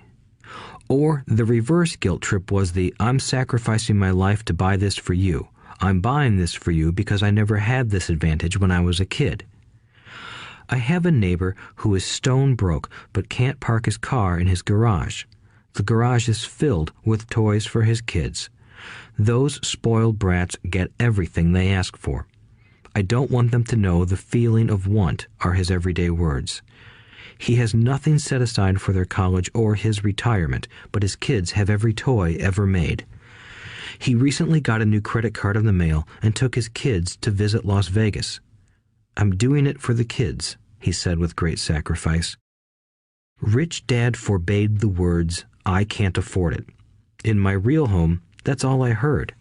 Instead, Rich Dad required his children to say, how can I afford it? He believed that the words, I can't afford it, shut down your brain. It didn't have to think anymore. How can I afford it opened up the brain and forced it to think and search for answers. But most importantly, he felt the words, I can't afford it, were a lie, and the human spirit knows it. The human spirit is very, very powerful, he would say. It knows it can do anything. By having a lazy mind that says, I can't afford it, a war breaks out inside you. Your spirit is angry, and your lazy mind must defend its lie. The spirit is screaming, come on, let's go to the gym and work out. And the lazy mind says, but I'm tired. I worked really hard today. Or the human spirit says, I'm sick and tired of being poor. Let's get out there and get rich. To which the lazy mind says, rich people are greedy. Besides, it's too much bother. It's not safe. I might lose money. I'm working hard enough as it is. I've got too much to do at work anyway. Look at what I have to do tonight. My boss wants it finished by morning. I can't afford it also causes sadness, a helplessness that leads to despondency and often depression. How can I afford it opens up possibilities, excitement, and dreams. So Rich Dad was not so concerned about what we wanted to buy as long as we understood that how can I afford it creates a stronger mind and a dynamic spirit. Thus, he rarely gave Mike or me anything. He would instead ask, how can you afford it? And that included college, which we paid for ourselves. It was not the goal, but the process of attaining the goal that he wanted us to learn. The problem I see today is that there are millions of people who feel guilty about their desire or their greed. It's old conditioning from their childhood. While they desire to have the finer things that life offers, most have been conditioned subconsciously to say, I can't have that, or I'll never be able to afford that. When I decided to exit the rat race, it was simply a question of how can I afford to never work again? And my mind began to kick out answers and solutions. The hardest part was fighting my real parents' dogma. We can't afford that. Stop thinking only about yourself. Why don't you think about others? And other similar sentiments designed to instill guilt to suppress my greed. So, how do you beat laziness? Once again, the answer is a little greed. It's that radio station WIIFM, which stands for What's in it for me? A person needs to sit down and ask, what would my life be like if I never had to work again? What would I do if I had all the money I needed? Without that little greed, the desire to have something better, progress is not made. Our world progresses because we all desire a better life. New inventions are made because we desire something better. We go to school and study hard because we want something better. So whenever you find yourself avoiding something you know you should be doing, then the only thing to ask yourself is, what's in it for me? Be a little greedy. It's the best cure for laziness. Too much greed, however, as anything in excess can be, is not good. But just remember what Michael Douglas said in the movie Wall Street. Greed is good.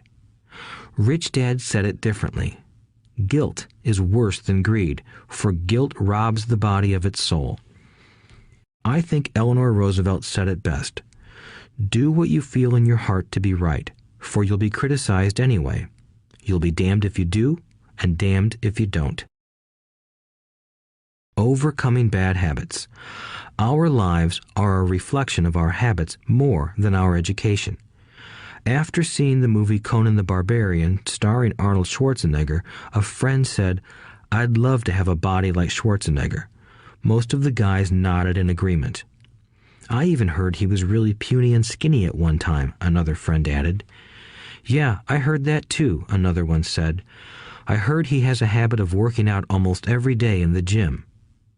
"Yeah, I'll bet he has to." "Nah," said the group's cynic. "I'll bet he was born that way. Besides, let's stop talking about Arnold and get some beers." This is an example of habits controlling behavior. I remember asking my rich dad about the habits of the rich. Instead of answering me outright, he wanted me to learn through example, as usual.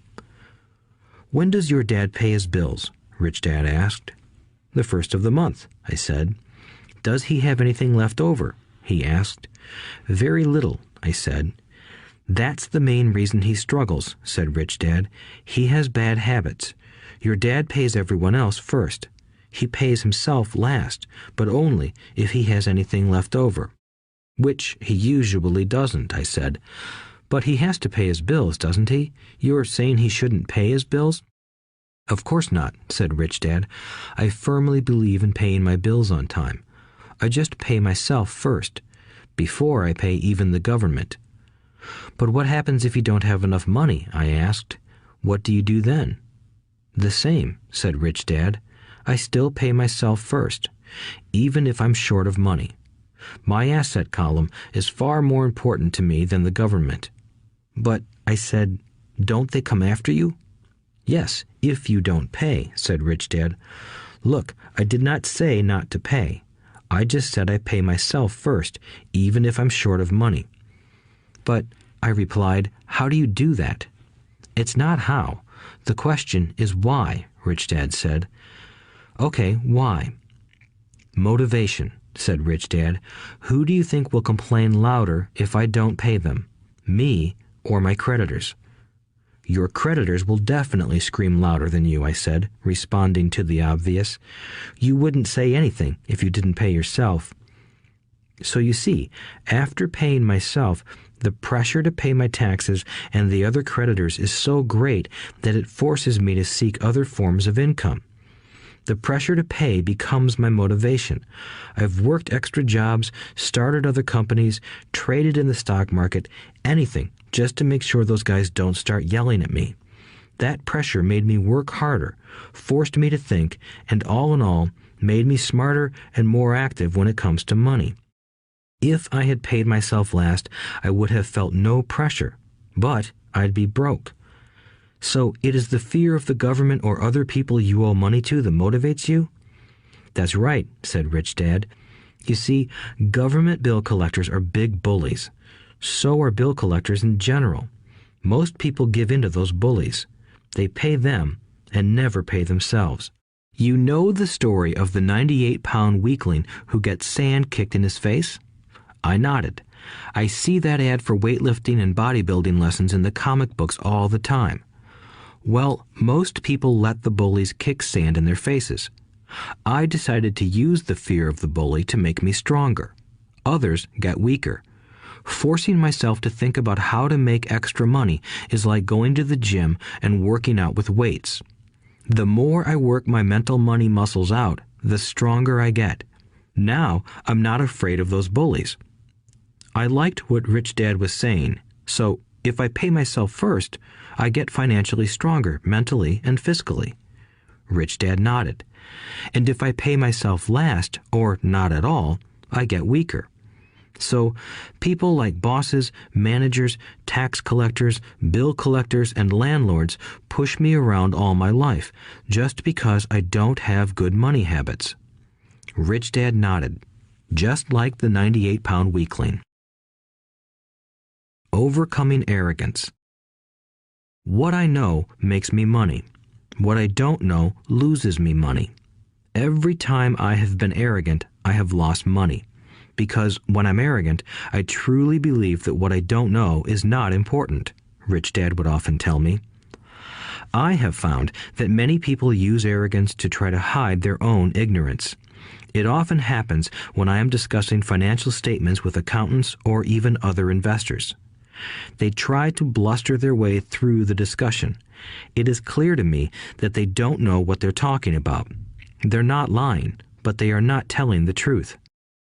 There are many people in the world of money, finances, and investments who have absolutely no idea what they're talking about. Most people in the money industry are just spouting off sales pitches like used car salesmen. When you know you are ignorant in a subject, start educating yourself by finding an expert in the field or a book on the subject. Chapter 8. Getting Started. There is gold everywhere. Most people are not trained to see it. I wish I could say acquiring wealth was easy for me, but it wasn't. So in response to the question, how do I start, I offer the thought process I go through on a day-to-day basis. It really is easy to find great deals. I promise you that. It's just like riding a bike. After a little wobbling, it's a piece of cake. But when it comes to money, it takes determination to get through the wobbling. That's a personal thing. To find million-dollar deals of a lifetime requires us to call on our financial genius. I believe that each of us has a financial genius within us. The problem is that our financial genius lies asleep, waiting to be called upon. It lies asleep because our culture has educated us into believing that the love of money is the root of all evil. It has encouraged us to learn a profession so we can work for money, but failed to teach us how to have money work for us. It taught us not to worry about our financial future because our company or the government would take care of us when our working days are over. However, it is our children, educated in the same school system, who will end up paying for this absence of financial education. The message is still to work hard, earn money, and spend it. And when we run short, we can always borrow more.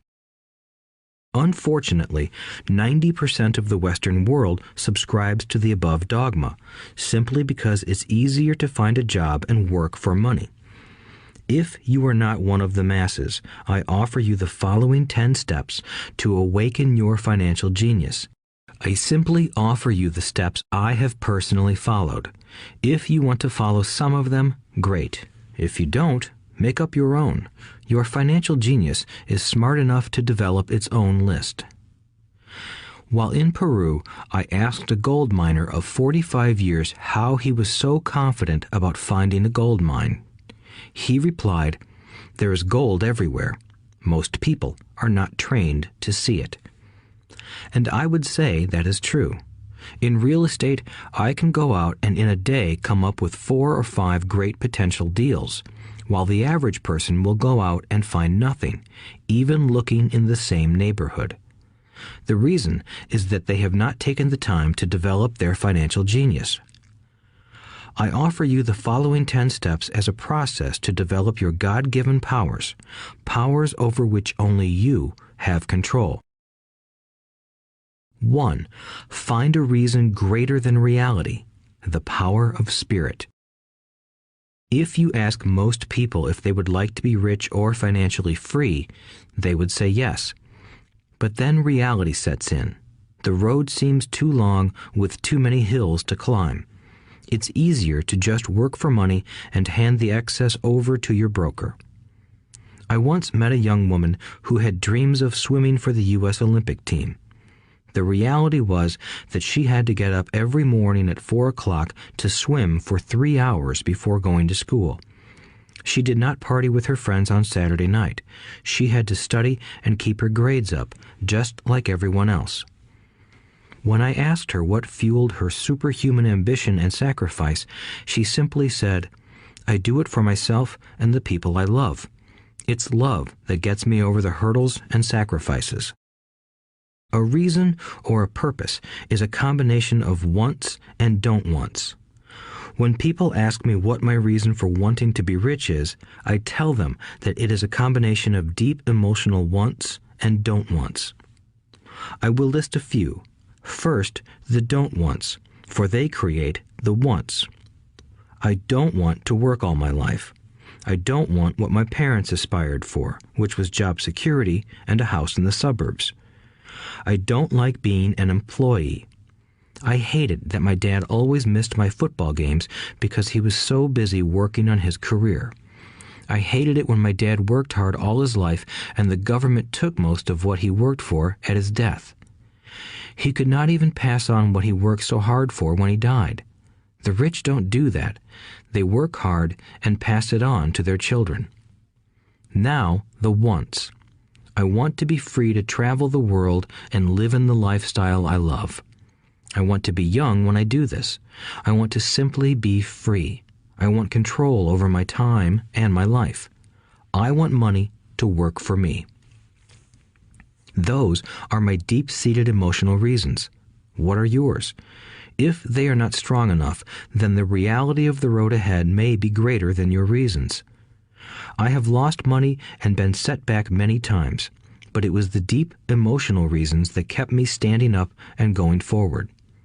I wanted to be free by age 40, but it took me until I was 47, with many learning experiences along the way. As I said, I wish I could say it was easy. It wasn't, but it wasn't that hard either. I've learned that without a strong reason or purpose, anything in life is hard. If you do not have a strong reason, there is no sense listening further. It will sound like too much work. 2. Make daily choices. The power of choice. Choice is the main reason people want to live in a free country. We want the power to choose. Financially, with every dollar we get in our hands, we hold the power to choose our future, to be rich, poor, or middle class. Our spending habits reflect who we are. Poor people simply have poor spending habits. The benefit I had as a boy was that I loved playing Monopoly constantly. Nobody told me Monopoly was only for kids, so I just kept playing the game as an adult. I also had a rich dad who pointed out to me the difference between an asset and a liability. So a long time ago, as a little boy, I chose to be rich, and I knew that all I had to do was learn to acquire assets, real assets. My best friend, Mike, had an asset column handed to him, but he still had to choose to learn to keep it. Many rich families lose their assets in the next generation simply because there was no one trained to be a good steward over their assets. Most people choose not to be rich. For 90% of the population, being rich is too much of a hassle. So they invent sayings that go, "I'm not interested in money. I'll never be rich. I don't have to worry. I'm still young. When I make some money, then I'll think about my future." My husband or wife handles the finances. The problem with those statements is that they rob the person who chooses to think such thoughts of two things. One is time, which is your most precious asset. The second is learning. Having no money should not be an excuse to not learn, but that is a choice we all make daily. The choice of what we do with our time, our money, and what we put in our heads. That is the power of choice. All of us have choice. I just choose to be rich, and I make that choice every day. Invest first in education. In reality, the only real asset you have is your mind, the most powerful tool we have dominion over. Each of us has the choice of what we put in our brain once we're old enough. You can watch TV, read golf magazines, or go to ceramics class or a class on financial planning. You choose. Most people simply buy investments rather than first investing in learning about investing. A friend of mine recently had her apartment burglarized. The thieves took her electronics and left all the books. And we all have that same choice. 90% of the population buys TV sets, and only about 10% buy business books. So what do? I go to seminars. I like it when they are at least 2 days long because I like to immerse myself in a subject. In 1973, I was watching this guy on TV who was advertising a 3-day seminar on how to buy real estate for nothing down. I spent $385, and that course has made me at least $2 million, if not more. But more importantly, it bought me life. I don't have to work for the rest of my life because of that one course. I go to at least 2 such courses every year. I love CDs and audiobooks. The reason? I can easily review what I just heard. I was listening to an investor say something I completely disagreed with. Instead of becoming arrogant and critical, I simply listened to that 5-minute stretch at least 20 times, maybe more. But suddenly, by keeping my mind open, I understood why he said what he said. It was like magic. I felt like I had a window into the mind of one of the greatest investors of our time. I gained tremendous insight into the vast resources of his education and experience. The net result? I still have the old way I used to think, and I now have a new way of looking at the same problem or situation. I have 2 ways to analyze a problem or trend, and that is priceless. Today, I often say, how would Donald Trump do this, or Warren Buffett, or George Soros? The only way I can access their vast mental power is to be humble enough to read or listen to what they have to say. Arrogant or critical people are often people with low self-esteem who are afraid of taking risks. That's because if you learn something new, you are then required to make mistakes in order to fully understand what you have learned. If you have listened this far, arrogance is not one of your problems. Arrogant people rarely read or listen to experts. Why should they? They are the center of the universe. There are so many intelligent people who argue or defend when a new idea clashes with the way they think. In this case, their so-called intelligence combined with arrogance equals ignorance. Each of us knows people who are highly educated or believe they are smart, but their balance sheet paints a different picture. A truly intelligent person welcomes new ideas, for new ideas can add to the synergy of other accumulated ideas. Listening is more important than talking. If that were not true, God would not have given us 2 ears and only 1 mouth. Too many people think with their mouth instead of listening in order to absorb new ideas and possibilities. They argue instead of asking questions. I take a long view on my wealth. I do not subscribe to the get-rich-quick mentality most lottery players or casino gamblers have. I may go in and out of stocks, but I am long on education. If you want to fly an airplane, I advise taking lessons first. I am always shocked at people who buy stocks or real estate but never invest in their greatest asset, their mind. Just because you bought a house or two does not make you an expert at real estate. 3. Choose friends carefully. The power of association. First of all, I do not choose my friends by their financial statements. I have friends who have actually taken a vow of poverty, as well as friends who earn millions every year. The point is that I learn from all of them. Now, I will admit that there are people I have actually sought out because they had money. But I was not after their money.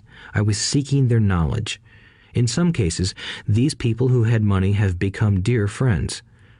I've noticed that my friends with money talk about money. They don't do it to brag. They're interested in the subject. So I learn from them, and they learn from me. My friends who are in dire financial straits do not like talking about money, business, or investing. They often think it rude or unintellectual. So I also learn from my friends who struggle financially. I find out what not to do. I have several friends who have generated over $1 billion in their short lifetimes. The 3 of them report the same phenomenon.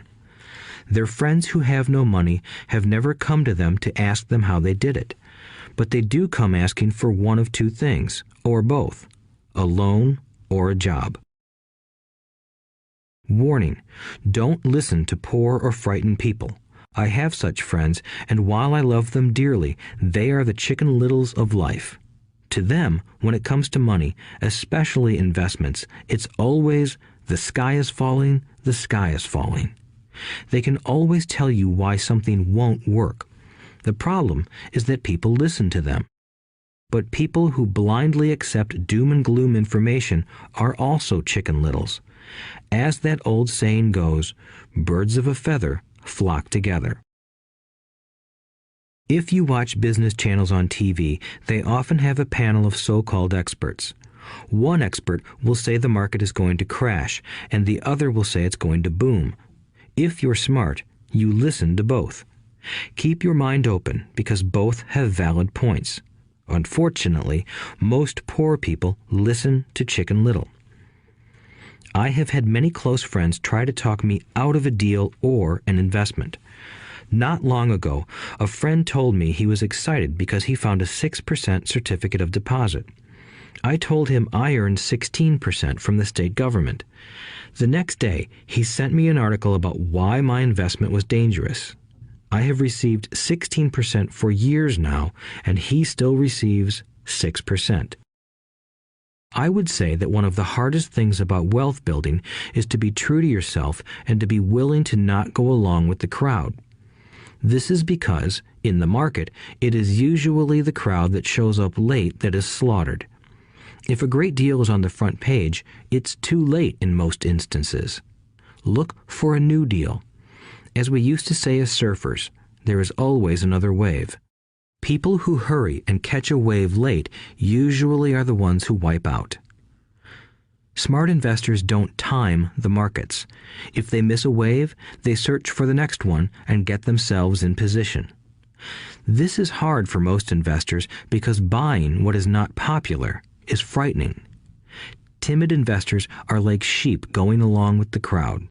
Or their greed gets them in when wise investors have already taken their profits and moved on. Wise investors buy an investment when it's not popular. They know their profits are made when they buy, not when they sell. They wait patiently. As I said, they do not time the market. Just like a surfer, they get in position for the next big swell. It's all insider trading. There are forms of insider trading that are illegal, and there are forms of insider trading that are legal. But either way, it's insider trading. The only distinction is, how far away from the inside are you? The reason you want to have rich friends is because that is where the money is made. It's made on information. You want to hear about the next boom, get in and get out before the next bust.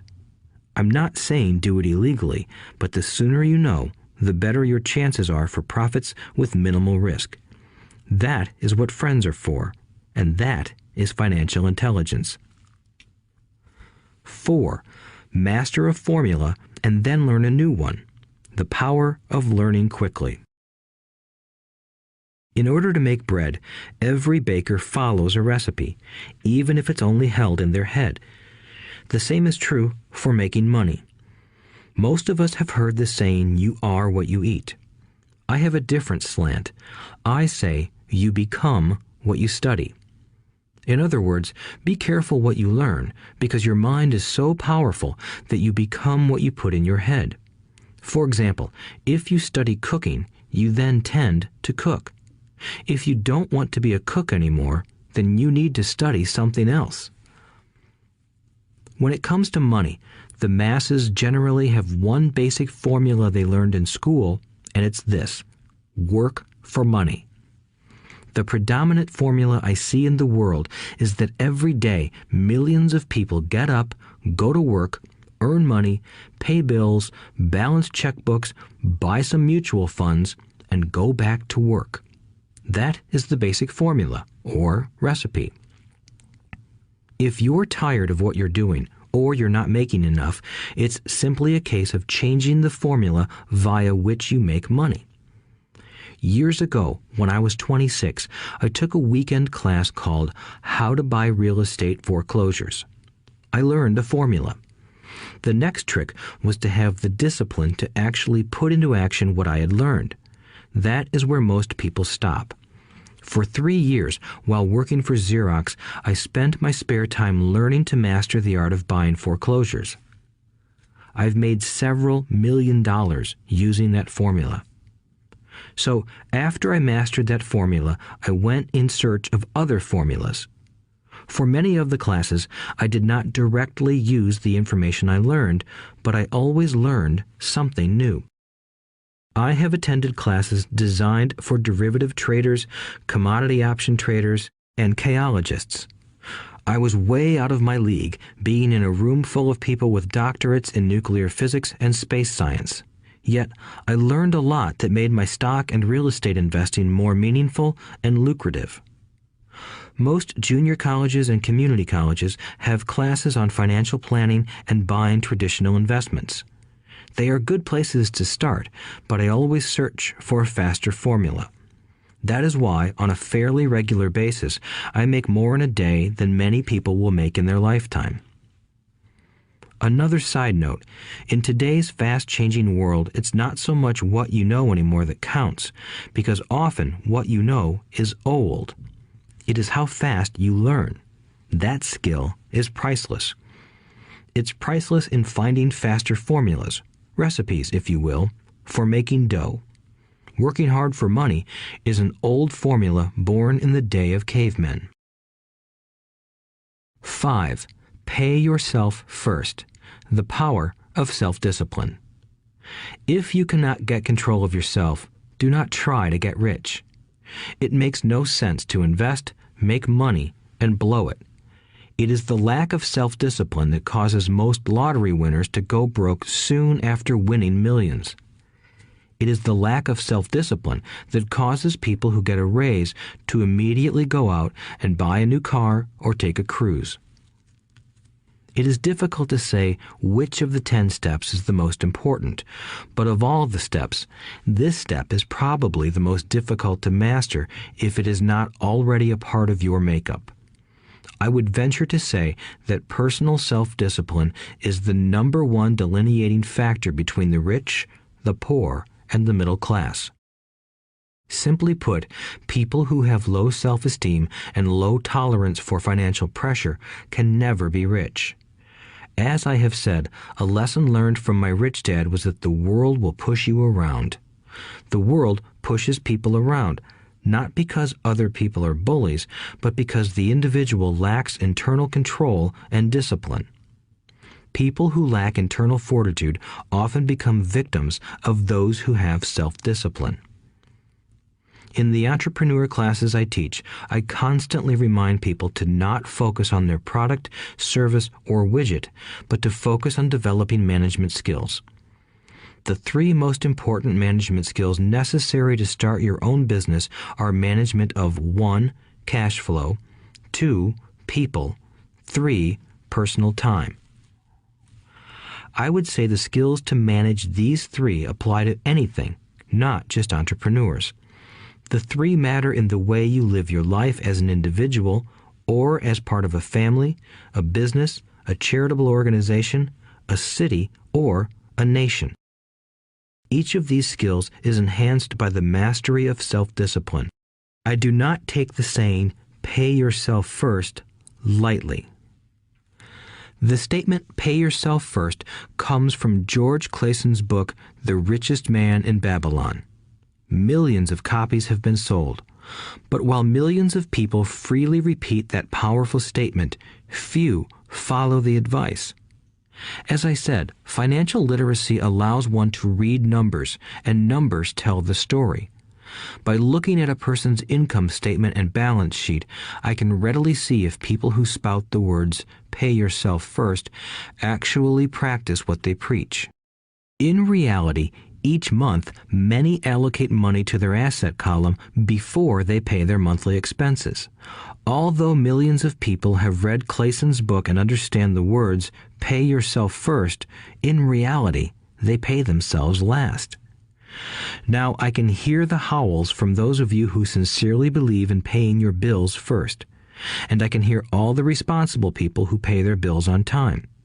I am not saying be irresponsible and not pay your bills. All I am saying is do what the book says, which is pay yourself first.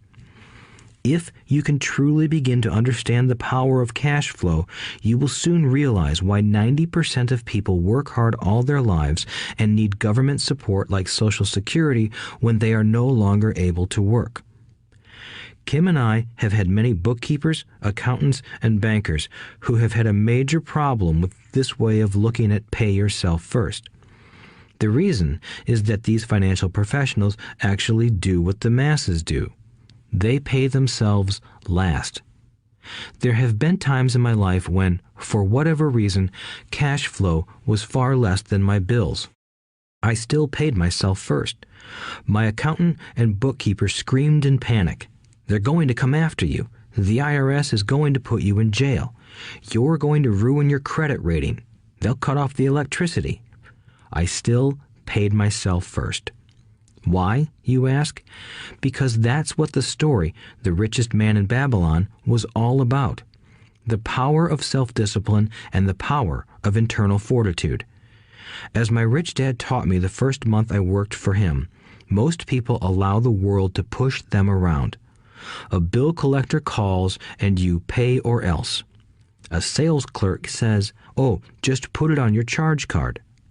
Your real estate agent tells you, "Go ahead. The government allows you a tax deduction on your home." That is what the book is really about. Having the guts to go against the tide and get rich. You may not be weak, but when it comes to money, many people get wimpy. I am not saying be irresponsible. The reason I don't have high credit card debt and doodad debt is because I pay myself first. The reason I minimize my income is because I don't want to pay it to the government. That is why my income comes from my asset column through a Nevada corporation. If I work for money, the government takes it. Although I pay my bills last, I am financially astute enough to not get into a tough financial situation. I don't like consumer debt. I actually have liabilities that are higher than 99% of the population, but I don't pay for them. Other people pay for my liabilities. They're called tenants. So rule number 1 in paying yourself first is don't get into debt in the first place. Although I pay my bills last, I set it up to have only small, unimportant bills that are due. When I occasionally come up short, I still pay myself first. I let the creditors and even the government scream. I like it when they get tough. Why? Because those guys do me a favor. They inspire me to go out and create more money. So I pay myself first, invest the money, and let the creditors yell. I generally pay them right away anyway. Kim and I have excellent credit. We just don't cave into pressure and spend our savings or liquidate stocks to pay for consumer debt. That is not too financially intelligent. To successfully pay yourself first, keep the following in mind. 1. Don't get into large debt positions that you have to pay for. Keep your expenses low. Build up assets first. Then buy the big house or nice car. Being stuck in the rat race is not intelligent. 2. When you come up short, let the pressure build and don't dip into your savings or investments. Use the pressure to inspire your financial genius to come up with new ways of making more money and then pay your bills. You will have increased your ability to make more money as well as your financial intelligence. So many times I have gotten into financial hot water and used my brain to create more income while staunchly defending the assets in my asset column. My bookkeeper has screamed and dived for cover, but I was like a good soldier defending the fort. Fort assets. Poor people have poor habits. A common bad habit is innocently called dipping into savings. The rich know that savings are only used to create more money, not to pay bills. I know that sounds tough, but as I said, if you're not tough inside, the world will always push you around anyway. If you do not like financial pressure, then find a formula that works for you. A good one is to cut expenses, put your money in the bank, pay more than your fair share of income tax, buy safe mutual funds, and take the vow of the average. But this violates the pay yourself first rule. This rule does not encourage self-sacrifice or financial abstinence. It doesn't mean pay yourself first and starve. Life was meant to be enjoyed. If you call on your financial genius, you can have all the goodies of life, get rich, and pay bills. And that is financial intelligence. 6. Pay your brokers well. The power of good advice. Sometimes I see people posting a sign in front of their house that says, "For sale by owner." Or I see people on TV claiming to be discount brokers. My rich dad taught me to take the opposite approach. He believed in paying professionals well, and I have adopted that policy also. Today, I have expensive attorneys, accountants, real estate brokers, and stockbrokers. Why? Because if, and I do mean if, the people are professionals, their services should make you money. And the more money they make, the more money I make. We live in the information age. Information is priceless. A good broker should provide you with information as well as take the time to educate you. I have several brokers who do that for me. Some taught me when I had little or no money, and I am still with them today. What I pay a broker is tiny in comparison with what kind of money I can make because of the information they provide. I love it when my real estate broker or stockbroker makes a lot of money because that usually means I made a lot of money. A good broker saves me time in addition to making me money. Like when I bought the vacant land for $9,000 and sold it immediately for over $25,000 so I could buy my Porsche quicker. A broker is my eyes and ears in the market. They're there every day, so I do not have to be. I'd rather play golf. People who sell their house on their own must not value their time much. Why would I want to save a few bucks when I could use that time to make more money or spend it with those I love? What I find funny is that so many poor and middle-class people insist on tipping restaurant help 15 to 20%, even for bad service, but complain about paying a broker 3 to 7%. They enjoy tipping people in the expense column and stiffing people in the asset column. That is not financially intelligent. Keep in mind that not all brokers are created equal. Unfortunately, most brokers are only salespeople. They sell, but they themselves own little or no real estate. There is a tremendous difference between a broker who sells houses and a broker who sells investments. The same is true for stock, bond, mutual fund, and insurance, brokers who call themselves financial planners. When I interview any paid professional, I first find out how much property or stocks they personally own and what percentage they pay in taxes. And that applies to my tax attorney as well as my accountant. I have an accountant who minds his own business. His profession is accounting, but his business is real estate. I used to have an accountant who was a small business accountant, but he had no real estate. I switched because we did not love the same business. Find a broker who has your best interests at heart. Many brokers will spend the time educating you, and they could be the best asset you find. Just be fair, and most of them will be fair to you. If all you can think about is cutting their commissions, then why should they want to help you? It's just simple logic. As I said earlier, one of the management skills is the management of people. Many people only manage people they feel smarter than and they have power over. Many middle managers remain middle managers, failing to get promoted because they know how to work with people below them, but not with people above them. The real skill is to manage and reward the people who are smarter than you in some technical area. That is why companies have a board of directors. You should have one too. That is financial intelligence. 7. Be an Indian giver. The power of getting something for nothing. When the first European settlers came to America, they were taken aback by a cultural practice some American Indians had. For example, if a settler was cold, the Indian would give the person a blanket. Mistaking it for a gift, the settler was often offended when the Indian asked for it back. The Indians also got upset when they realized that settlers did not want to give it back. That is where the term Indian giver came from, a simple cultural misunderstanding. In the world of the asset column, being an Indian giver is vital to wealth. The sophisticated investor's first question is, how fast do I get my money back? They also want to know what they get for free, also called a piece of the action. That is why the ROI, or return on investment, is so important.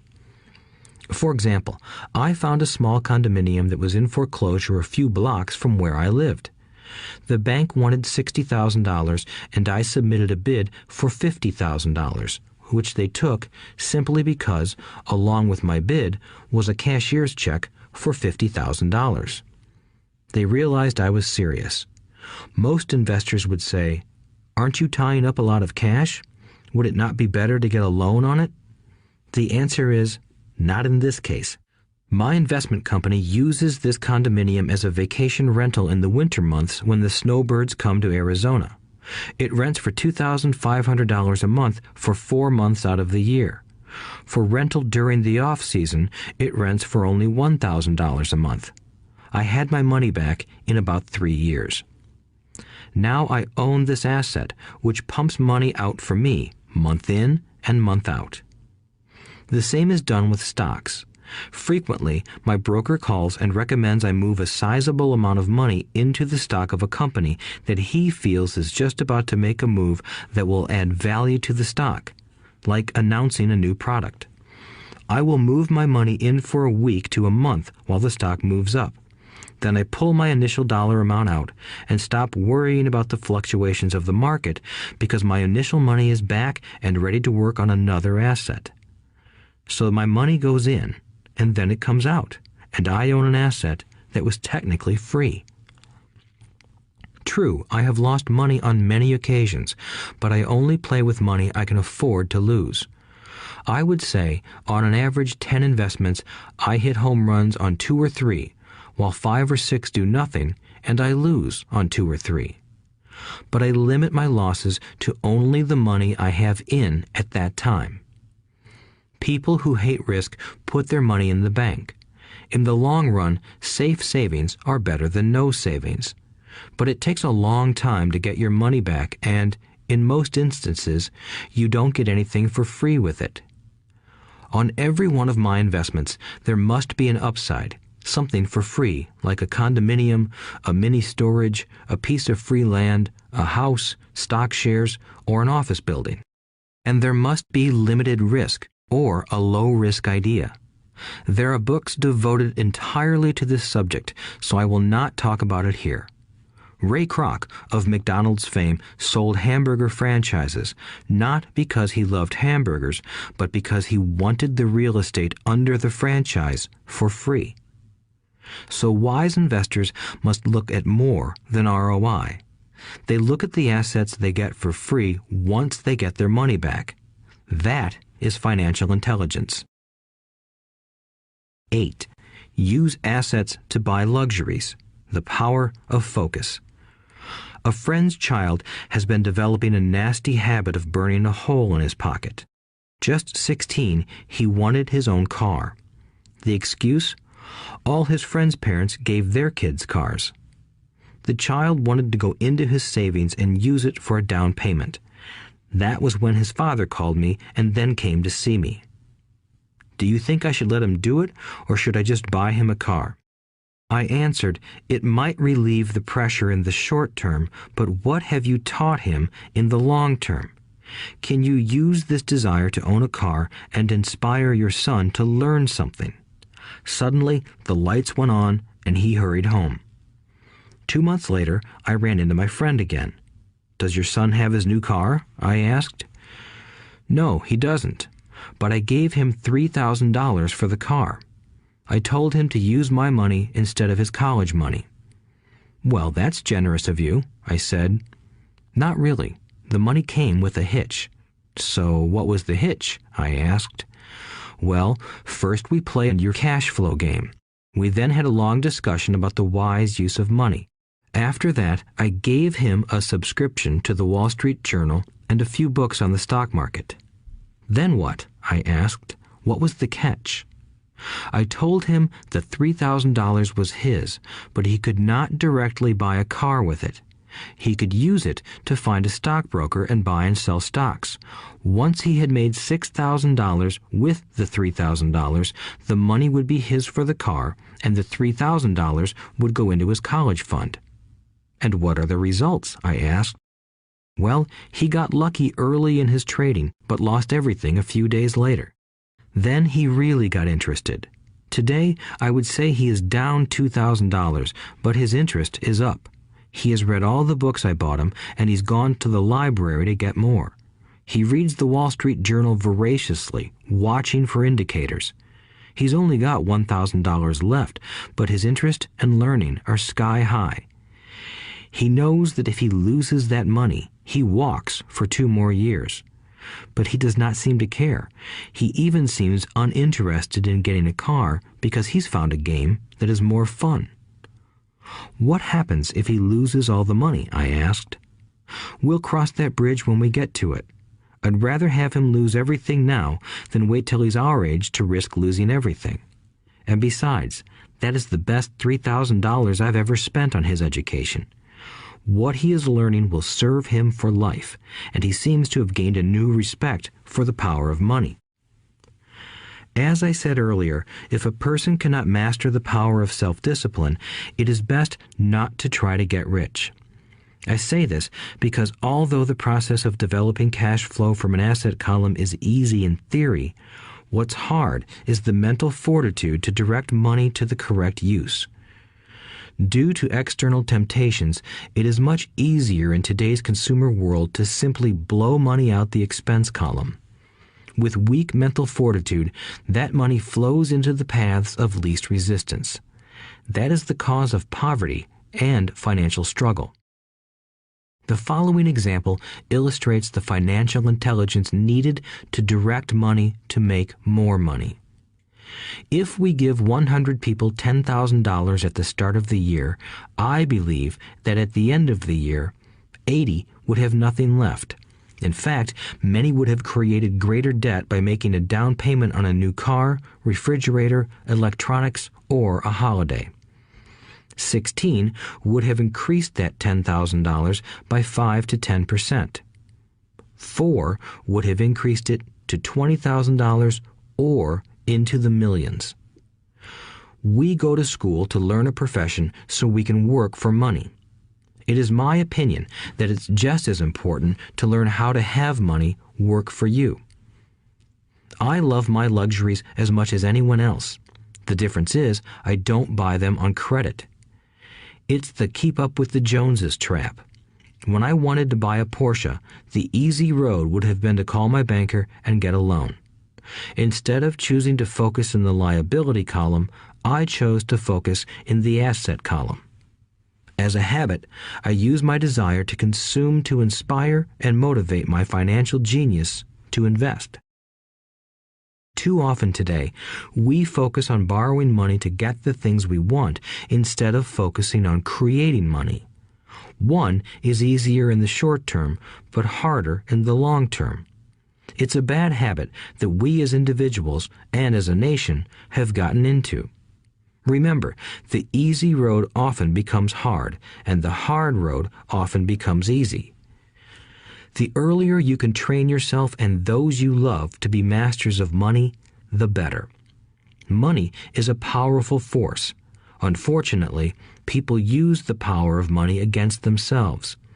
If your financial intelligence is low, money will run all over you. It will be smarter than you.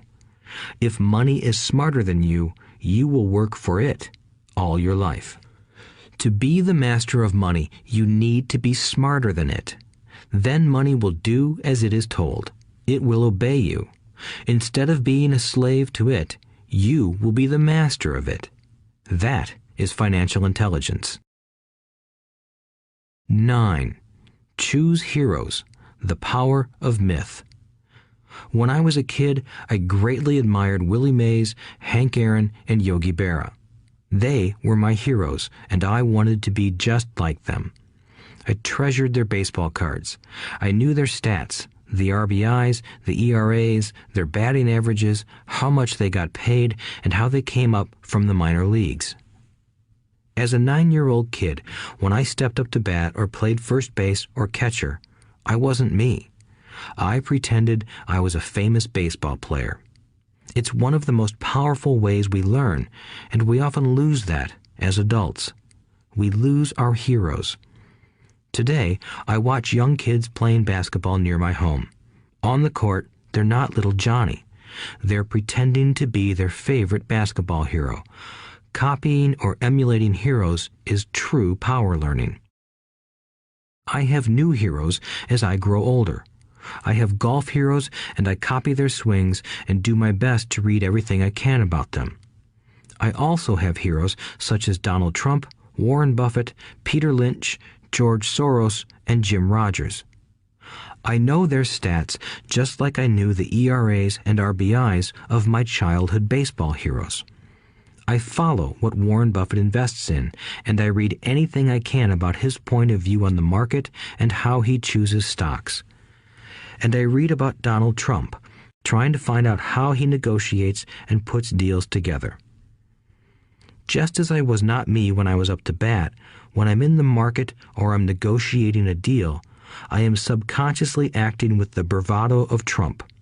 Or, when analyzing a trend, I look at it as though Warren Buffett were doing it. By having heroes, we tap into a tremendous source of raw genius. But heroes do more than simply inspire us. Heroes make things look easy. Making it look easy convinces us to want to be just like them. If they can do it, so can I. When it comes to investing, too many people make it sound hard. Instead, find heroes who make it look easy. 10. Teach and you shall receive. The power of giving. Both of my dads were teachers. My rich dad taught me a lesson I have carried all my life, the necessity of being charitable or giving. My educated dad gave a lot of his time and knowledge, but almost never gave away money. He usually said that he would give when he had some extra money, but of course, there was rarely any extra. My rich dad gave money as well as education. He believed firmly in tithing. If you want something, you first need to give, he would always say. When he was short of money, he gave money to his church or to his favorite charity. If I could leave one single idea with you, it is that idea. Whenever you feel short or in need of something, give what you want first, and it will come back in buckets. That is true for money, a smile, love, or friendship. I know it is often the last thing a person may want to do, but it has always worked for me. I trust that the principle of reciprocity is true, and I give what I want. I want money, so I give money, and it comes back in multiples. I want sales, so I help someone else sell something, and sales come to me. I want contacts, and I help someone else get contacts. Like magic, contacts come to me. I heard a saying years ago that went, "God does not need to receive, but humans need to give." My rich dad would often say, poor people are more greedy than rich people. He would explain that if a person was rich, that person was providing something that other people wanted. In my life, whenever I have felt needy or short of money or short of help, I simply went out or found in my heart what I wanted and decided to give it first. And when I gave, it always came back. It reminds me of the story of the guy sitting with firewood in his arms on a cold, freezing night. He is yelling at the pot-bellied stove, "When you give me some heat, then I'll put some wood in you." And when it comes to money, love, happiness, sales, and contacts, all one needs to remember is to give first. Often, just the process of thinking of what I want and how I could give that to someone else breaks free a torrent of bounty. Whenever I feel that people aren't smiling at me, I simply begin smiling and saying hello. Like magic, the next thing I know, I'm surrounded by smiling people. It is true that your world is only a mirror of you. So that's why I say, teach and you shall receive. I have found that the more I teach those who want to learn, the more I learn. If you want to learn about money, teach it to someone else. A torrent of new ideas and finer distinctions will come in. There are times when I have given and nothing has come back, or what I have received is not what I wanted. But upon closer inspection and soul-searching, I was often giving to receive in those instances, instead of giving for the joy that giving itself brings. My dad taught teachers, and he became a master teacher. My rich dad always taught young people his way of doing business. In retrospect, it was their generosity with what they knew that made them smarter. There are powers in this world that are much smarter than we are. You can get there on your own, but it's easier with the help of the powers that be. You only need to be generous with what you have. Chapter 9. Still want more? Here are some to-dos. Many people may not be satisfied with my 10 steps. They see them more as philosophies than actions. I think understanding the philosophy is just as important as the action. There are many people who want to do instead of think, and then there are people who think but do not do. I would say that I am both. I love new ideas, and I love action. So for those who want a to-do list on how to get started, I will share with you some of the things I do in abbreviated form. Stop doing what you're doing. In other words, take a break and assess what is working and what is not working. The definition of insanity is doing the same thing over and over and expecting a different result. Stop doing what is not working and look for something new. Look for new ideas. For new investing ideas, I go to bookstores and search for books on different and unique subjects. I call them formulas. I buy how-to books on formulas I know nothing about. For example, in the bookstore I found the book The 16% Solution by Joel Moskowitz. I bought the book and read it, and the next Thursday I did exactly as the book said. Most people do not take action, or they let someone talk them out of whatever new formula they are studying. My neighbor told me why 16% would not work. I did not listen to him because he's never done it. Find someone who has done what you want to do. Take them to lunch and ask them for tips and tricks of the trade. As for 16% tax lien certificates, I went to the county tax office and found the government employee who worked in that office. I found out that she, too, invested in the tax liens. Immediately, I invited her to lunch. She was thrilled to tell me everything she knew and how to do it. After lunch, she spent all afternoon showing me everything. By the next day, I found 2 great properties with her help that have been accruing interest at 16% ever since.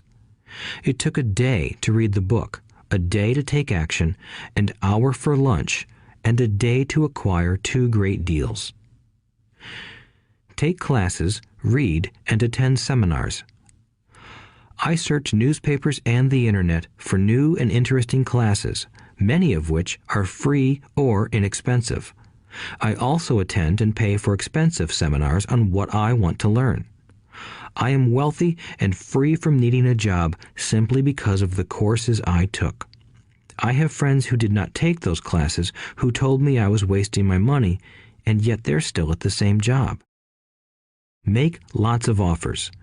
When I want a piece of real estate, I look at many properties and generally write an offer.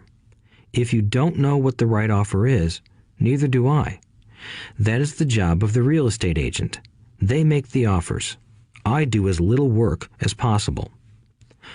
A friend wanted me to show her how to buy apartment houses.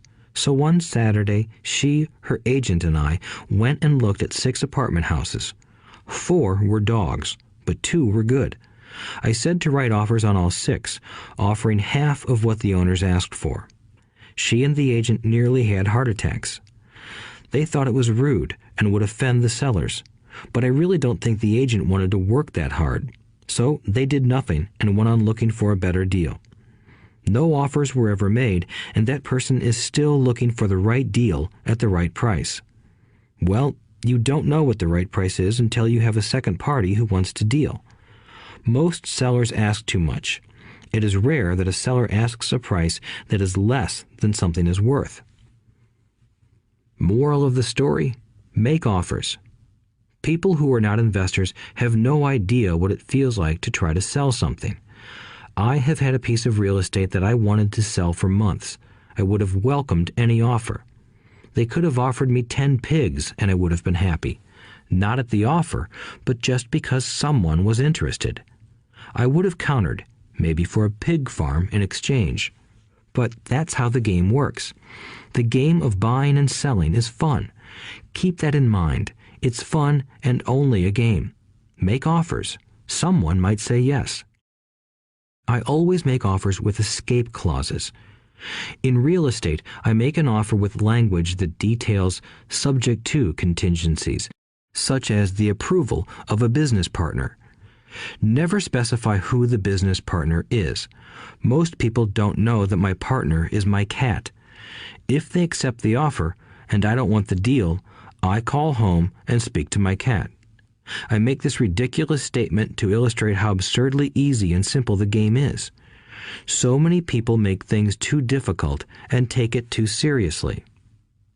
Finding a good deal, the right business, the right people, the right investors, or whatever is just like dating. You must go to the market and talk to a lot of people, make a lot of offers, counter-offers, negotiate, reject, and accept. I know single people who sit at home and wait for the phone to ring, but it's better to go to the market, even if it's only the supermarket. Search, offer, reject, negotiate, and accept are all parts of the process of almost everything in life. Jog, walk, or drive a certain area once a month for 10 minutes. I have found some of my best real estate investments doing this. I will jog a certain neighborhood for a year and look for change. For there to be profit in a deal, there must be 2 elements, a bargain and change. There are lots of bargains, but it's change that turns a bargain into a profitable opportunity. So when I jog a neighborhood I might like to invest in. It is the repetition that causes me to notice slight differences. I notice real estate signs that are up for a long time. That means the seller might be more agreeable to deal. I watch for moving trucks going in or out. I stop and talk to the drivers. I talk to the postal carriers. It's amazing how much information they acquire about an area. I find a bad area, especially an area that the news has scared everyone away from. I drive it for sometimes a year, waiting for signs of something changing for the better. I talk to retailers, especially new ones, and find out why they're moving in. It takes only a few minutes a month, and I do it while doing something else, like exercising or going to and from the store. Shop for bargains in all markets. Consumers will always be poor. When the supermarket has a sale, say on toilet paper, the consumer runs in and stocks up. But when the housing or stock market has a sale, most often called a crash or correction, the same consumer often runs away from it. When the supermarket raises its prices, the consumer shops somewhere else. But when housing or the stock market raises their prices, the same consumer often rushes in and starts buying. Always remember, profits are made in the buying, not in the selling. Look in the right places. A neighbor bought a condominium for $100,000. I bought the identical condo next door for $50,000. He told me he's waiting for the price to go up. I told him that profit is made when you buy, not when you sell. He shopped with a real estate broker who owns no property of her own. I shopped at the foreclosure auction. I paid $500 for a class on how to do this. My neighbor thought that the $500 for a real estate investment class was too expensive. He said he could not afford the money or the time. So he waits for the prices to go up. Look for people who want to buy first, then look for someone who wants to sell. A friend was looking for a certain piece of land. He had the money, but did not have the time. I found a large piece of land, larger than what my friend wanted to buy, tied it up with an option, called my friend, and he said he wanted a piece of it. So I sold the piece to him and then bought the land. I kept the remaining land as mine for free. Moral of the story: buy the pie and cut it in pieces. Most people look for what they can afford, so they look too small. They buy only a piece of the pie, so they end up paying more for less. Small thinkers don't get the big breaks. If you want to get richer, think big. Think big. Retailers love giving volume discounts simply because most business people love big spenders. So even if you're small, you can always think big. When my company was in the market for computers, I called several friends and asked them if they were ready to buy also. We then went to different dealers and negotiated a great deal because we wanted to buy so many. I have done the same with stocks. Small people remain small because they think small, act alone, or don't act at all. Learn from history. All the big companies on the stock exchange started out as small companies. Colonel Sanders did not get rich until after he lost everything in his 60s. Bill Gates was one of the richest men in the world before he was 30. Action always beats inaction. These are just a few of the things I have done and continue to do to recognize opportunities. The important words are have done and do. As repeated many times throughout this audiobook, you must take action before you can receive the financial rewards. Act now. Final thoughts. I would like to share some final thoughts with you. The main reason I wrote this book, and the reason it has remained a bestseller since 2000, was to share insights into how increased financial intelligence can be used to solve many of life's common problems.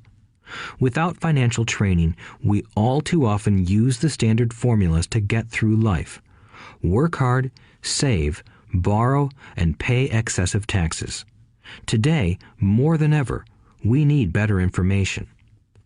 I use the following story as an example of a financial problem that confronts many young families today. How do you afford a good education for your children and provide for your own retirement? It requires using financial intelligence instead of hard work. A friend of mine was griping one day about how hard it was to save money for his 4 children's college educations. He was putting $300 away in a college fund each month and had so far accumulated only about $12,000.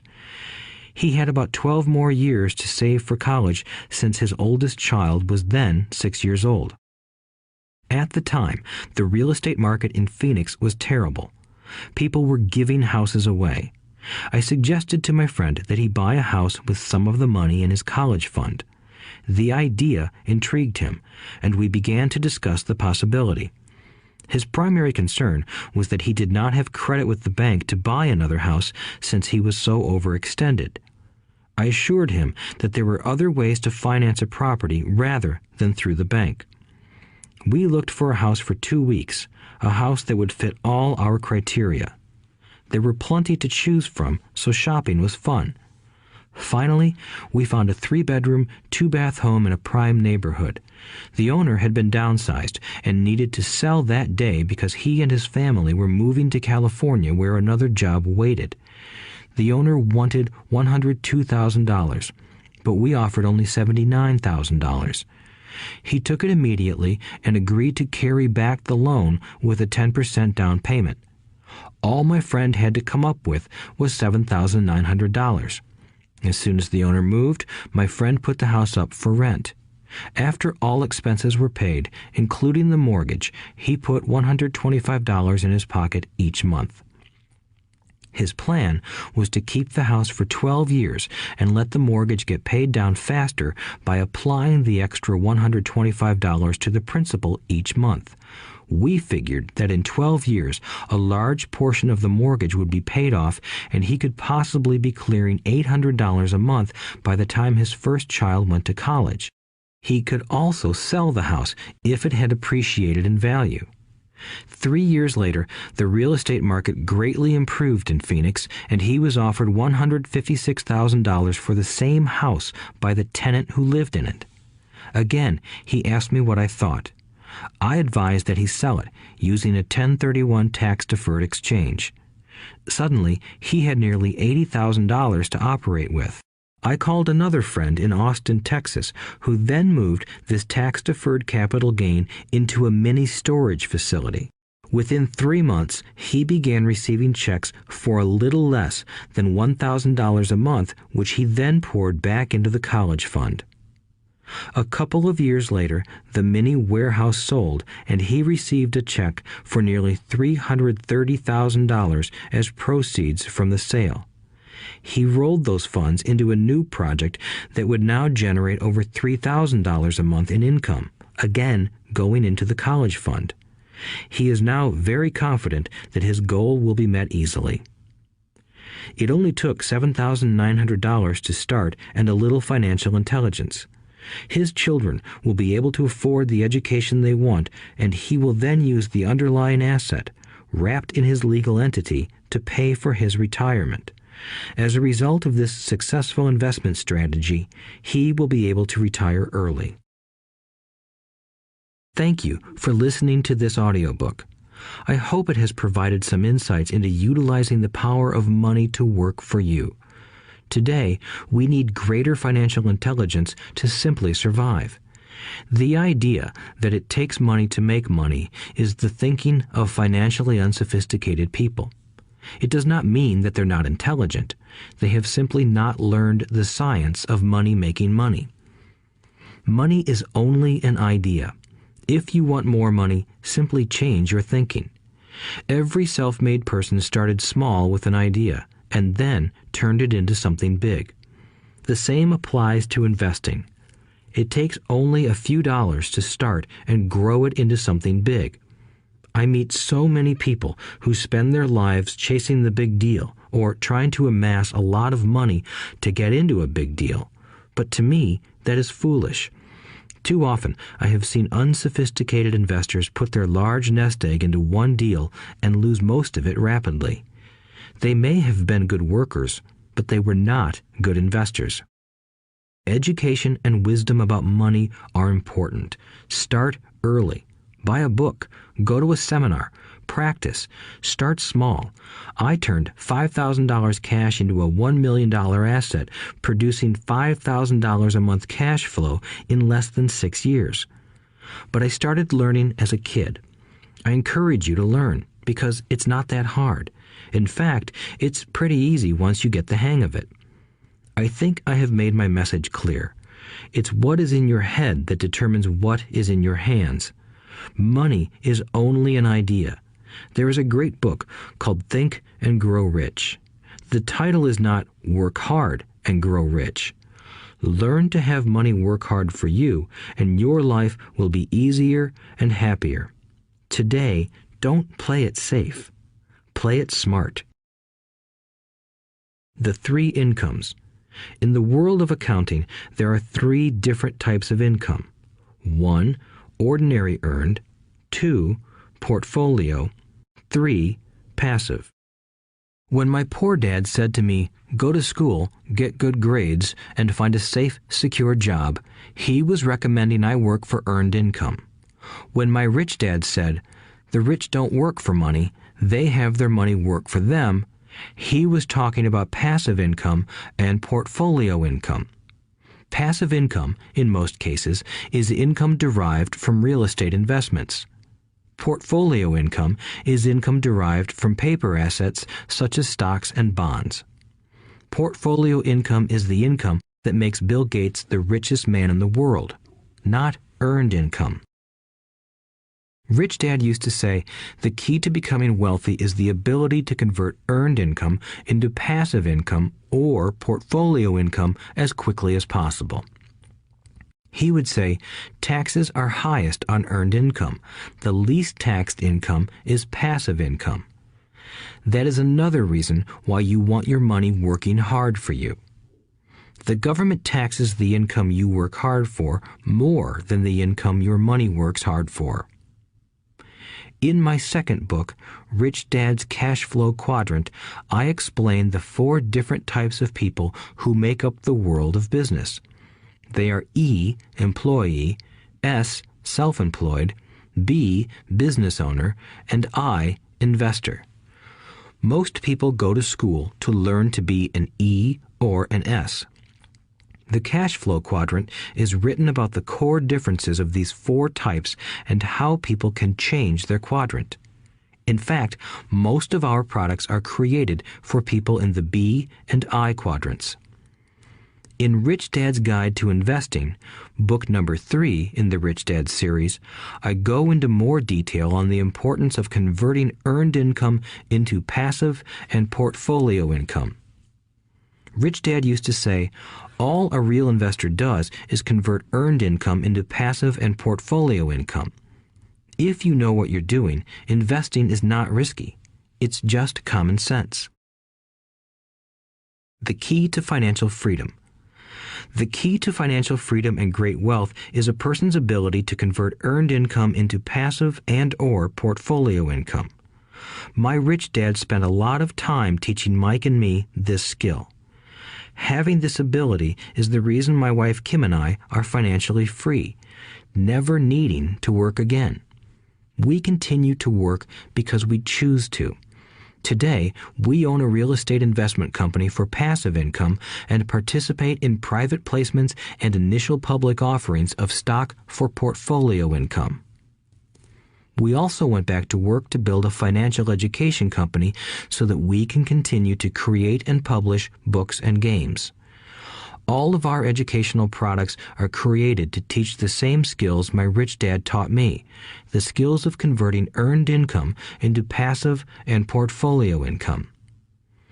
The games we create are important because they teach what books cannot teach. For example, you would never learn to ride a bicycle by only reading a book. Our cash flow games for adults and cash flow for kids game are designed to teach players the basic investment skills of converting earned income into passive and portfolio income. They also teach the principles of accounting and financial literacy.